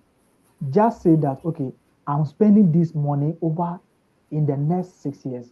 So if I'm going to be, I want to put an amount of money in our account now so that at the end of the 6 years, I'll get 475. How much should I put there? Just find the present value over the remaining what? Useful life. That will give you the present value of the provision as at the time that you are doing the revision. So our provisions are supposed to be 205 in our books if we are using the what? The 475. So at the end of 31 December, our provisions are supposed to be 205.2. But what do we have in our books? Okay. Okay. What is in the books of the entity? What is the provision that we have? We have 28. 282.54. Okay. Minus what? 205.2, isn't it? Yes, sir. The difference is what?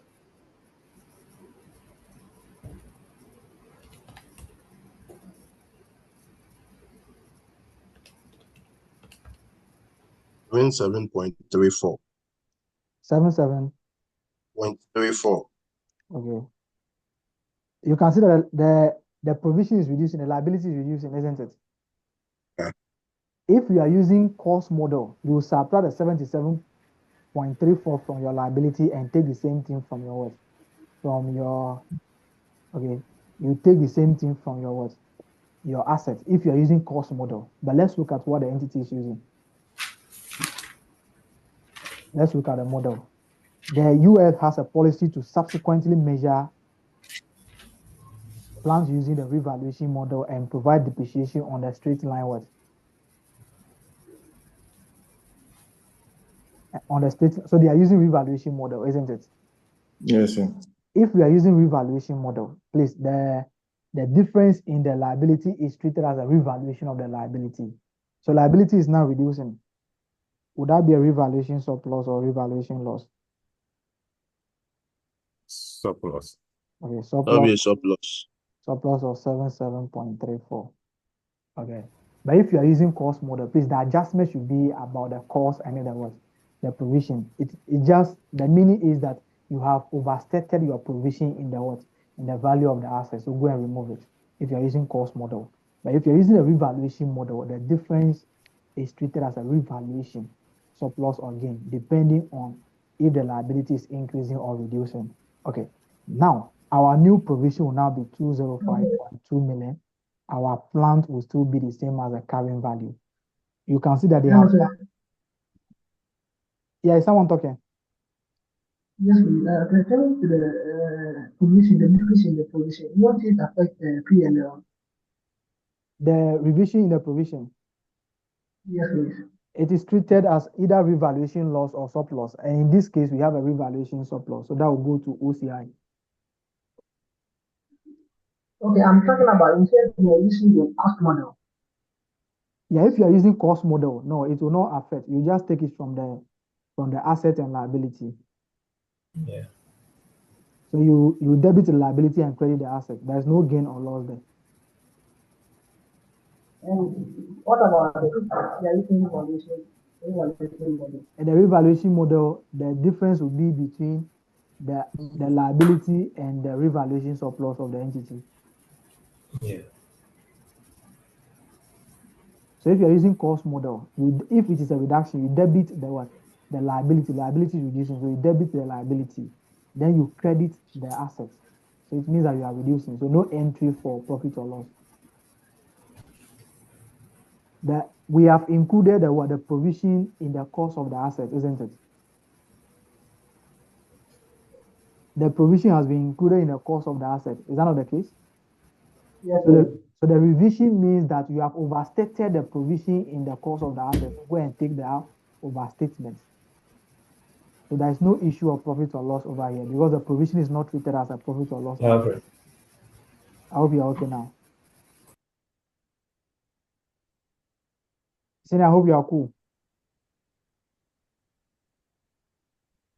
So please, are we adjusting it with the difference of the 77 point or with another difference? Where do you want to get another difference from? It's just the difference between what we have over there. The provision based on a new estimate should be this figure. Okay.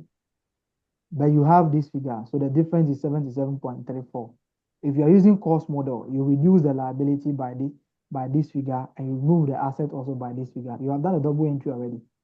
So you debit the liability by reducing it by the 77.34 and you also credit the asset by 77.34. That's a double entry for this one. No issue of profit or loss. The provision is not treated as profit or loss item. Then you say that you have what? You have over provided and you have undercharged or you have what? You have understated your profit. No. This means that you have understated your cost of assets. So go and remove it because the provision has been added to the cost of the asset. So that is a 77.34. That is the difference between the new provision now and the provision that the entity is having in the books at the date of the what? The reassessment. Auntie, I hope you're okay now. Yes, please. Okay. Yeah, So okay. the entity is using revaluation model. So what will happen is that you debit the provision, which is the provision that they have. You remove this one by that figure and credit what? Revaluation surplus for them. So it means that the liability is reducing. That is a gain to them if they are using revaluation what? Surplus. But if they are using cost model, the adjustment is between the cost of the asset or the carrying value of the asset and also the provision because the provision has been overstated by 77.34. Where did we put the provision? We put the provision in the cost of the asset. So we go there and remove it. But if the provision should be charged to profit or loss, that is why we say that we have understated our profit. The provision has not affected our what? Our profits. We can say that we have overstated the what? The finance cost. But this is a change in an estimate. So the overstatement of the finance cost will be adjusted against the subsequent depreciation if we are doing what? We are doing the cost model. Okay. So that is very simple. I hope you're okay and we can move on now. Okay, so let's go to the subsequent year now. So revaluation of the asset has been done, and that was done on December 2022. Okay, so we can now, depreciation of the assets will still be the same. So we now calculate depreciation on the assets. Depreciation will still be the same value because it is going to be on straight line basis. So that will give us 404.2, and our finance cost will now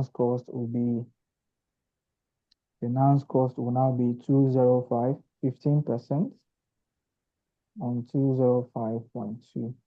What are we having?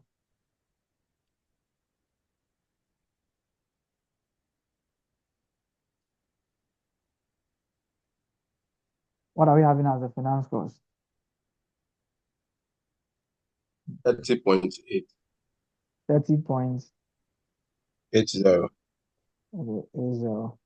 So at the end of the year, our carrying values will be what? The carrying value of the assets will be what? The carrying value of the assets will be, we have 2425 minus what? The depreciation for this year. So we have 2425.1 minus 2. So let me just have this one. So let's determine the carrying value of the asset as at this date. That will be, so someone can actually take the total cost of the asset, which is 3233.5. Yeah, hello, sir. Yes, please. Yeah, because I wanted to find out because the business was using the revaluation, the depreciation will still be the same. No, we haven't revalued the asset. The asset has not been revalued. It was only the liability that has been revalued.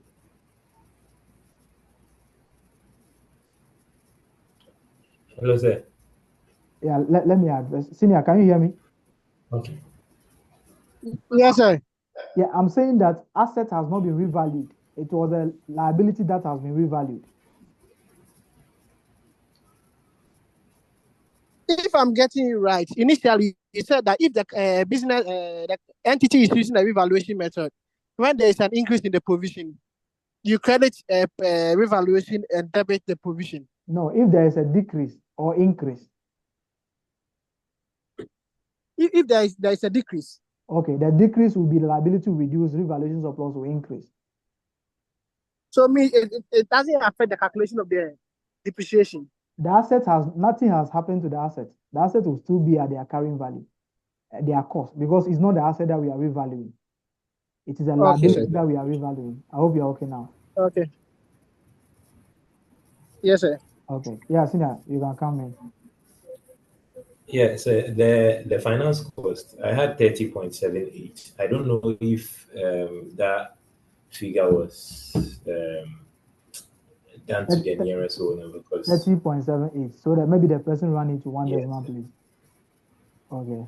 yeah. But no problem. I'm just trying to let us avoid the issue of running the figure in the figures. exam hall. Okay. This one we are just we are Yeah. yes, the figure is not that important, and getting the concept is the most important thing. Okay. So for the figure, you can actually adjust the figure. So the revaluation is between the liability and the revaluation account. The asset will not be affected. It's not the asset that we are revaluing. Okay. So we come to this place and we can actually have the 2425.1 minus the depreciation for this year. Okay. Or someone can actually take the total cost of the asset and subtract what? The depreciation for the 3 years. What are we having?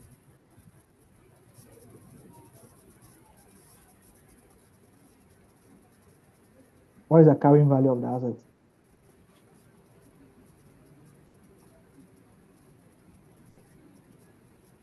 That's 2020.9.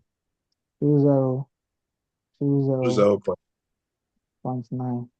Okay, what will be we have done the finance cost already. What will be the provision? 236. Okay, so 20.2 plus 30.8. That will give us 236. 236. Okay, 236.00.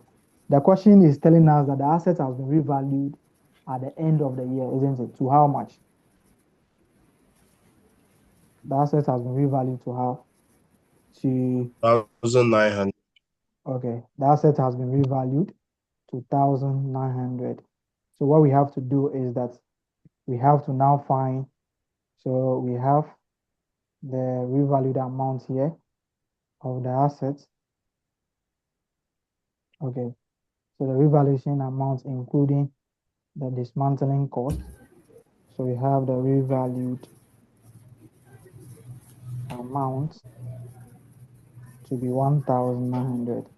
Okay, at the end of the what? At the end, if you have a revaluation at a particular date, you have only two things to do. You find your carrying value as at that date and also the revaluation or the revalued amount as at that date, isn't it? We know that the carrying value at the end of December 2022 rather, is 2020.90 against the what? The revalued amount of what? Of 1,900. What is happening there?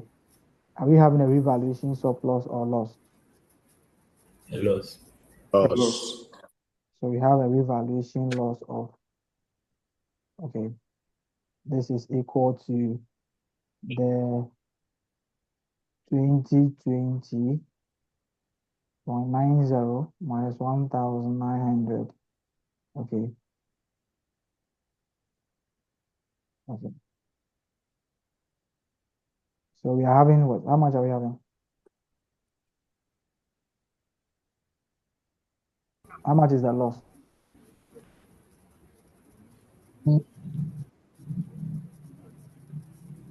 How much is the loss? Yeah. 120.9. 120.9. Okay, 120.9. But we had what? We had a revaluation loss of how much? We have a revaluation loss of how much in the previous year? It was a gain. It was a gain, isn't It was a it? gain of 77.2. Okay, so I was trying to, so this amount will be shared among profit or loss and what? The revaluation or the other comprehensive income. So this loss, we debit other comprehensive income of 77.34. It means that we go and remove the previous what? The previous gain over there. Then the difference we credit profit or loss. So we share the loss among the previous gain, and the remaining or the excess will go to profit or loss. What will be the excess there?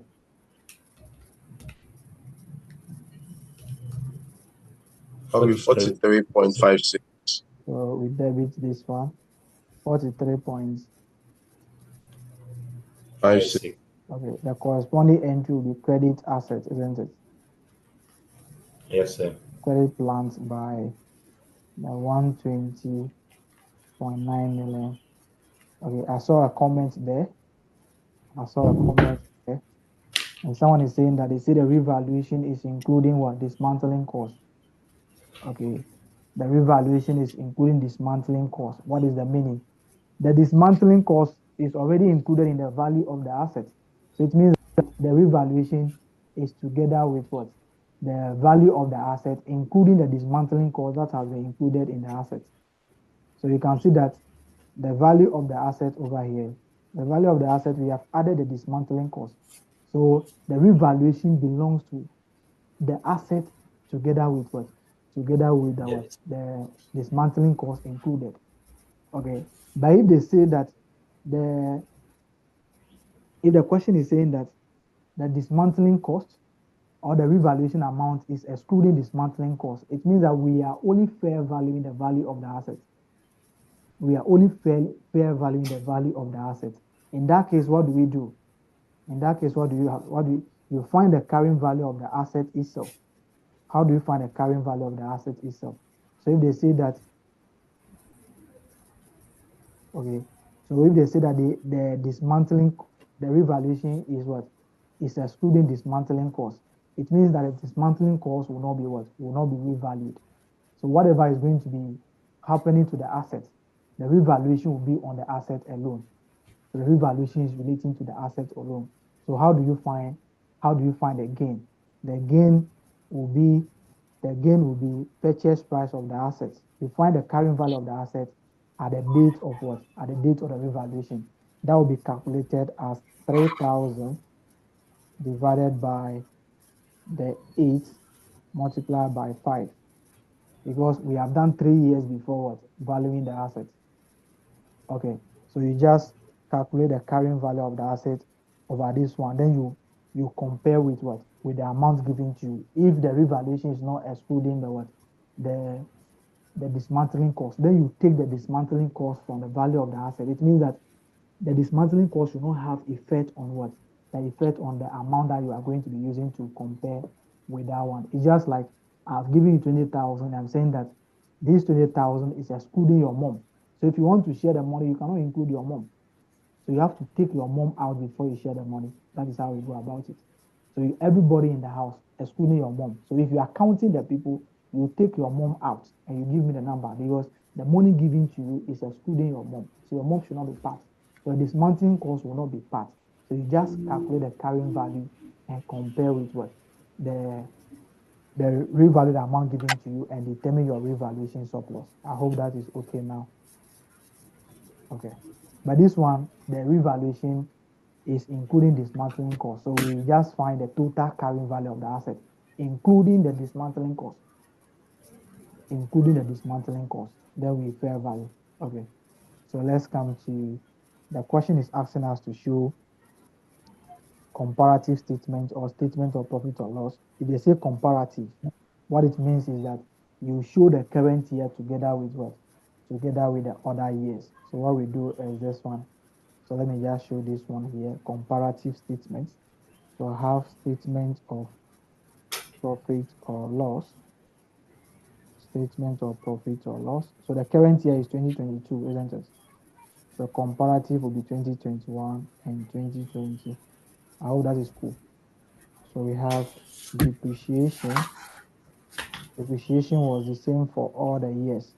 So we have 404 point what? 2, 404. So this is the comparative that they are talking about, 404.2. Okay, then we have the finance cost. Finance cost for each of the years. Finance cost was, this year was 30.80. The previous year, finance cost was 25.69. 25.69. And the last three, that was 23 point what? 23.35. So you have other comprehensive income. Other comprehensive income. We are going to be having okay, sorry. Part of the revaluation loss will come here. So revaluation loss, the excess amount will come here as 43.56 dash dash. Then we now have the OCI rather. Then we have the revaluation surplus. Okay, revaluation surplus was, so this one we are going to be having a revaluation of, so this year will be lost. We are reversing it, but we have the second year. Second year, that was a revaluation. That was the same figure. So we have 77.34, and this will be dash. So you come to the statement of financial position, you show the carrying value for each of the years up to now. So 2020, 2021 now, if you come to statement of financial position, your plant, which is an asset, will be 1,900 at the end of the current year. Do we agree? The revalued amount of the asset is now the carrying value. Do you agree with that? Yes, sir. Okay. So we have this to be, we now have the carrying value of the asset from last year. That will be, the carrying value will be 2425.1. And the first year, the carrying value will be 2829.3. 2829.3. Then you count your liability, which will be the provision. So we have the provision for this year. Provision will now be, this year, provision is 236. Provision will be 236. And the previous year provision was this one. The closing balance of the provision was 20205.2. And 2020, the provision was, 2020, our provision was 256.85.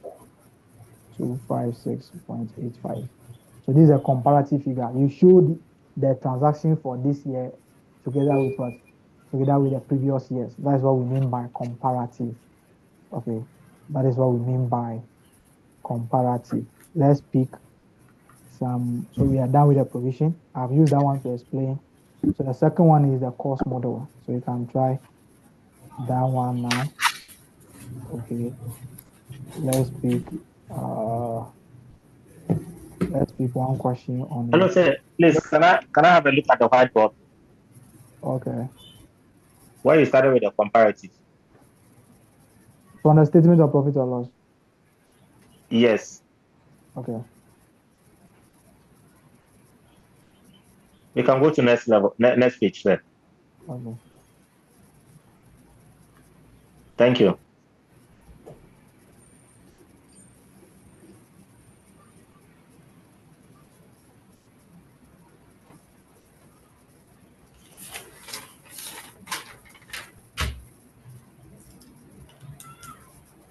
Okay, so we can move on now.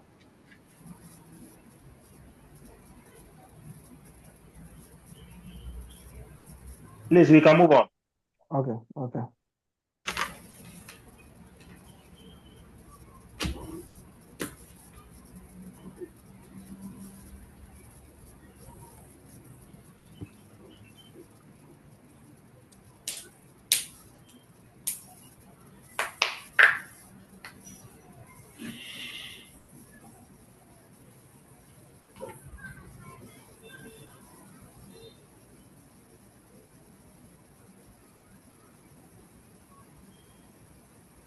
Okay, so let's take one question on the impairment. Impairment, we have a lot of issues here. We have a lot of issues here. So let's see if we can actually take one question. There are a lot impairment of corporate assets, impairment of subsidiary, and other issues. So let's take one. I will explain the second one, the fourth one, because the fourth one is the only one that maybe we might be finding difficult, because we have done impairment of subsidiary, and we also have done impairment of what? Corporate assets. So let's try the first one. Okay, so let's try the first one and see what we can do. So the first one. All right.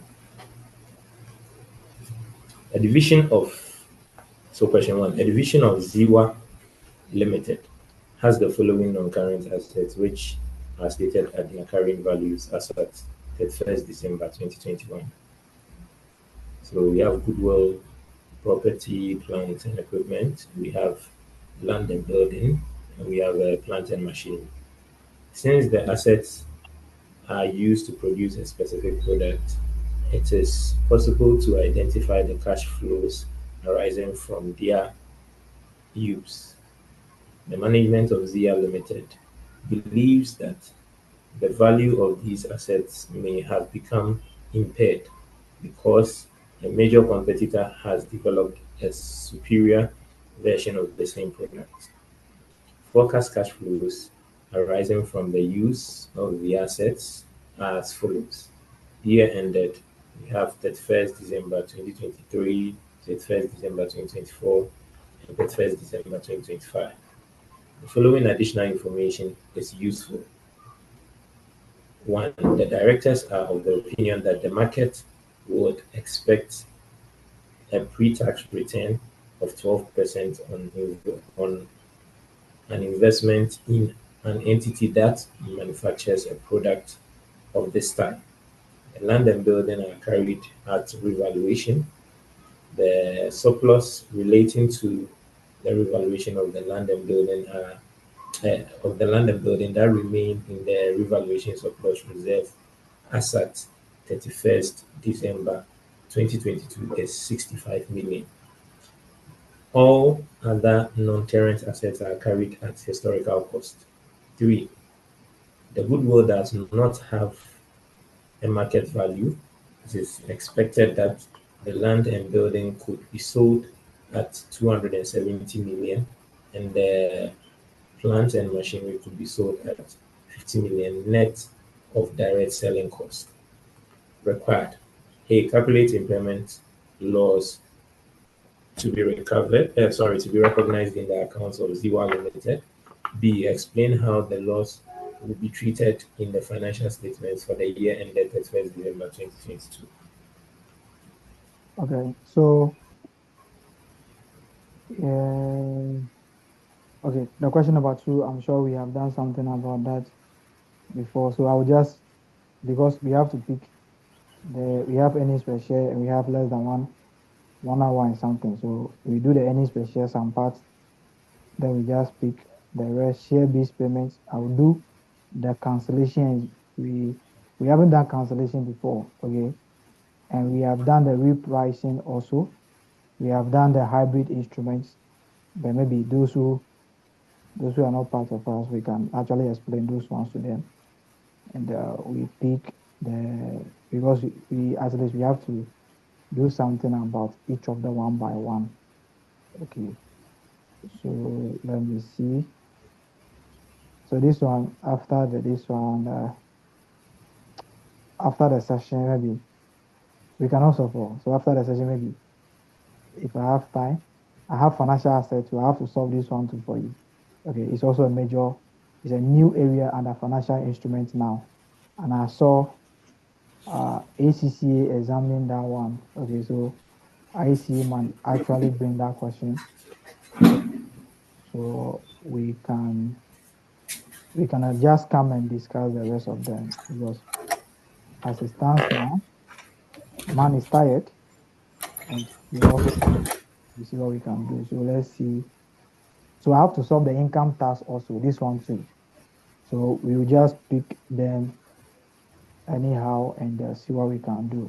Current asset for so the joint arrangements. I have to also talk about that one. Investment property is not necessary. Fair value adjustment too. I have to talk about that one. And okay, maybe agriculture also. So no, I don't have solution to them, but I have solved some of them in class. So maybe I can just check the working sheet if I have them there. But I don't have solution that I can just go there and pick because where I do pick questions from, there's no solution to them. Okay, so I don't have solution that unless I have to sit down and solve, and I'm a lazy person, so I cannot sit down and do them. So let's see what we can do and see. So let's pick that question, the impairment, then we just jump into them anyhow and see what we can do. Okay. So this one, when are we carrying out the impairment test? When are they carrying out the impairment test? 2022. Okay, the reporting date 31 December. Okay. So a division of Ziwa Limited has the following non-current assets which are stated at their carrying values as at what? 31 December 2022. So this is a carrying value. Since the assets are used to produce a specific product, it's possible to identify the cash flows arising from the use. The management of Ziwa believe that the value of these assets may have become impaired because of a major competitor has developed a superior version of the same product. Okay. Even if the question is not telling you that, the forecast of the cash flow will tell you when we are doing the what, when we are carrying out the impairment. Because cash flows should arise a year after the what? After you are carrying out the impairment or a year from the date of the impairment. We are doing this on 31 December 2022. That is why they are giving you cash flows to be what? Cash flows should be from 31 December 2023. So we are carrying out the impairment test. We are carrying out the impairment test on so let me have IS 36, question number 1. That was Ziwa Limited. Okay. So first of all, we determine the carrying value. If you are carrying out impairment test, at the date of the impairment, you have two issues.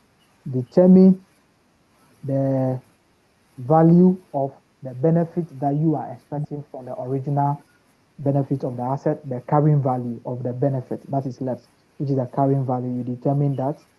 Then you determine the asset in its current condition now. What is the benefit you can get from the asset in its current condition? So you do that particular one. So we have given the carrying value. We have to still copy it. Okay. So the carrying value is now what? So the carrying value, we have goodwill. Goodwill of how much? Goodwill of 70 million. We have goodwill of 70 million. Okay. So we have property, plant, and equipment. Property, plant, and equipment of, we have land and building, and we have plant and equipment. So land and building is land and building. Land and building is what? Is 320. Okay. Plant and equipment is Plant and equipment is 110. The total carrying value is what?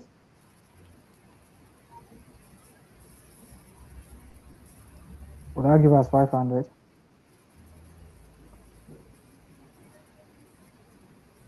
Okay, the Yes, total sir. carrying value is 500. So we have to determine the recoverable amount, isn't it? So the Yes, recoverable sir. amount is either the what? The value in use or the what? The net valuable value, isn't it? Yes, sir. Yes, sir. So let's determine the recoverable amount. First, let's determine the value in use. And Okay. so we determine the value in use. The value in use, we have the years over here, we have the cash flow, we have the discount factor, and we have the present value. Please, we always use the what? The before tax rate, and we use before tax cash flows. Okay, pre-tax Yeah. cash flows. We use pre-tax cash flows at the same time, pre-tax what? Pre-tax cost of capital. Okay, Yes. use the pre-tax cash flows and the what? The pre-tax, because the tax will be paid on the what? After the asset has been, or the tax will be paid on what the asset is generating. So the tax is not a direct what? Cash flow from what? From using the asset or operating the asset. So we don't use tax.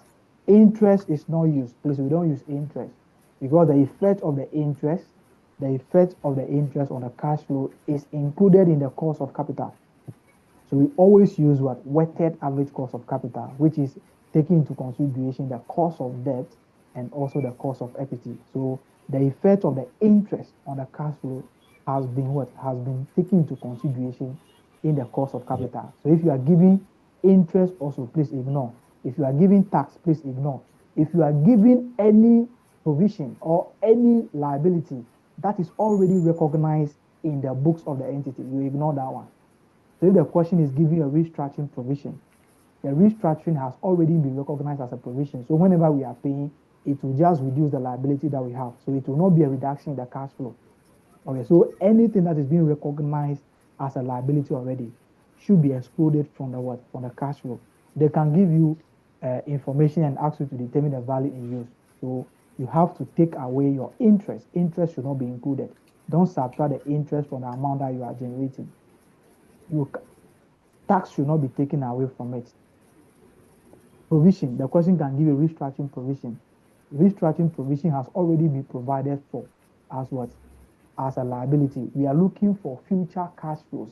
That is a sunk cost. That is a cost that has already been incurred. So that should not be included. Okay, so you have to pay attention to those ones. So we have 2023 being the year one. What is the amount that we are having?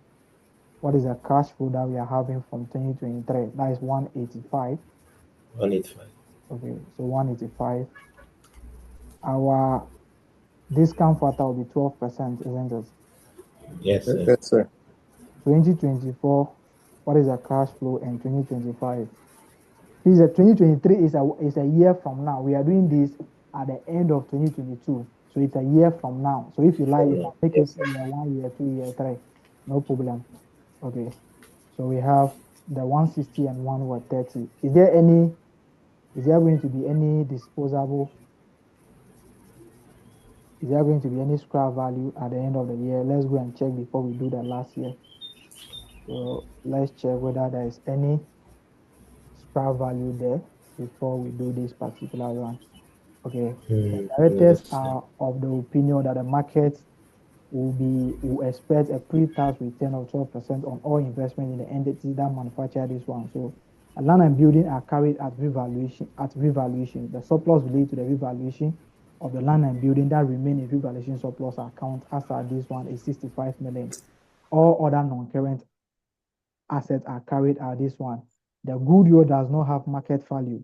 It is estimated that the land and building will be sold at 270 million and the plant will be sold for 50 million net of direct selling cost. What are this information that they are giving to you? What are they giving this information for?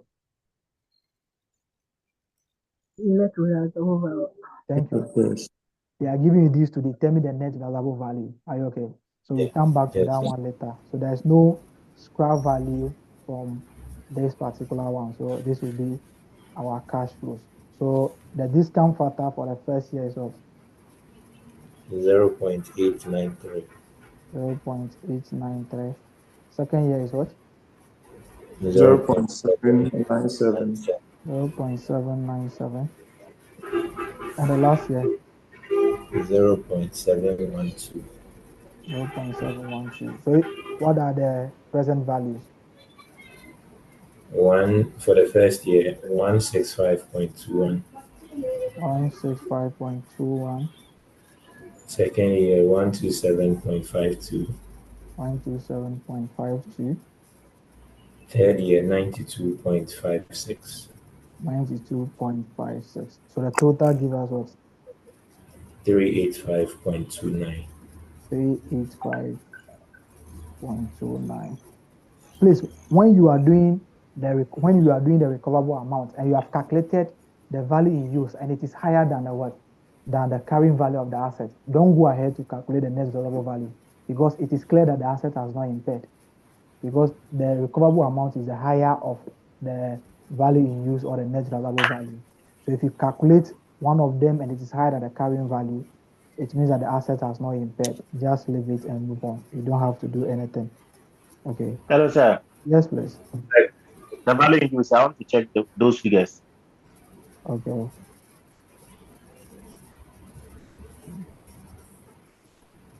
So come again with the last submission.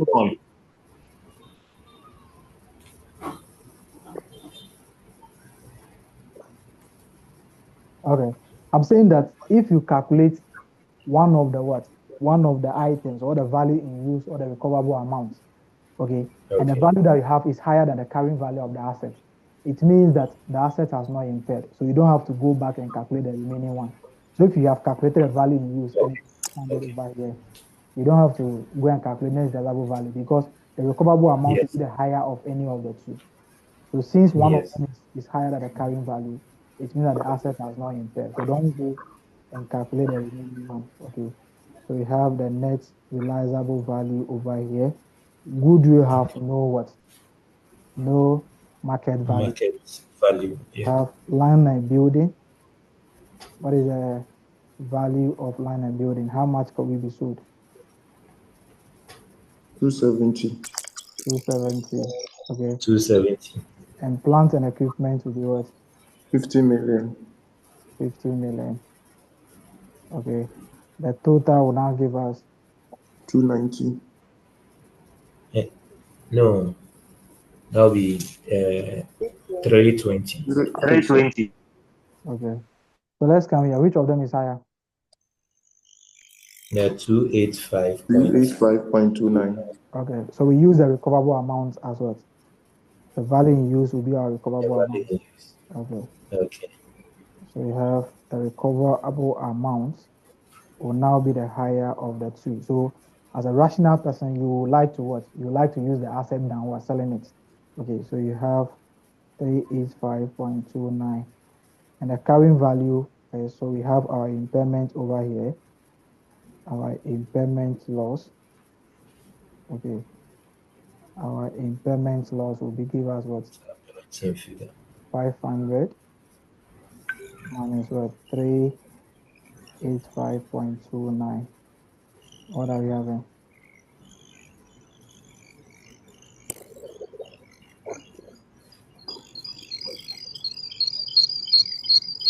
Ouch.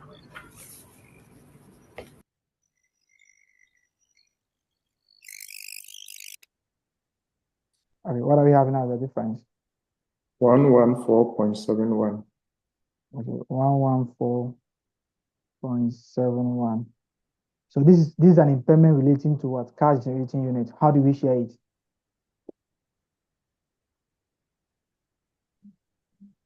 So the goodwill take will go. part first, and then we share it with their proportion. So the goodwill will be what? Like the pro rata. 70. Okay, the remaining will be what? Shared pro rata. Okay, the remaining. No, we have revaluation surplus in. No, I'm interested in the remaining figure. To be 44.71. Okay, 44 point what? 71. 71. Okay, let's come here. This one you just what pro rata. Are you okay? You cannot tell us that it is relating to build land and building or whatever. But let's come here. The land and building is having a market value of how much?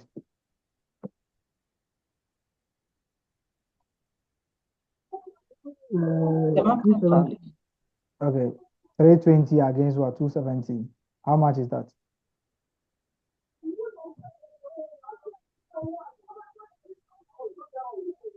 $270 against 320. It's 50. Okay. So this one you just pro rata. Are you okay? Because you can see that plant and equipment is reducing, the market value is reducing, and that so the question is not telling you that the remaining impairment is relating to an asset. No, they have not given you any specific asset that is reducing. So you just pro rata it between the two assets. Land and building and plant and equipment are all likely depreciable items, a likely impairment what items. So we now share this one based on their values now. So we have 320 divided by 430 multiplied by 44.71. Okay. Then we have plant and equipment. The plant and equipment will be 110 divided by 430 multiplied by 44.71. What are we having?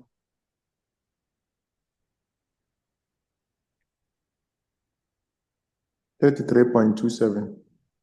33.27 for the first one. 11.44. 11.44. Okay, please let me see this one. You cannot remove what? You cannot write an impairment to an asset below its net realizable value. I will explain that now. Okay.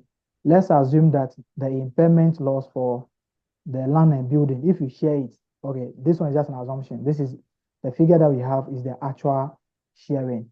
But let's assume that the share of the impairment for the land and building is actually 60. Okay. The carrying value was what? 320, isn't it? Okay. So 320, if you remove 60, you will now be having what? 260, isn't it? Yes, sir. Okay, but we can actually sell the asset in the market at what? 270. Are you okay? Yes, sir. So what you do is that you can only remove the asset up to what? Its net realizable value, the value that you can sell the asset in the market. The asset will be sold at 270. You are saying that it should be 260. No. So you cannot remove the carrying value of the asset beyond its what? Net realizable value. So if the impairment is 60 for what? For the land and building, what we do is that we write down this amount, the minimum amount that we can write, the 320 to a 270. So we just do 320 over what? Over 50, and we have 270. We can't write the asset below its what? Net realizable value. Many things, someone will ask me, I don't know what we are going to be using with the remaining 10. So you leave it. And you're not going to be recognizing the 10 in your statement of profit or loss as impairment. The only impairment will be 50. That is the only one that you are passing the entry for. So impairment will be limited or restricted to what? To the difference between the carrying value and the net realizable value. That is if the amount of impairment or the portion of the impairment is higher than the actual figure that should have been taken away. So we just debit profit or loss with the 50 and credit the value of the asset with the 50. The remaining 10, leave it. It should not be recognized. It should not be accounted for. Okay. But here is the case, this one, the impairments are no more than the difference between those figures. So we can actually share the impairments. So we are recognizing impairment of 114.7 to profit or loss. Then the question is asking to calculate the impairment, and the B part is how it should be shared, how it should be accounted for. So the impairment should be shared. Goodwill will be taking 70, land and building will be taking 33.27, plant and equipment will be taking 11 point this one. So after everything, you do your carrying value after the impairment. Very important to show it. So carrying value. Yes, please. Yeah, I think there is a mistake in pertaining to the pro rata basis. That is what? There's a mistake calculation. Because when you take the land and building, it's supposed to be 270 divided by 320. No, please. We don't share the value based on their market value. We share the impairment based on their carrying values.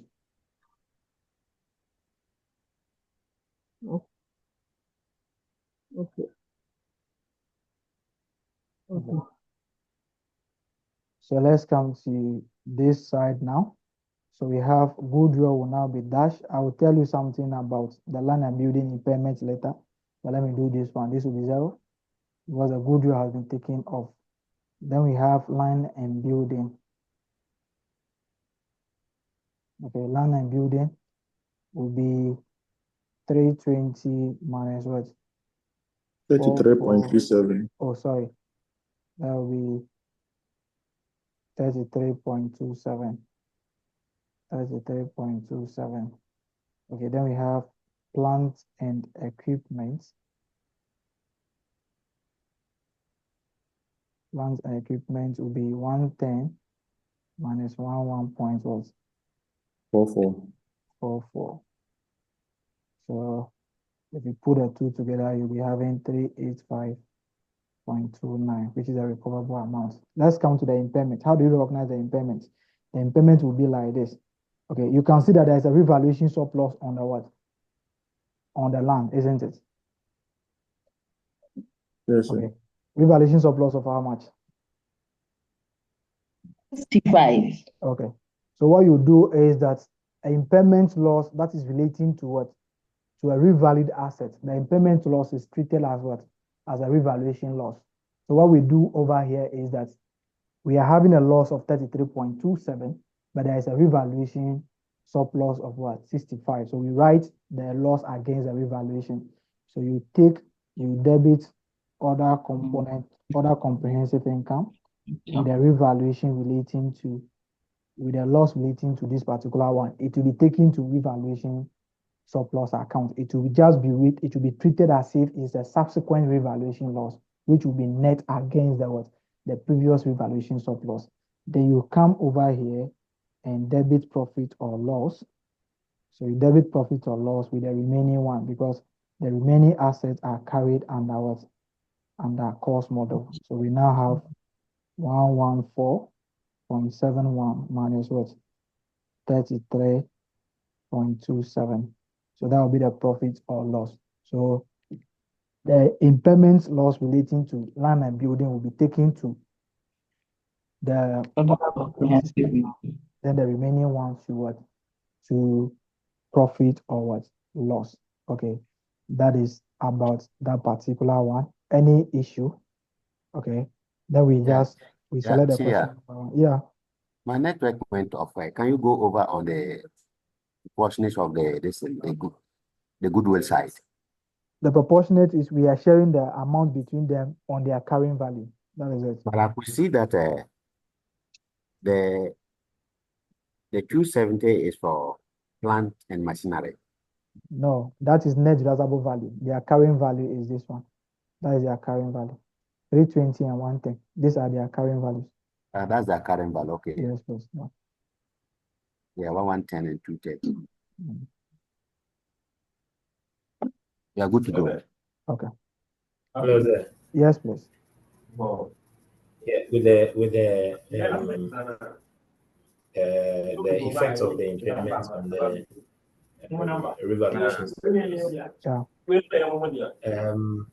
I don't know why we are debiting the P&L with the remainder of the impairment. What is the total loss on the impairments? Come again? What is the total impairment loss? It's 114.71. So that should be the figure that should go to profit or loss, isn't it? Okay, yeah, I get it now. Sorry. Okay.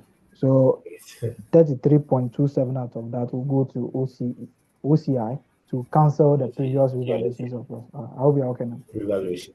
Okay. Yes, sir. Yes.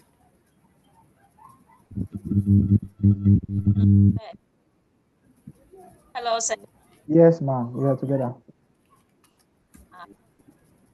Sorry to Your voice. arrived there 47.1. Wait, you're listening. I cannot hear you. Please, so I was asking, how do we arrive the 44.71 for the proposed 44.71. 71, Why is it 44.71? where we did the pro rata? We don't have 44. The 44 is the total goodwill. Okay. 70. Total goodwill is 114.71. I hope you're okay with that. Yes, sir. Goodwill will take 70 out of it. What will be the remaining? Okay. Okay. Thank you, sir. I was thinking we will use that to appropriate. Okay. No. It's goodwill is there. So the impairment will be shared. Goodwill will take 70. The remaining will be shared among them now. Okay. Can you explain the effect of footnote 2? What is the footnote 2? The footnote 2, we have done that. That is a revaluation issue. So any impairment on the land and building will be written against the previous revaluation surplus of the land and building, and that's what we have done. 33.27. Okay, explain how the loss will be treated in the statement. We have done that now. Let me now explain this one for you now. State the question number 4 so that I can explain this one.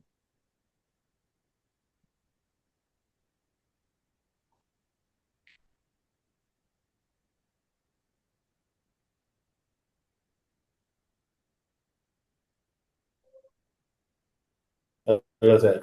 Yes, please. Am I to read? Yeah, you can. Question number 4, so that I could just explain that particular one. Okay. Question number 4. At the end of 20x0, entity K takes a plant for impairment. The plant is a cash generating unit. The plant's assets are carried at depreciated historical cost. The plant had a carrying value of 3,000 Ghana cedi and a remaining useful life of 10 years. The plant's recoverable amount, that is the higher of fair value less cost to sell and value in use, is determined on the basis of value in use calculated using a pre-tax rate of 14%. Management approved budgets reflect that at the end of 20x3, the plant will be reconstructed at an estimated cost of 100 Ghana cedi. Since K is not yet committed to the restructuring, the provision has not been recognized for future reconstruction costs. II. There will be future benefits from this reconstruction in the form of reduced future cash outflow. The approved budgeted cash flows of the entity in relation to the plant is as follows: years and cash flows you see respectively. The expected savings in future cash outflows as a result of the reconstruction incorporated in the approved budget is as follows. So we have the years from 20x4 to 20x10 as follows. Required. A. Compute the impairment loss to be recognized for the year 20x0, and B. At the end of 20x2, K becomes committed to the reconstruction. The costs are still estimated to be 100 Ghana cedi, and a provision is recognized accordingly.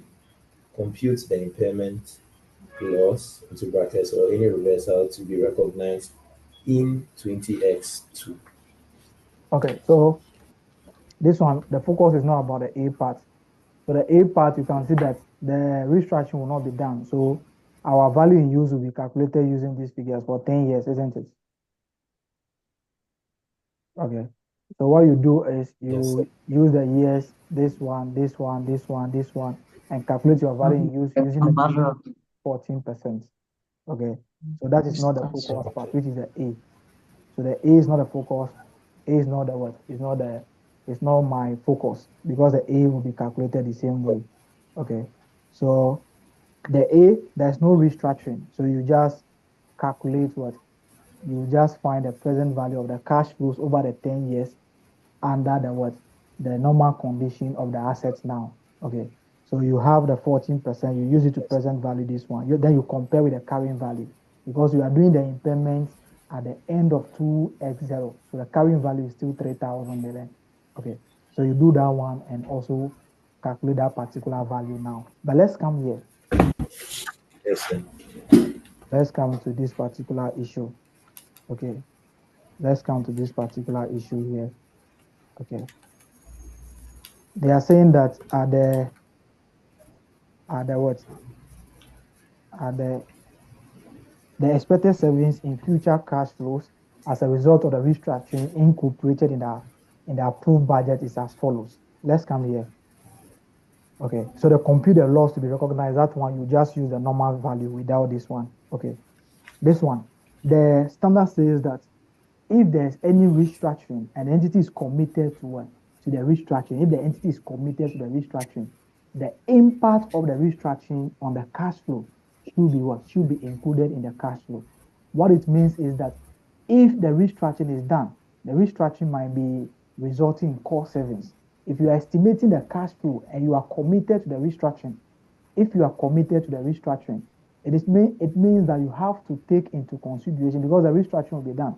So if the restructuring will be done at the end of the third year, so the asset will be used from that particular time now. So that particular time, what will be the extra benefit that the asset will be given to you? That particular benefit must be captured when you are estimating the what? The cash flow from now. So they are saying that at the end of 2x2, the entity becomes committed to the restructuring. The costs are still estimated to be 100 million or whatever, and provision is recognized accordingly. So this particular amount that we are talking about as a provision, okay, is the provision a capital expenditure? We don't know because the value of the assets is 3,000 and you are incurring a restructuring cost of 100. It means that that is a low value. It cannot be a capital expenditure. So they are saying that the provision has already been recognized accordingly in 2x2. So it means that the provision has already been recognized already. Provision has already been recognized. That is going to be a sunk cost, a past cost. It's not going to be part of what? Part of our cash flow now. It's not a cost that will arise in the future. We have actually recognized that particular amount already. We have recognized that amount already as a provision. So it's a liability. Any amount recognized as a provision already in the books of the entity should not be part of the cash flows. It's a sunk cost. It's something that is relating to something that is going to happen. We have already done that one already. So the provision has recognized as a liability which has been taken to profit or loss already. But if this particular restructuring should be a capital expenditure, then it means that we have to wait till that time. Then we what? We pay that particular amount. So we capture it as what? As a payment in the year 3. But this has been recognized as a provision. Any amount recognized as a provision already should not be part of our cash flow. But let's come here.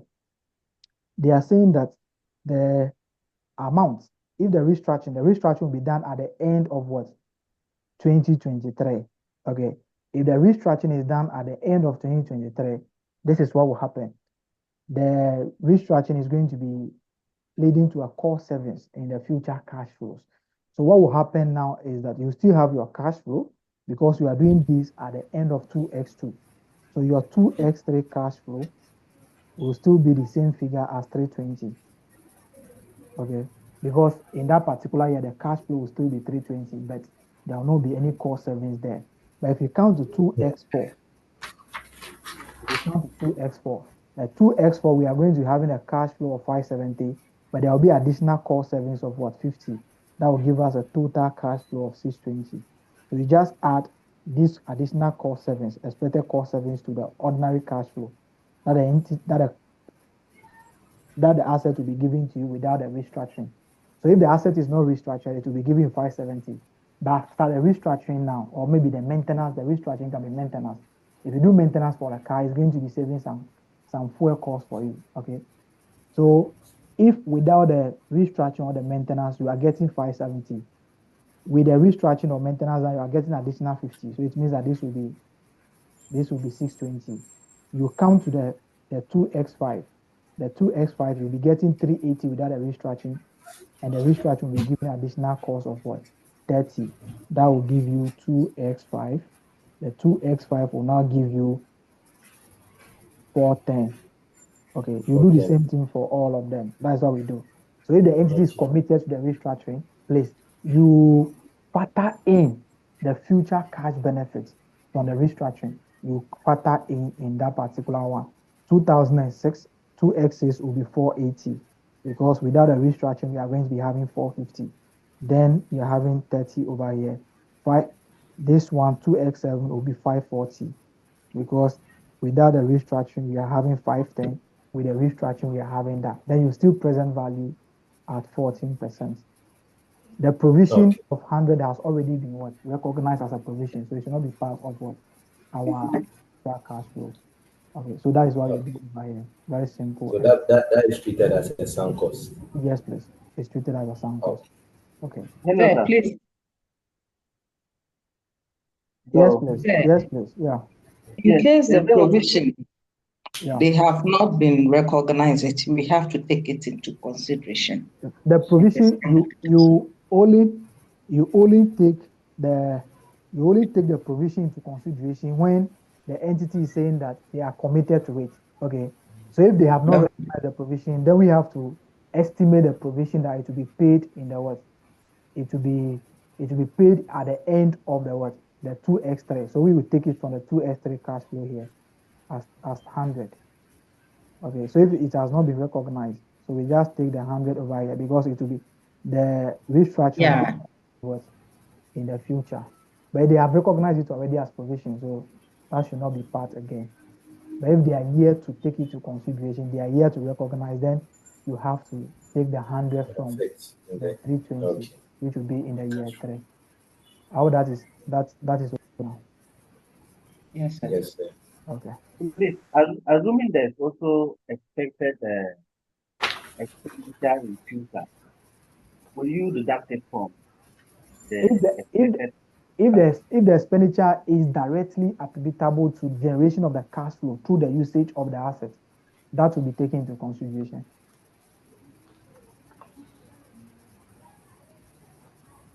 If the expenditure will be like you buying fuel for the what? You buying fuel for the what? The assets. You can see that if you don't buy fuel, you cannot use the asset to generate the cash flow, isn't it? So all those future expenditure that is necessary to generate the cash flow will be taken into consideration. So they can give you salary of employees depending on the product that this thing is going to be what? Is going to be producing. So they can give you salary of workers. So the salary is a cost. In that case, you have to deduct it. You have to deduct it for every year. So you use the cash, you use the future cash flow that are related to the generation of the what? Of the amounts. So if it is a revenue, the benefit over here can be from the revenue that you are going to be receiving from the what? From the product that you are going to be using the asset to produce. So that will be revenue. Before you can generate revenue, you have to pay people to produce the item. So the cost will come there, the salary will come there. You have to buy inventory before you sell. So those costs, it's just like how we do. I don't know whether most of us we have done what? Financial management, how we determine cash flow under financial management. So we use the future cash flows. What is the money that we are expecting in the future? What is the expected cost that we are going to be incurring to generate that? All those amounts will be taken away. But any provision, either it is going to be settled in the future, if it has already been recognized as a liability, it means that we have done a treatment for it already. So the provision has been taken to profit or loss already. So it is not going to be having any impact.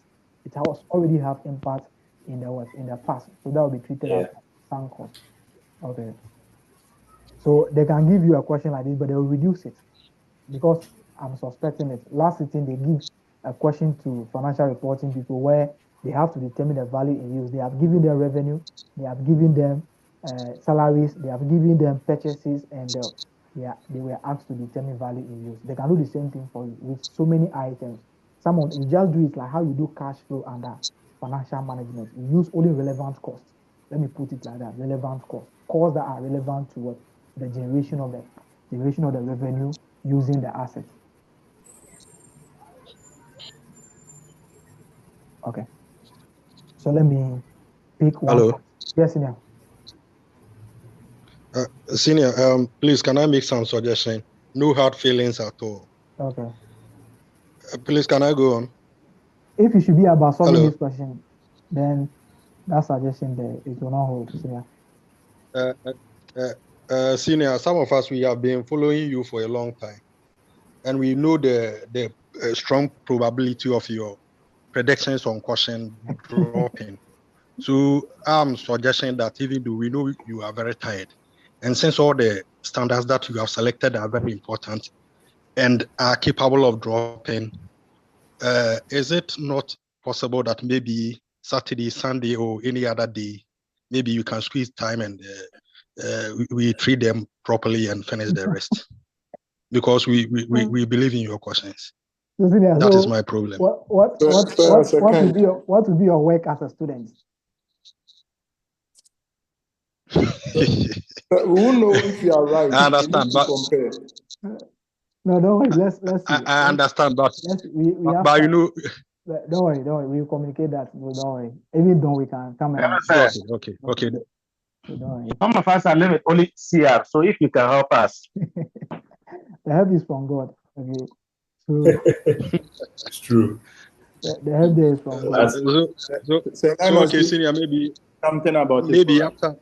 So we right will after do, I'll communicate that. But this one, thank you, sir. I'll be maybe all the intervention will be done on that will be 30th of this month. So maybe we can use maybe Saturday. So maybe you can go through them, then we also come and discuss them and move on. That will be fine.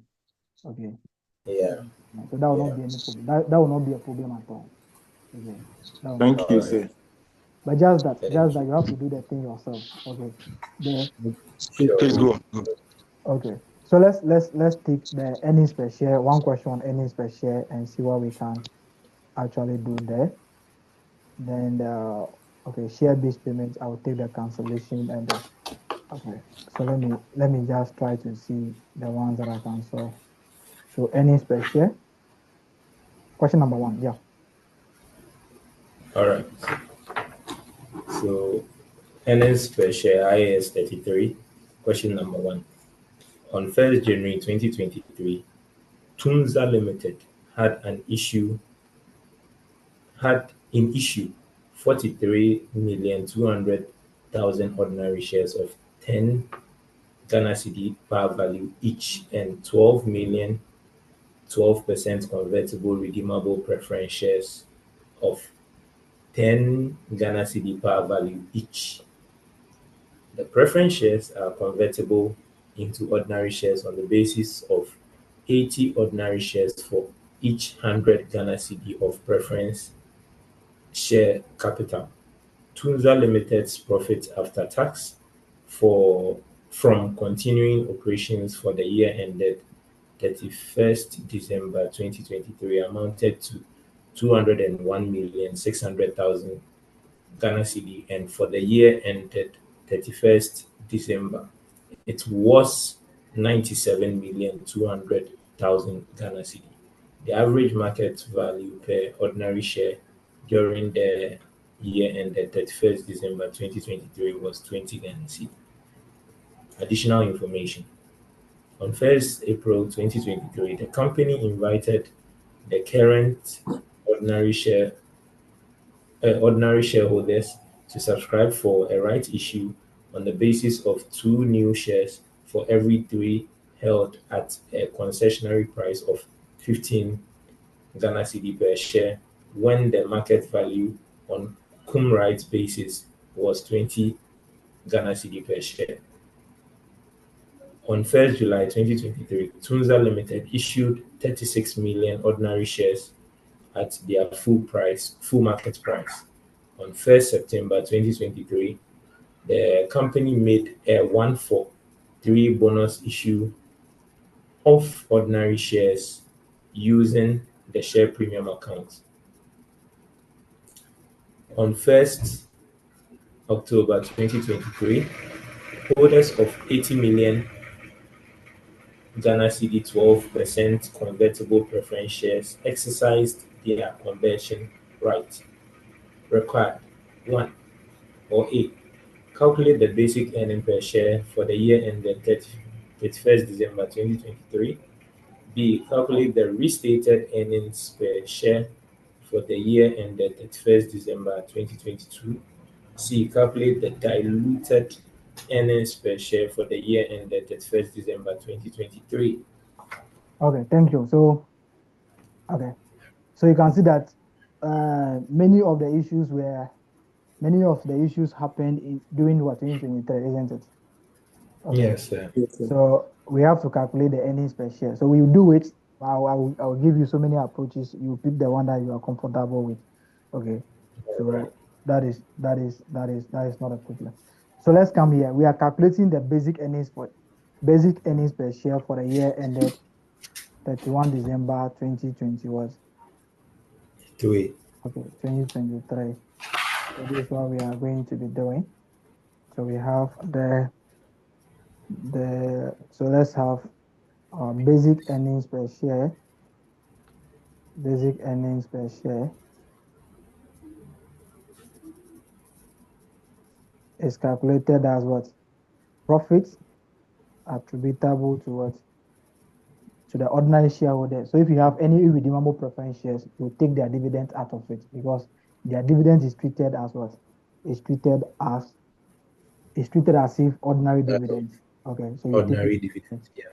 But the redeemable preference shares, their shares are treated as a financial liability, so their dividends are treated as finance cost, which has already been taken away from the profit. So you always have to pay attention to this one. But if the question is asking you to calculate the earnings per share for a parent company, you use the profit attributable to the parent. Then you use the ordinary shares of the parent because the NCI is not part of the owners of the parent. So we are calculating the earnings per share for what? For the owners of the parent. So we use the earnings attributable. What is the profit for the parent divided by the number of shares of the parent? Okay, if you are doing it for group. So the question can give you profit attributable to the ordinary shareholders or the profit attributable to the parent and profit attributable to NCI. NCI are the parts that the parent is not controlling. So we want to know what is the earnings per share for the parent company. So we use the profit of the parent company divided by the number of shares of the parent company. So let's come to this place. The problem will always be how to calculate our weighted average cost of weighted average number of shares. Okay, let's come here. Let's come here. We do it with so many issues, and you pick the one that you like. Okay, let's come to this one. I'll do it very simple.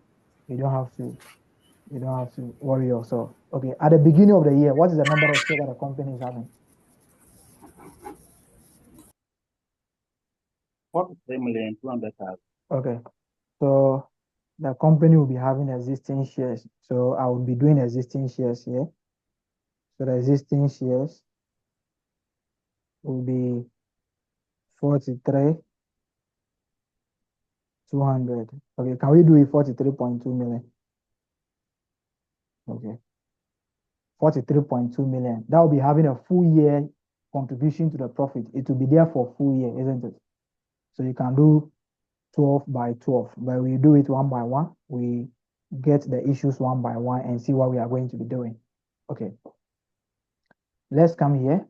On 1st April, that is 3 months to the start or 3 months into the year, the company invited the current ordinary shareholder to subscribe for what?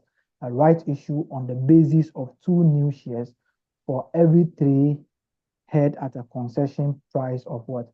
15 cedis per share, when the market value on right basis was what? 20 per share, was 20 per share, 20 per what? Per share. Okay, so this is what we are going to be doing. Okay, this is what we are going to be doing. A very simple one. Okay, let's come to this particular issue. This will be April to December. This one, the shares that will be here will be April to December. Okay, let me just do it let me do the one that you are comfortable with first. So we have January to what? January to March. Okay, January to March. The shares that will be there will be 43.2 2 million. I hope that is okay, isn't it? Okay. Then let's come to April. April now to when? So when was the additional one done? So we have April to June. So the first issue was 1st April. The second one was what? Was 1st July. So what will happen over there is we have the April to June. So April to June, what will be the shares that will be there? Okay. Yes, sir. April to June, what will be the shares that will be there? Then July, when was the next issue? So the next issue was the July, the next issue July was, that would be August. to August. Yeah. But the second one was September. So we have July to August. What will be the number of shares that will be there? That is also there. Then we have September. September. I'm sure that will be to December or something. Yes, September to December. Okay. Okay, September to December, that will be cool. But the last one, we are going to be doing last one separately. So based on the number of shares that are issued, we can do September to, okay, can I do September to, okay, let me do September to December. Okay, let me just combine the one that has been exercised together. So we have September to October. Then we come to the October to December now. I hope that will make sense. Yes, sir. Okay, so September to October. Or 1st September to, so that will be only 1 month, isn't it? Yeah, so September, Okay. just So September. let me say September to September, the beginning. Then we have October to December. I hope that is okay now. Yes, sir. Okay. So we just take it one by one and move on. But I will come and do a different one for you. You pick the one that you are comfortable with. So let's come to the first issue. Okay. The first issue was a right issue, isn't it? Yes, sir. Okay. Yes, Right issue will bring in a certain amount of money at the same time. Will also be bringing a bonus issue, isn't it? Yes, sir. Okay. So what we are interested in is to know the bonus issue part of the right issue. So we are issuing a certain number of shares. What portion are we issuing for market value, and what portion are we issuing for as a bonus issue? What we do is that we normally find the price of the shares after the right issue. We normally find the price of the shares after the right issue. So under normal circumstance, if we are not issuing the shares at the discount, how much should each share be issued? That is the price after the right issue. What should have been the average price that we should have issued the shares, taking into consideration all things that should be possible. So we always look for what we call theoretical XY price. Okay, so you look for the theoretical XY price, and that will give you the existing shares. Okay, so we have the existing shares. So let's look at this one now. We are taking, in the new shares now, we are taking 2 for every 3 shares that we already have, isn't it? 2 for 3. Yes, sir. So bring 3 of your existing shares and take 2 new. So we have 2, yeah. On unit basis, we are given 3 multiplied by what? What is the market price of the old shares? 20. Okay, the question will give you that. So on weighted average, that will give us 60, isn't it? Yes, Okay. sir. So we have the right issue. The right issue will give us 2 multiplied by, I'm sure that will 15. Yes, sir. Okay, that will give us 30. So on unit basis, that will give us 90, isn't it? And this will give us 5 shares. So our theoretical XY price will give us what? 90 divided by 5, isn't it? Yes, sir. What are we having? 18. Okay. From this one, if I want to do the next one, I will do this one very simple. So what do? We find our right issue fraction. The right issue fraction is just the what? The fraction including the bonus issue. Okay, so we come here, the right issue fraction will be our market price before the right issue divided by the theoretical XY price. That will give us 10/9. Is that correct? Yes. Okay. Yes, sir. So what we do over here is that if you are doing it the way we are doing it, you apply the right issue fraction to the shares that were there before the right issue up to the date of the right issue. So the bonus element over here will be based on shares that you have at the beginning. The right issue is coming with what? It's coming with a full market value, and the full market value will be the 15 cedis. But we should have issued the shares at 18 cedis, but you are issuing at 15 cedis. So it means that you are issuing the share at what? At 3 cedis, which is a bonus. We find the bonus elements. Yes, please. The right issue, 20/18. What to give a 1/9? 20/18. 2 No, go here, it's 10 10. over. 2 Yeah. will go to the top 10, 2 will go to the down 9, 10/9. The 20 is divisible by 2 and 18 is divisible by 2.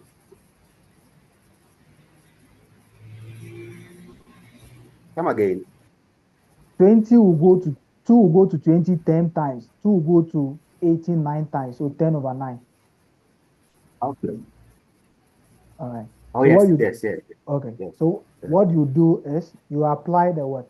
The bonus fraction. This is just the what? If you want to get your shares that are bonus. So the bonus will be on the shares that has been there before the right issue. So you come here and do 10/9 multiplied by 3/12. These shares will be used for what? 3 months. Okay. Then you come to April. You come to the April now. The April after the right issue, what will be the number of shares that a company is going to be having now? Okay. Let's determine that. The company will do the right issue on the existing shares, and that will give us the shares, the right issue shares, the right issue shares, the right issue shares will give us 2/3 multiplied by 43.2 million. Do you agree? Yes, sir. Okay. What are we having? That's 28,800. Okay, so 28.8, isn't it? Yes, sir. Okay. So we are going to, this is not a figure, this is not money. So this is the shares that we are going to be getting from the what? From the Right issue. okay. Then we add it to the existing shares, isn't it? Yes, sir. So Yes, the sir. total shares from that date will be 43.2 plus 28.8. What are we having as the total shares from April?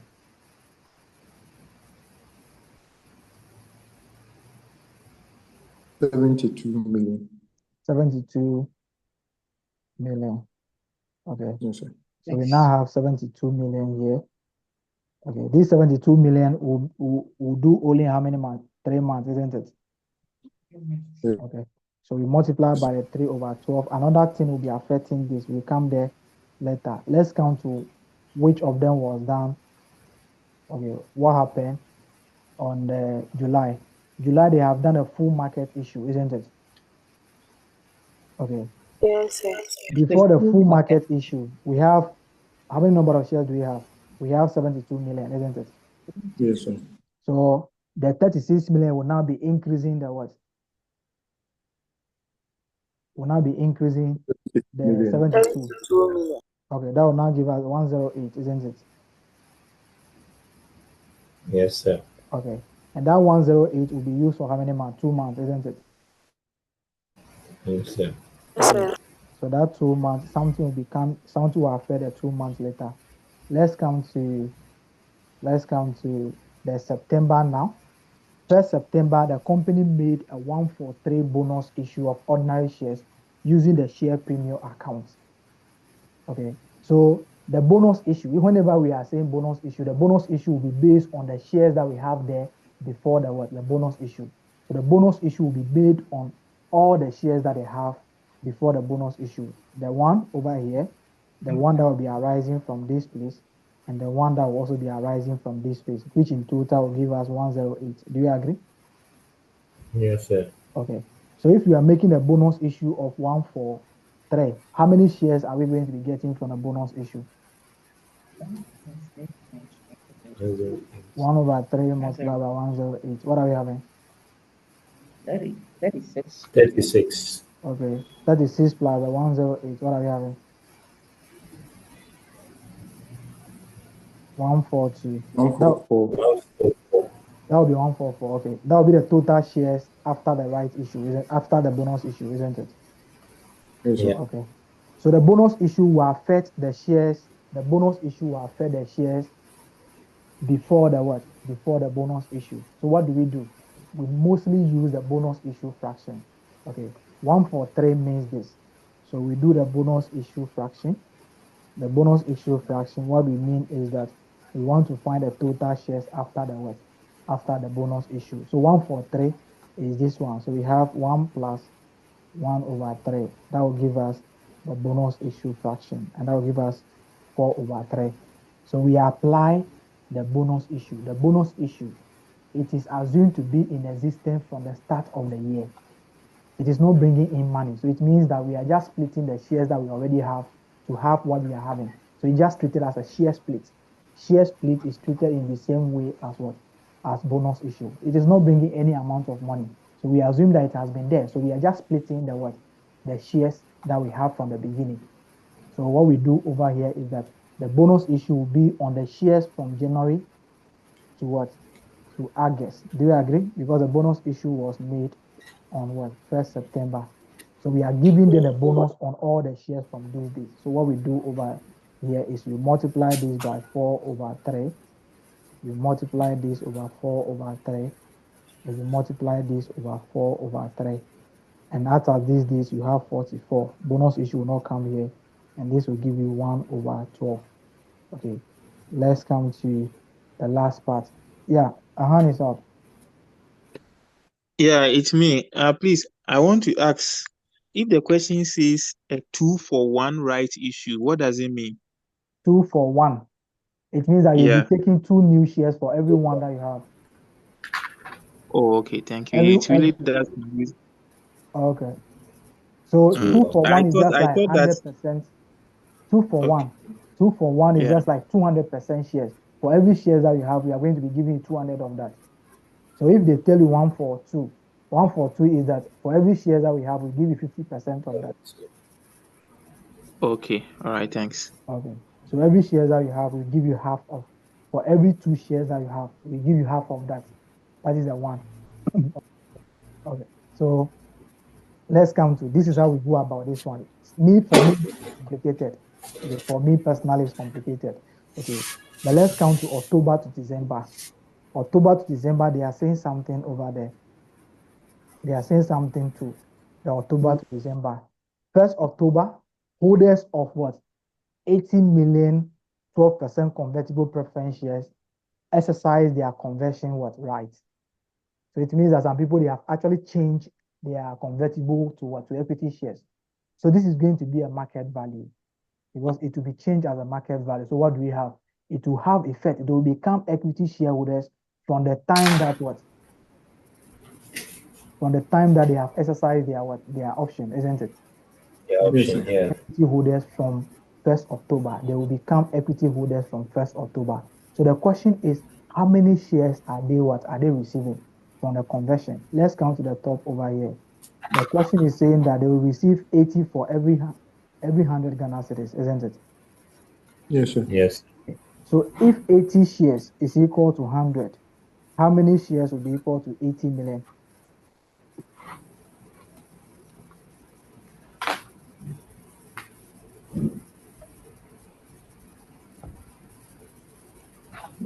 They said if 80 shares equals 100. Okay, if 80 shares is equal to 100 cedis, and this will give us 80 million. So if 80 shares is equal to 100, how many shares will be equal to 80? 0.8. Yes, 800 shares. That will be 64 million. Okay, someone is saying 0.8. Okay, the way you calculate this is just 80 over 100 multiplied 64. by 80. What are you having? 64 million, isn't it? Yes, sir. Okay. But what is the number of shares that we have before these people have converted their shares now? We have 144. 144. Then if you add a 64 to it, what are we having?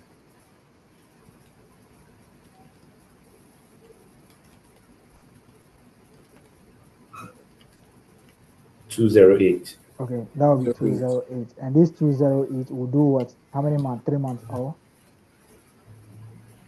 Yes, sir. okay. Yes, sir. October, November, December. So that will be 3 over 12. So let's calculate our answers one by one now. This is the long process that we know. Okay, let's see if we can break the simple one. So I'll break it down, then you see how you can go about it. Okay.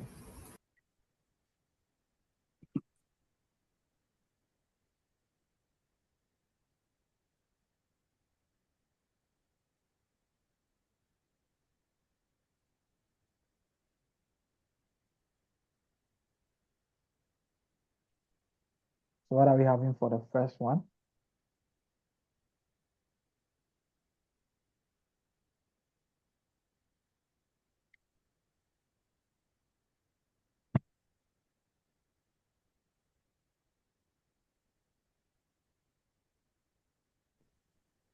$16 million.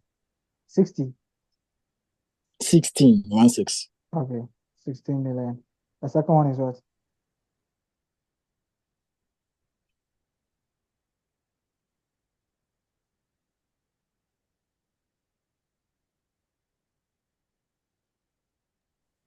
$24. Okay, 24. Okay. The third one is what?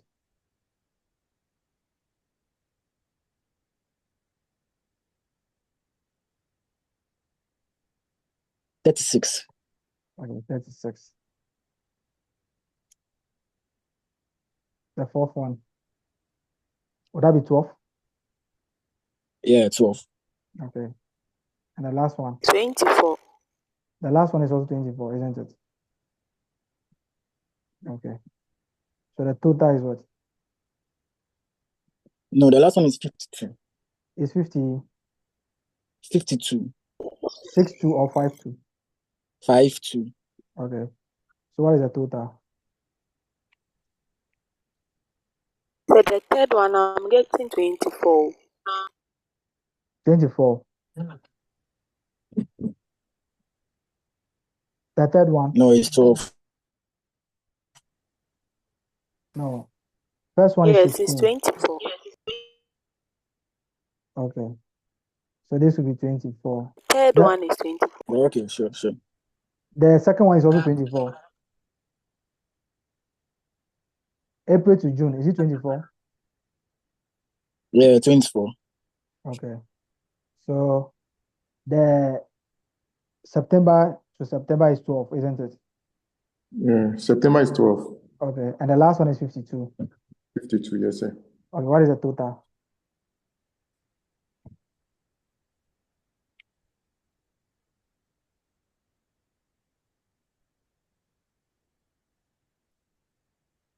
So 128. And our earnings for the year is what?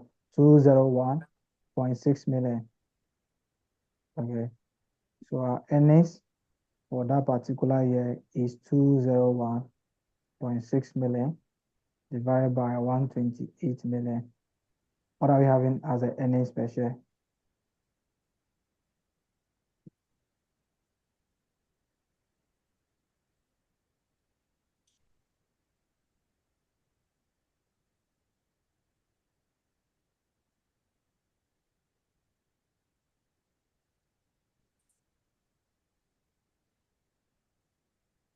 $1.58. Okay. So 1.58 per share. Okay. So let me use different one to calculate the 128 now. Let's see if that will make sense to us. Okay, let's come here. Whatever be the case, you have to calculate your theoretical XY price. It's 18, isn't it? Okay. How many shares are we issuing from what? The right issue. We have agreed that it's 28.8, isn't it? The Yes, right sir. issue is 28.8, isn't it? Okay. Yes, sir. Under normal circumstance, that 28.8 should be issued at 18, but we are issuing at 15. So it means that we are receiving 15 million as a market value, and we are giving 3 Ghana cedis per share as what? As a bonus issue.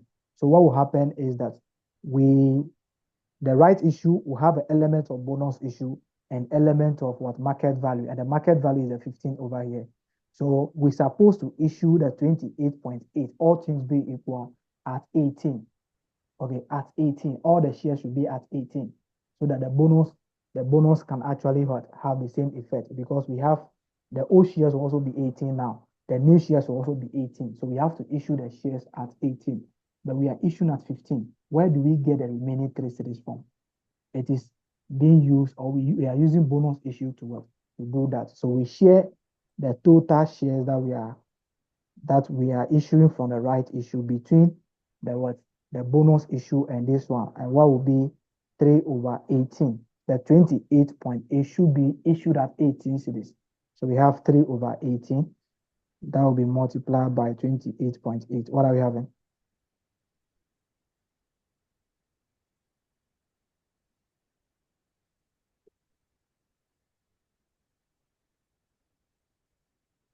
$4.8.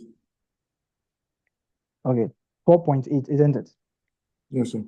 Okay, if the bonus issue is 4.8, then what would be the right? What would be the market value, the full market issue? What would be the market issue? Okay, the difference would give us what? That will be 15 over 18 multiplied by 28.8. Would that give us 24?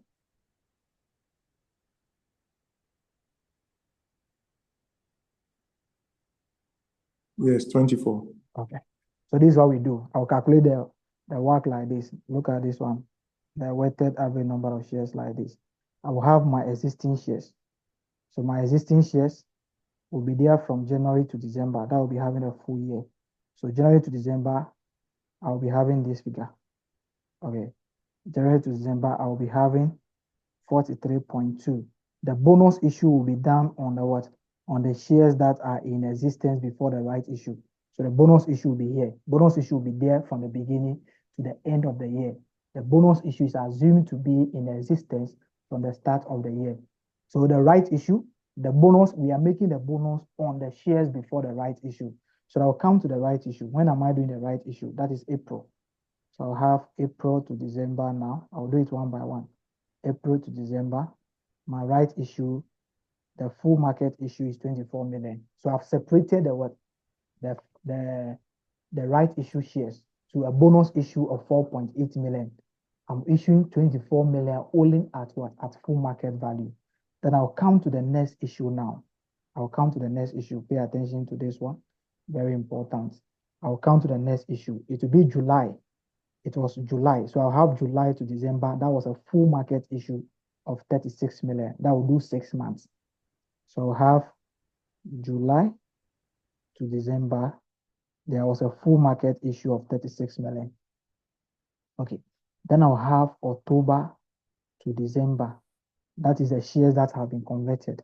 Okay. Bonus issue is going to be in existence after all. So the bonus issue is not going to be having any effect. We don't time apportion bonus issue on the date that it has been what? It has been issued. Okay, let's come here. The bonus issue was done on 1st September 2023. The bonus issue was done on what? 1st September 2023. The bonus issue will be affecting all the shares there, all the shares that were in issue before the bonus issue. So it will be affecting the shares which will be on January, the shares that will be on 1st April, and the shares that will be here, and these shares will not be here. So it will be affecting the shares that were in the existence before the what? Before the bonus issue. Bonus issue is made on to the existing shares that we have. We make bonus issue from the results. So it will be made on the shares that we have, the existing shares that we have. So that will be the shares for the beginning, 43 plus the bonus issue that was made in the right issue. Then we do 143 out of that. The full market value over here will be 143. The shares that we have, the market value that we have, 36 million, will also be 143. Then this one will not be having any bonus issue because the bonus issue has been done before they converted their number of shares. So let's come here. This is what we are going to be having. Okay, a very simple exercise over here. Okay, we are doing 143. So if you are doing 143, what will be the bonus issue on the 24 million?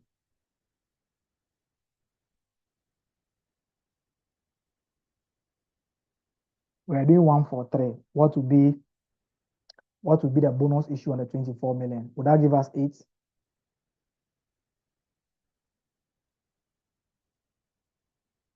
So this will be here for 9 over 12. This will give me 12. Bonus issue will be on this one. That will give me 12. That will be 9 over 12. The bonus issue will be on these two amounts. It will be on these two amounts, 43.2 plus 4.8. What are we having as the final figure?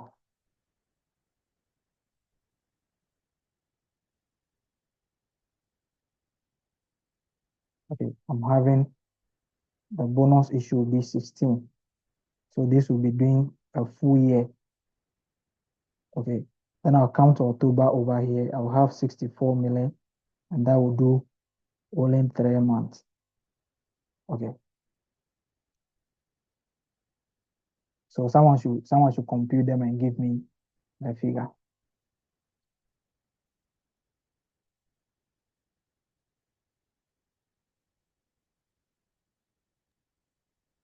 Sir, Yes, please. please, from July to December, the time, is it 6 Sorry, over 12? supposed to be Or 6. 9? Sorry. Okay. That should be 6.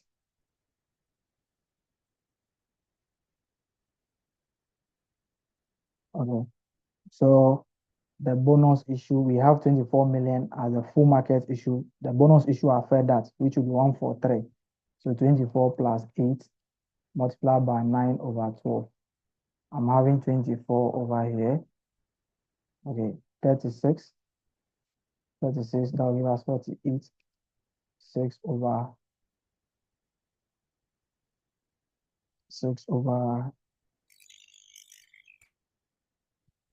I'm having 24 for this one. Then the last one will be 64. And the last one is 16. The last one is 16. Okay, put all together. Yes. That will be 128, isn't it? Yes, sir. It's the same figure that you are getting, but just that, look at this one. We have 24 somewhere. And if you put these two together, you can see that it's 64. Okay. So, okay, this, for me, this one there, although I can do this one, but it's always complicated for me. So what I will do is that I know, just establish the shares that will be affected by the bonus issue. So the right issue, there's a bonus issue element on it. Okay, let's come here. The theoretical XY price supposed to be the price at which the share should be issued. So the 28.8, okay, the 28.8 that you are issuing, which is the bonus issue. How do we get it? The right issue will be based on the shares that are in existence. So that will be 2 over 3 multiplied by 43.2. So the shares at the beginning of the year, that is the shares that you do the bonus, the right issue on, and you are going to be getting 28.8. This 28.8 should be issued at what? 18 cedis. But you are receiving only 15 cedis. It means that 3 cedis out of the what? Out of the 18 is for free. So if 18 is this figure, what will be 3 cedis? The 3 cedis is the bonus element because you are receiving 15 out of 18. So the 3 cedis is the bonus element. So find the bonus element. If you find the bonus element, you are getting 4.8. So if the total shares that you are issuing, the right issue is 28.8, and the bonus element is 4.8, it means that the full market value will be 24. The bonus issue will be made on which one? It will be made on the shares before the right issue. And the share before the right issue is the shares at the beginning. A bonus issue is not going to be time apportioned if it is on the shares that has been at the beginning. It will do a full year. So you add it to this one and do a full year. So at this one, you'll be having 43.2 plus the bonus issue that has been made on the what? On the existing shares. You'll be having something like 48. That will be the shares at the beginning. That will be the January to December full year. Okay. Then April to December, that was when the right issue was made. And the right issue, the full market value is 24. The full market value will have a contribution to the profit from the time that it has been issued. So the people are bringing money from what? April to December. That will do a 9 months. Okay. Then July, you have done what? A full market value issue too. That particular full market issue will have a 6-month contribution to the profit. So you put it over there. On 1st September, you have made a bonus issue. Bonus issue will affect the shares that are in existence before the bonus issue. So from the beginning, we have 48 million, which is the 43 plus the bonus issue. Then we are doing 1 for 3. So 1 over 3. That will give us 16. So it means that the 16 will also be there from the beginning to the year. So you add it. Okay. Then 24, the bonus issue will be made on the 24 also, because the 24 has also been there before what? Before the bonus issue. And that will be 1 over 3 multiplied by the 24. You are having 8 as the what? As the figure. You add the 8 over here. Or someone can do this by doing the bonus fraction. 4 over 3. You'll be getting the same figure that we'll be getting over here. Then you multiply by 9 over 12. Okay. Then the bonus issue affected the 24. July, there was issue at July. So the bonus issue was September. So the bonus issue affected the shares that were also issued on July. And that will also give us 1 over 3 multiplied by this one. What is the shares that we are receiving from the bonus issue? That will be 12. So you add the 12 plus this one. The 12 will have effect from the time that these shares were issued. So the bonus issue will take effect from the time that the shares were issued. The shares were there from July. So the bonus issue will be made on them from July. So you do that, that will be having 6 months. You do the 6 months.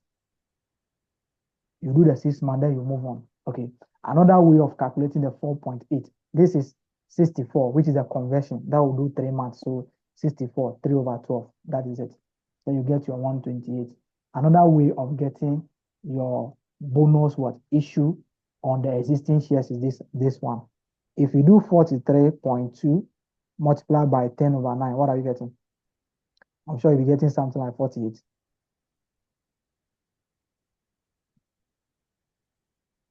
$43.2 multiplied by 10 over 9. Are you getting 48?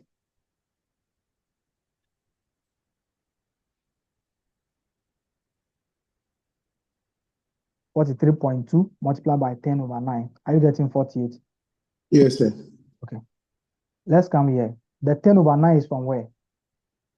Is that 10 over 9 is this one. This 10 over 9 is just, we are just looking for the bonus fraction or the bonus element on this one. And this one, if you multiply, is 48. You have 43.2 now, and it has moved from 48. What is the difference? The difference is 4.8. So it means that the bonus element, the bonus issue on this year is 4.8, and the total share is 28.18. Just separate it. What is the full market value? Full market value will have contribution to the profit from the time that it has been issued. 24. Bonus issue will just be like you are splitting the shares that you already have. So that will be there from the beginning. Then you just move on. A very simple exercise.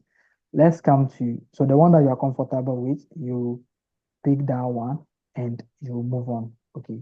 Let's come to let's come to the second part. They are asking you to calculate the restated what? The restated basic earnings for this one. Okay. So the restated basic earnings for 2023. What you do is you calculate the earnings for 2022 first. Okay. The earnings per share will be the shares over there. Okay. What is the earnings for 20? What is the earnings for 2020? What will be the earnings for 2022? What is the earnings for 2022? 97.2. 97.2 million, isn't it? Yes, sir. Okay. What will be the shares over there? What will be the shares at the end of that date? It will be the 43.2. Do you agree? Because no issues, all the issues that happened during this year, has been there. All the issues that happen is relating to the current year, isn't it? Yes, sir. Okay. So you first of all calculate your earnings for that year. Then you now apply the effect of the bonus issue on those ones. So let's come here. What are we going to be having? So we just multiply this by the 9/10. You turn the right issue fraction upside down, multiply by 3/4, which is a bonus issue fraction also. Okay. Or I will give you the answer for this one. Okay. Do this one, then I'll give you an answer that you should be having now. So we have 97.2 divided by 43.2. Okay, that will give us 2.25 multiplied by 9 multiplied by 3 divided by 40. I'm having 1.51 or 1.52. Yes, sir. Correct. Okay, 1.52. You can also calculate the 1.52 like this. Very simple. Come here. The basic earnings per share for 2022 will be this one. Okay. So you just look at the effect of the bonus issue on the shares at the start of the year. So we have 97.2 divided by what is the value of these shares now? The bonus issue that has been made on the existing shares, it has increased the shares to 64 million.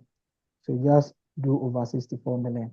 That is so the shares that should have been there at the beginning of the year should have been this one. The bonus issue for the 4.8 plus this one plus this one. So what are we having?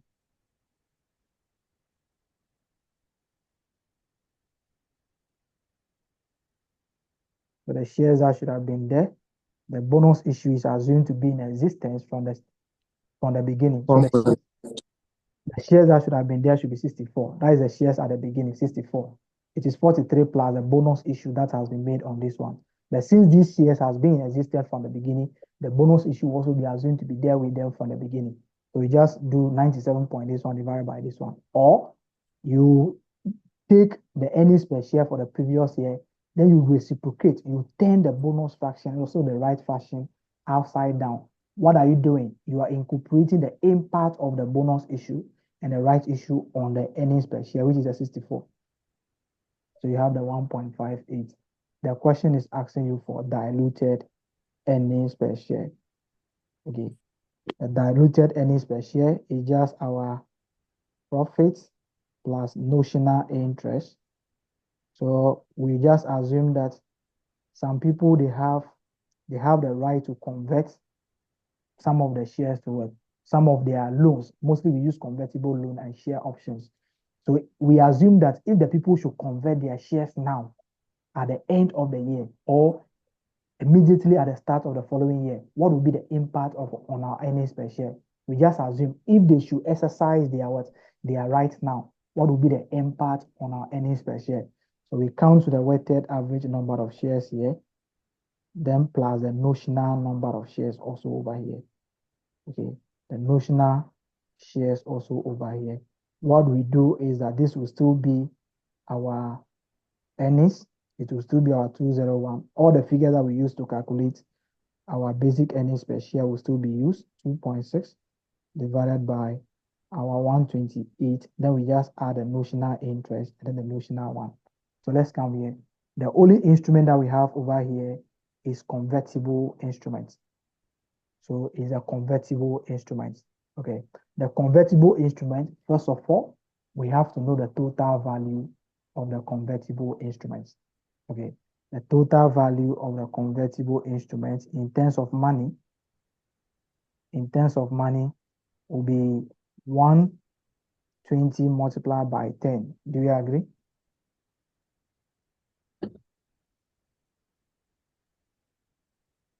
That will be what? 12 million multiplied by 10. Is that correct? Because the number is 12 million and the what? And the value per what? Per the share is what? Is 10. So this will give us 120 over here. This figure multiplied by this. This is just the number of shares that they have. And each share is 10. So 120 multiplied by this one. Okay, that will give us the that will give us 120 million. 12 million multiplied by 10. That will give us 120 million. Okay, but what happened?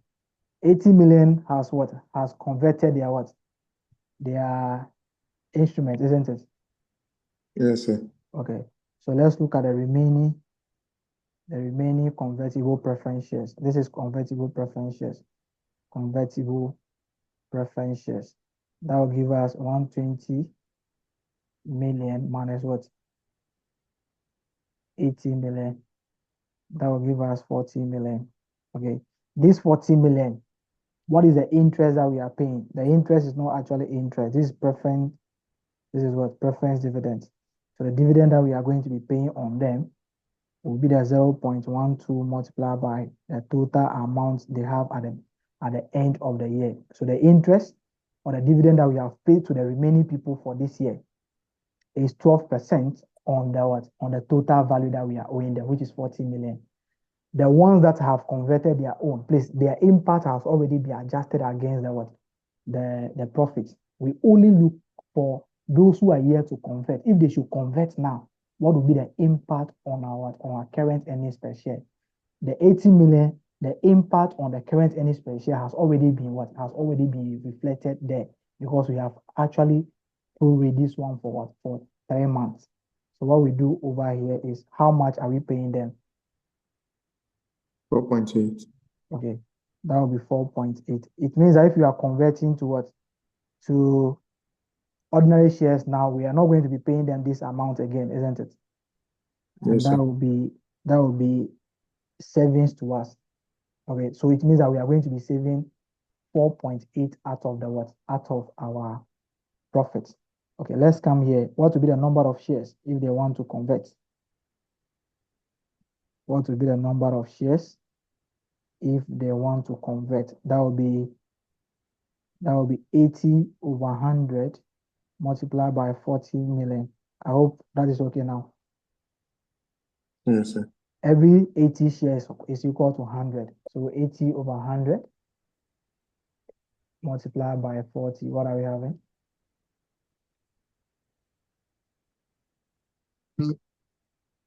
I'm having 32 million.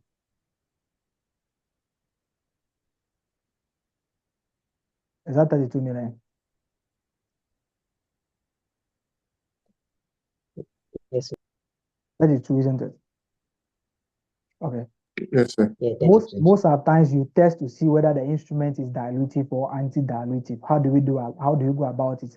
The savings multiplied divided by the number of shares. That will be 4.8 divided by 32. That will actually be lower than what? Than our current what? Current earnings per share. That is the 1.58. So we just add a 32 here. Then we have our answer. So 210.6 plus 4.8 divided by, so we have 206.4 divided by, that will give us 160. So what are we having?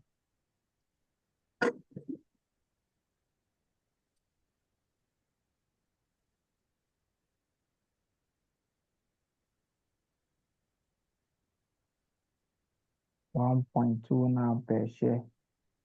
So if this is converted, it will reduce our basic earnings per share from 1.58 to 1.29. Okay. The earnings per share it is possible that they will, yeah, they can bring it to you. Okay. You can also have 320.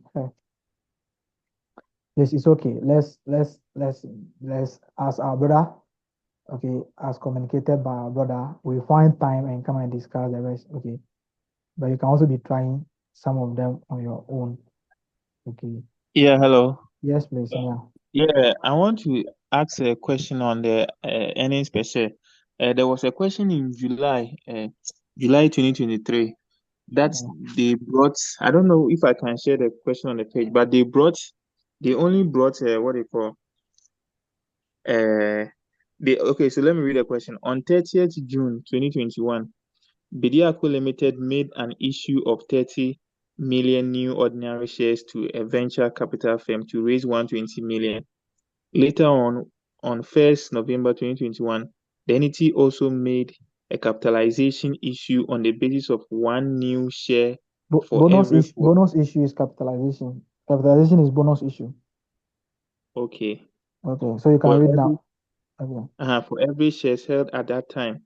Bediako has correctly accounted for these issues in its financial statement. Its total number of ordinary shares outstanding at December 2021 was 200 million.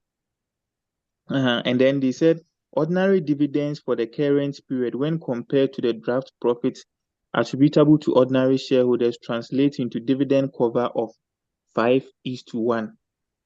That is a business And valuation question, isn't it? yes, Okay.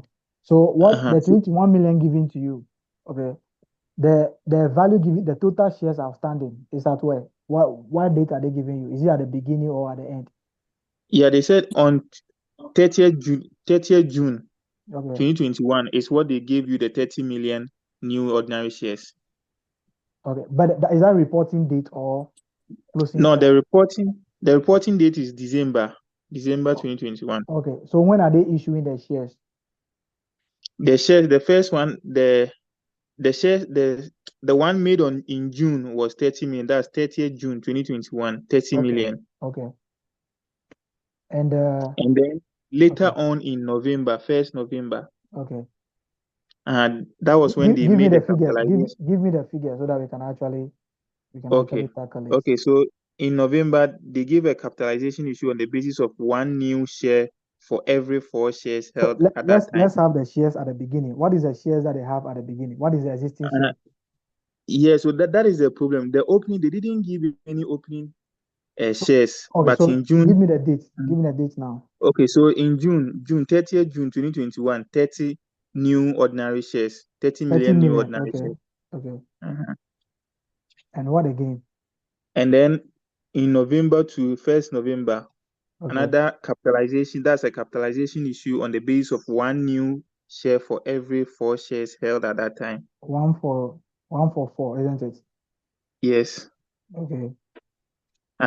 Now they gave you at the end, they said the total number of ordinary shares outstanding at 31st December was Okay. 200 million. So that means that they have captured all the shares that they have issued. All of them are part of that figure.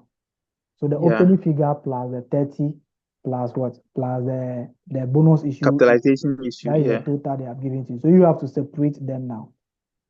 So the question is saying that you should use weighted average number of shares where appropriate or something. Yes, yeah. So this is all you do. Okay. So the shares given is what? The total share is what? The total shares is 200 million. Okay, so you have the 200. The 200 will be the opening figure, isn't it? The total share, that's the end December. Figure. That is the end figure, isn't it? Yeah, the end This figure. This is how the end figure is calculated. Okay, the end figure will be calculated like this. It is calculated as the x plus 30. Okay, multiplied by this 1 for 4, isn't it? Yeah, 1 for 4. Okay, that will be 5/4. So this is how they do it, 5/4. Or I will explain that to you later again. So come here. We are going to be having 200 plus the shares at the beginning, isn't it? Yeah. Okay. Plus the 30 million, isn't it? Uh-huh. Then plus the bonus issue on the 30 million, 1 for 4 on the 30 million. What are we having? 1 for 4. Yeah, the bonus, the capitalization will 7.5. affect the 30 million. 7.5. Okay, that will be 7.5 plus capitalization on the existing shares, which is the X over here. Okay, so we have the 200 is equal to 37.5. Okay, I hope that is correct.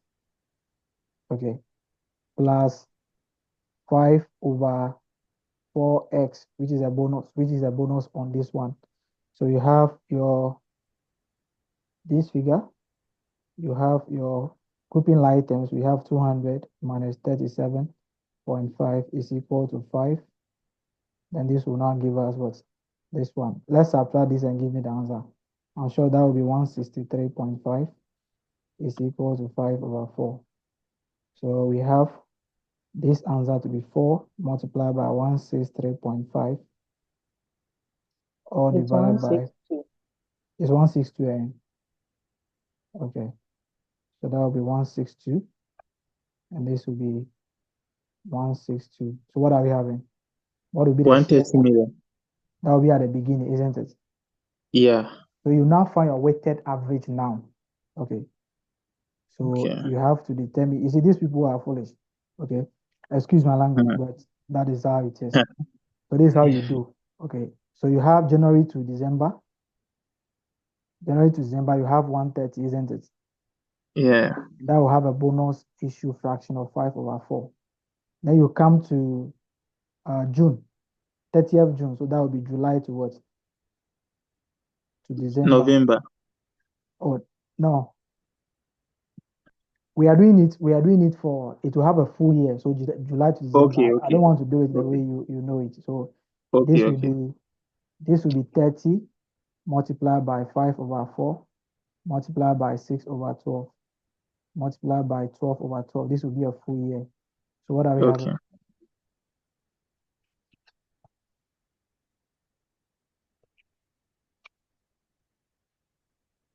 We're having And the first one is 162.5. 162.5. Okay. And this one will give us what? The 30 will give us what? 30 5/4 times 6. 18.75. 18.75. So put the two together.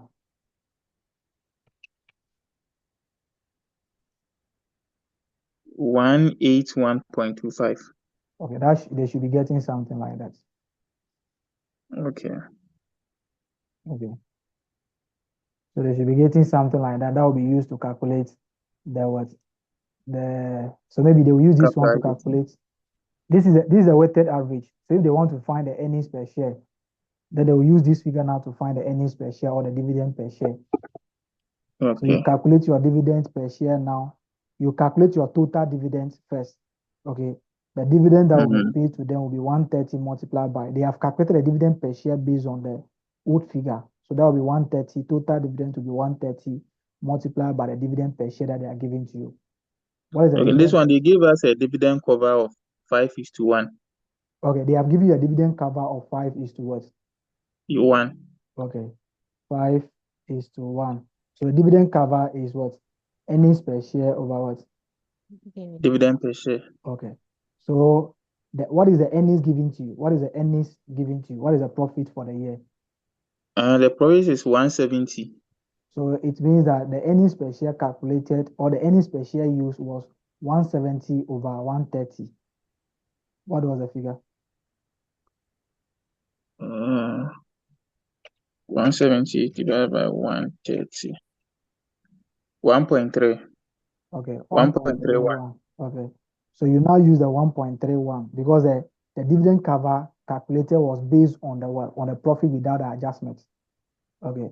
So you have your dividend cover, which is the dividend cover is now 5:1, isn't it? Yeah. Okay. So you now have the 5:1. It's just 5/1 divided by is equal to earnings per share over dividend per share. So it means our dividend per share will be equal to, okay, let me just use this one now. So I'm having 1.31. Okay. So I have the dividend per share now to be 1.31 divided by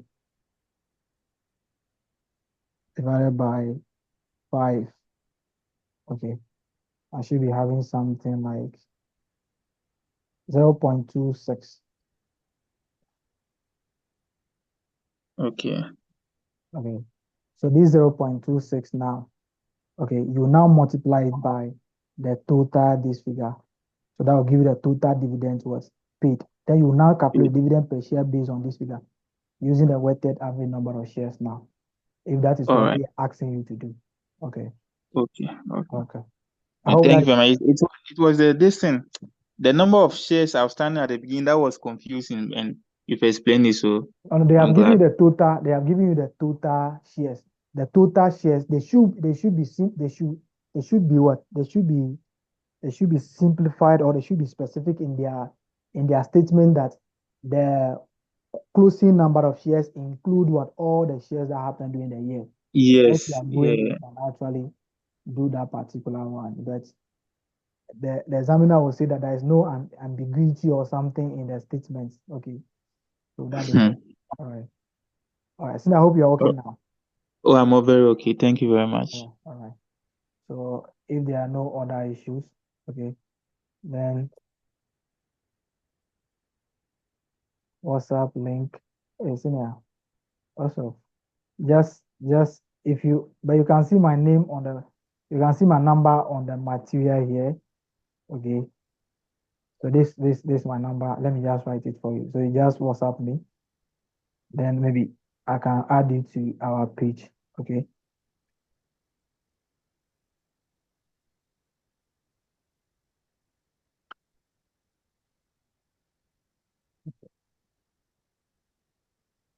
So the name is the Lava Nunye. So okay. So you can just WhatsApp me 0555735008. All right. So seniors, I will communicate on the page. But tomorrow we are looking at business valuation and capital reduction, and also some one question on ratio analysis. Okay. So I will communicate that. Then we come and discuss the remaining of the questions. Thank you all for coming. I'll see you guys tomorrow, same time. All right. Okay, thanks. Thank you, sir. Bye.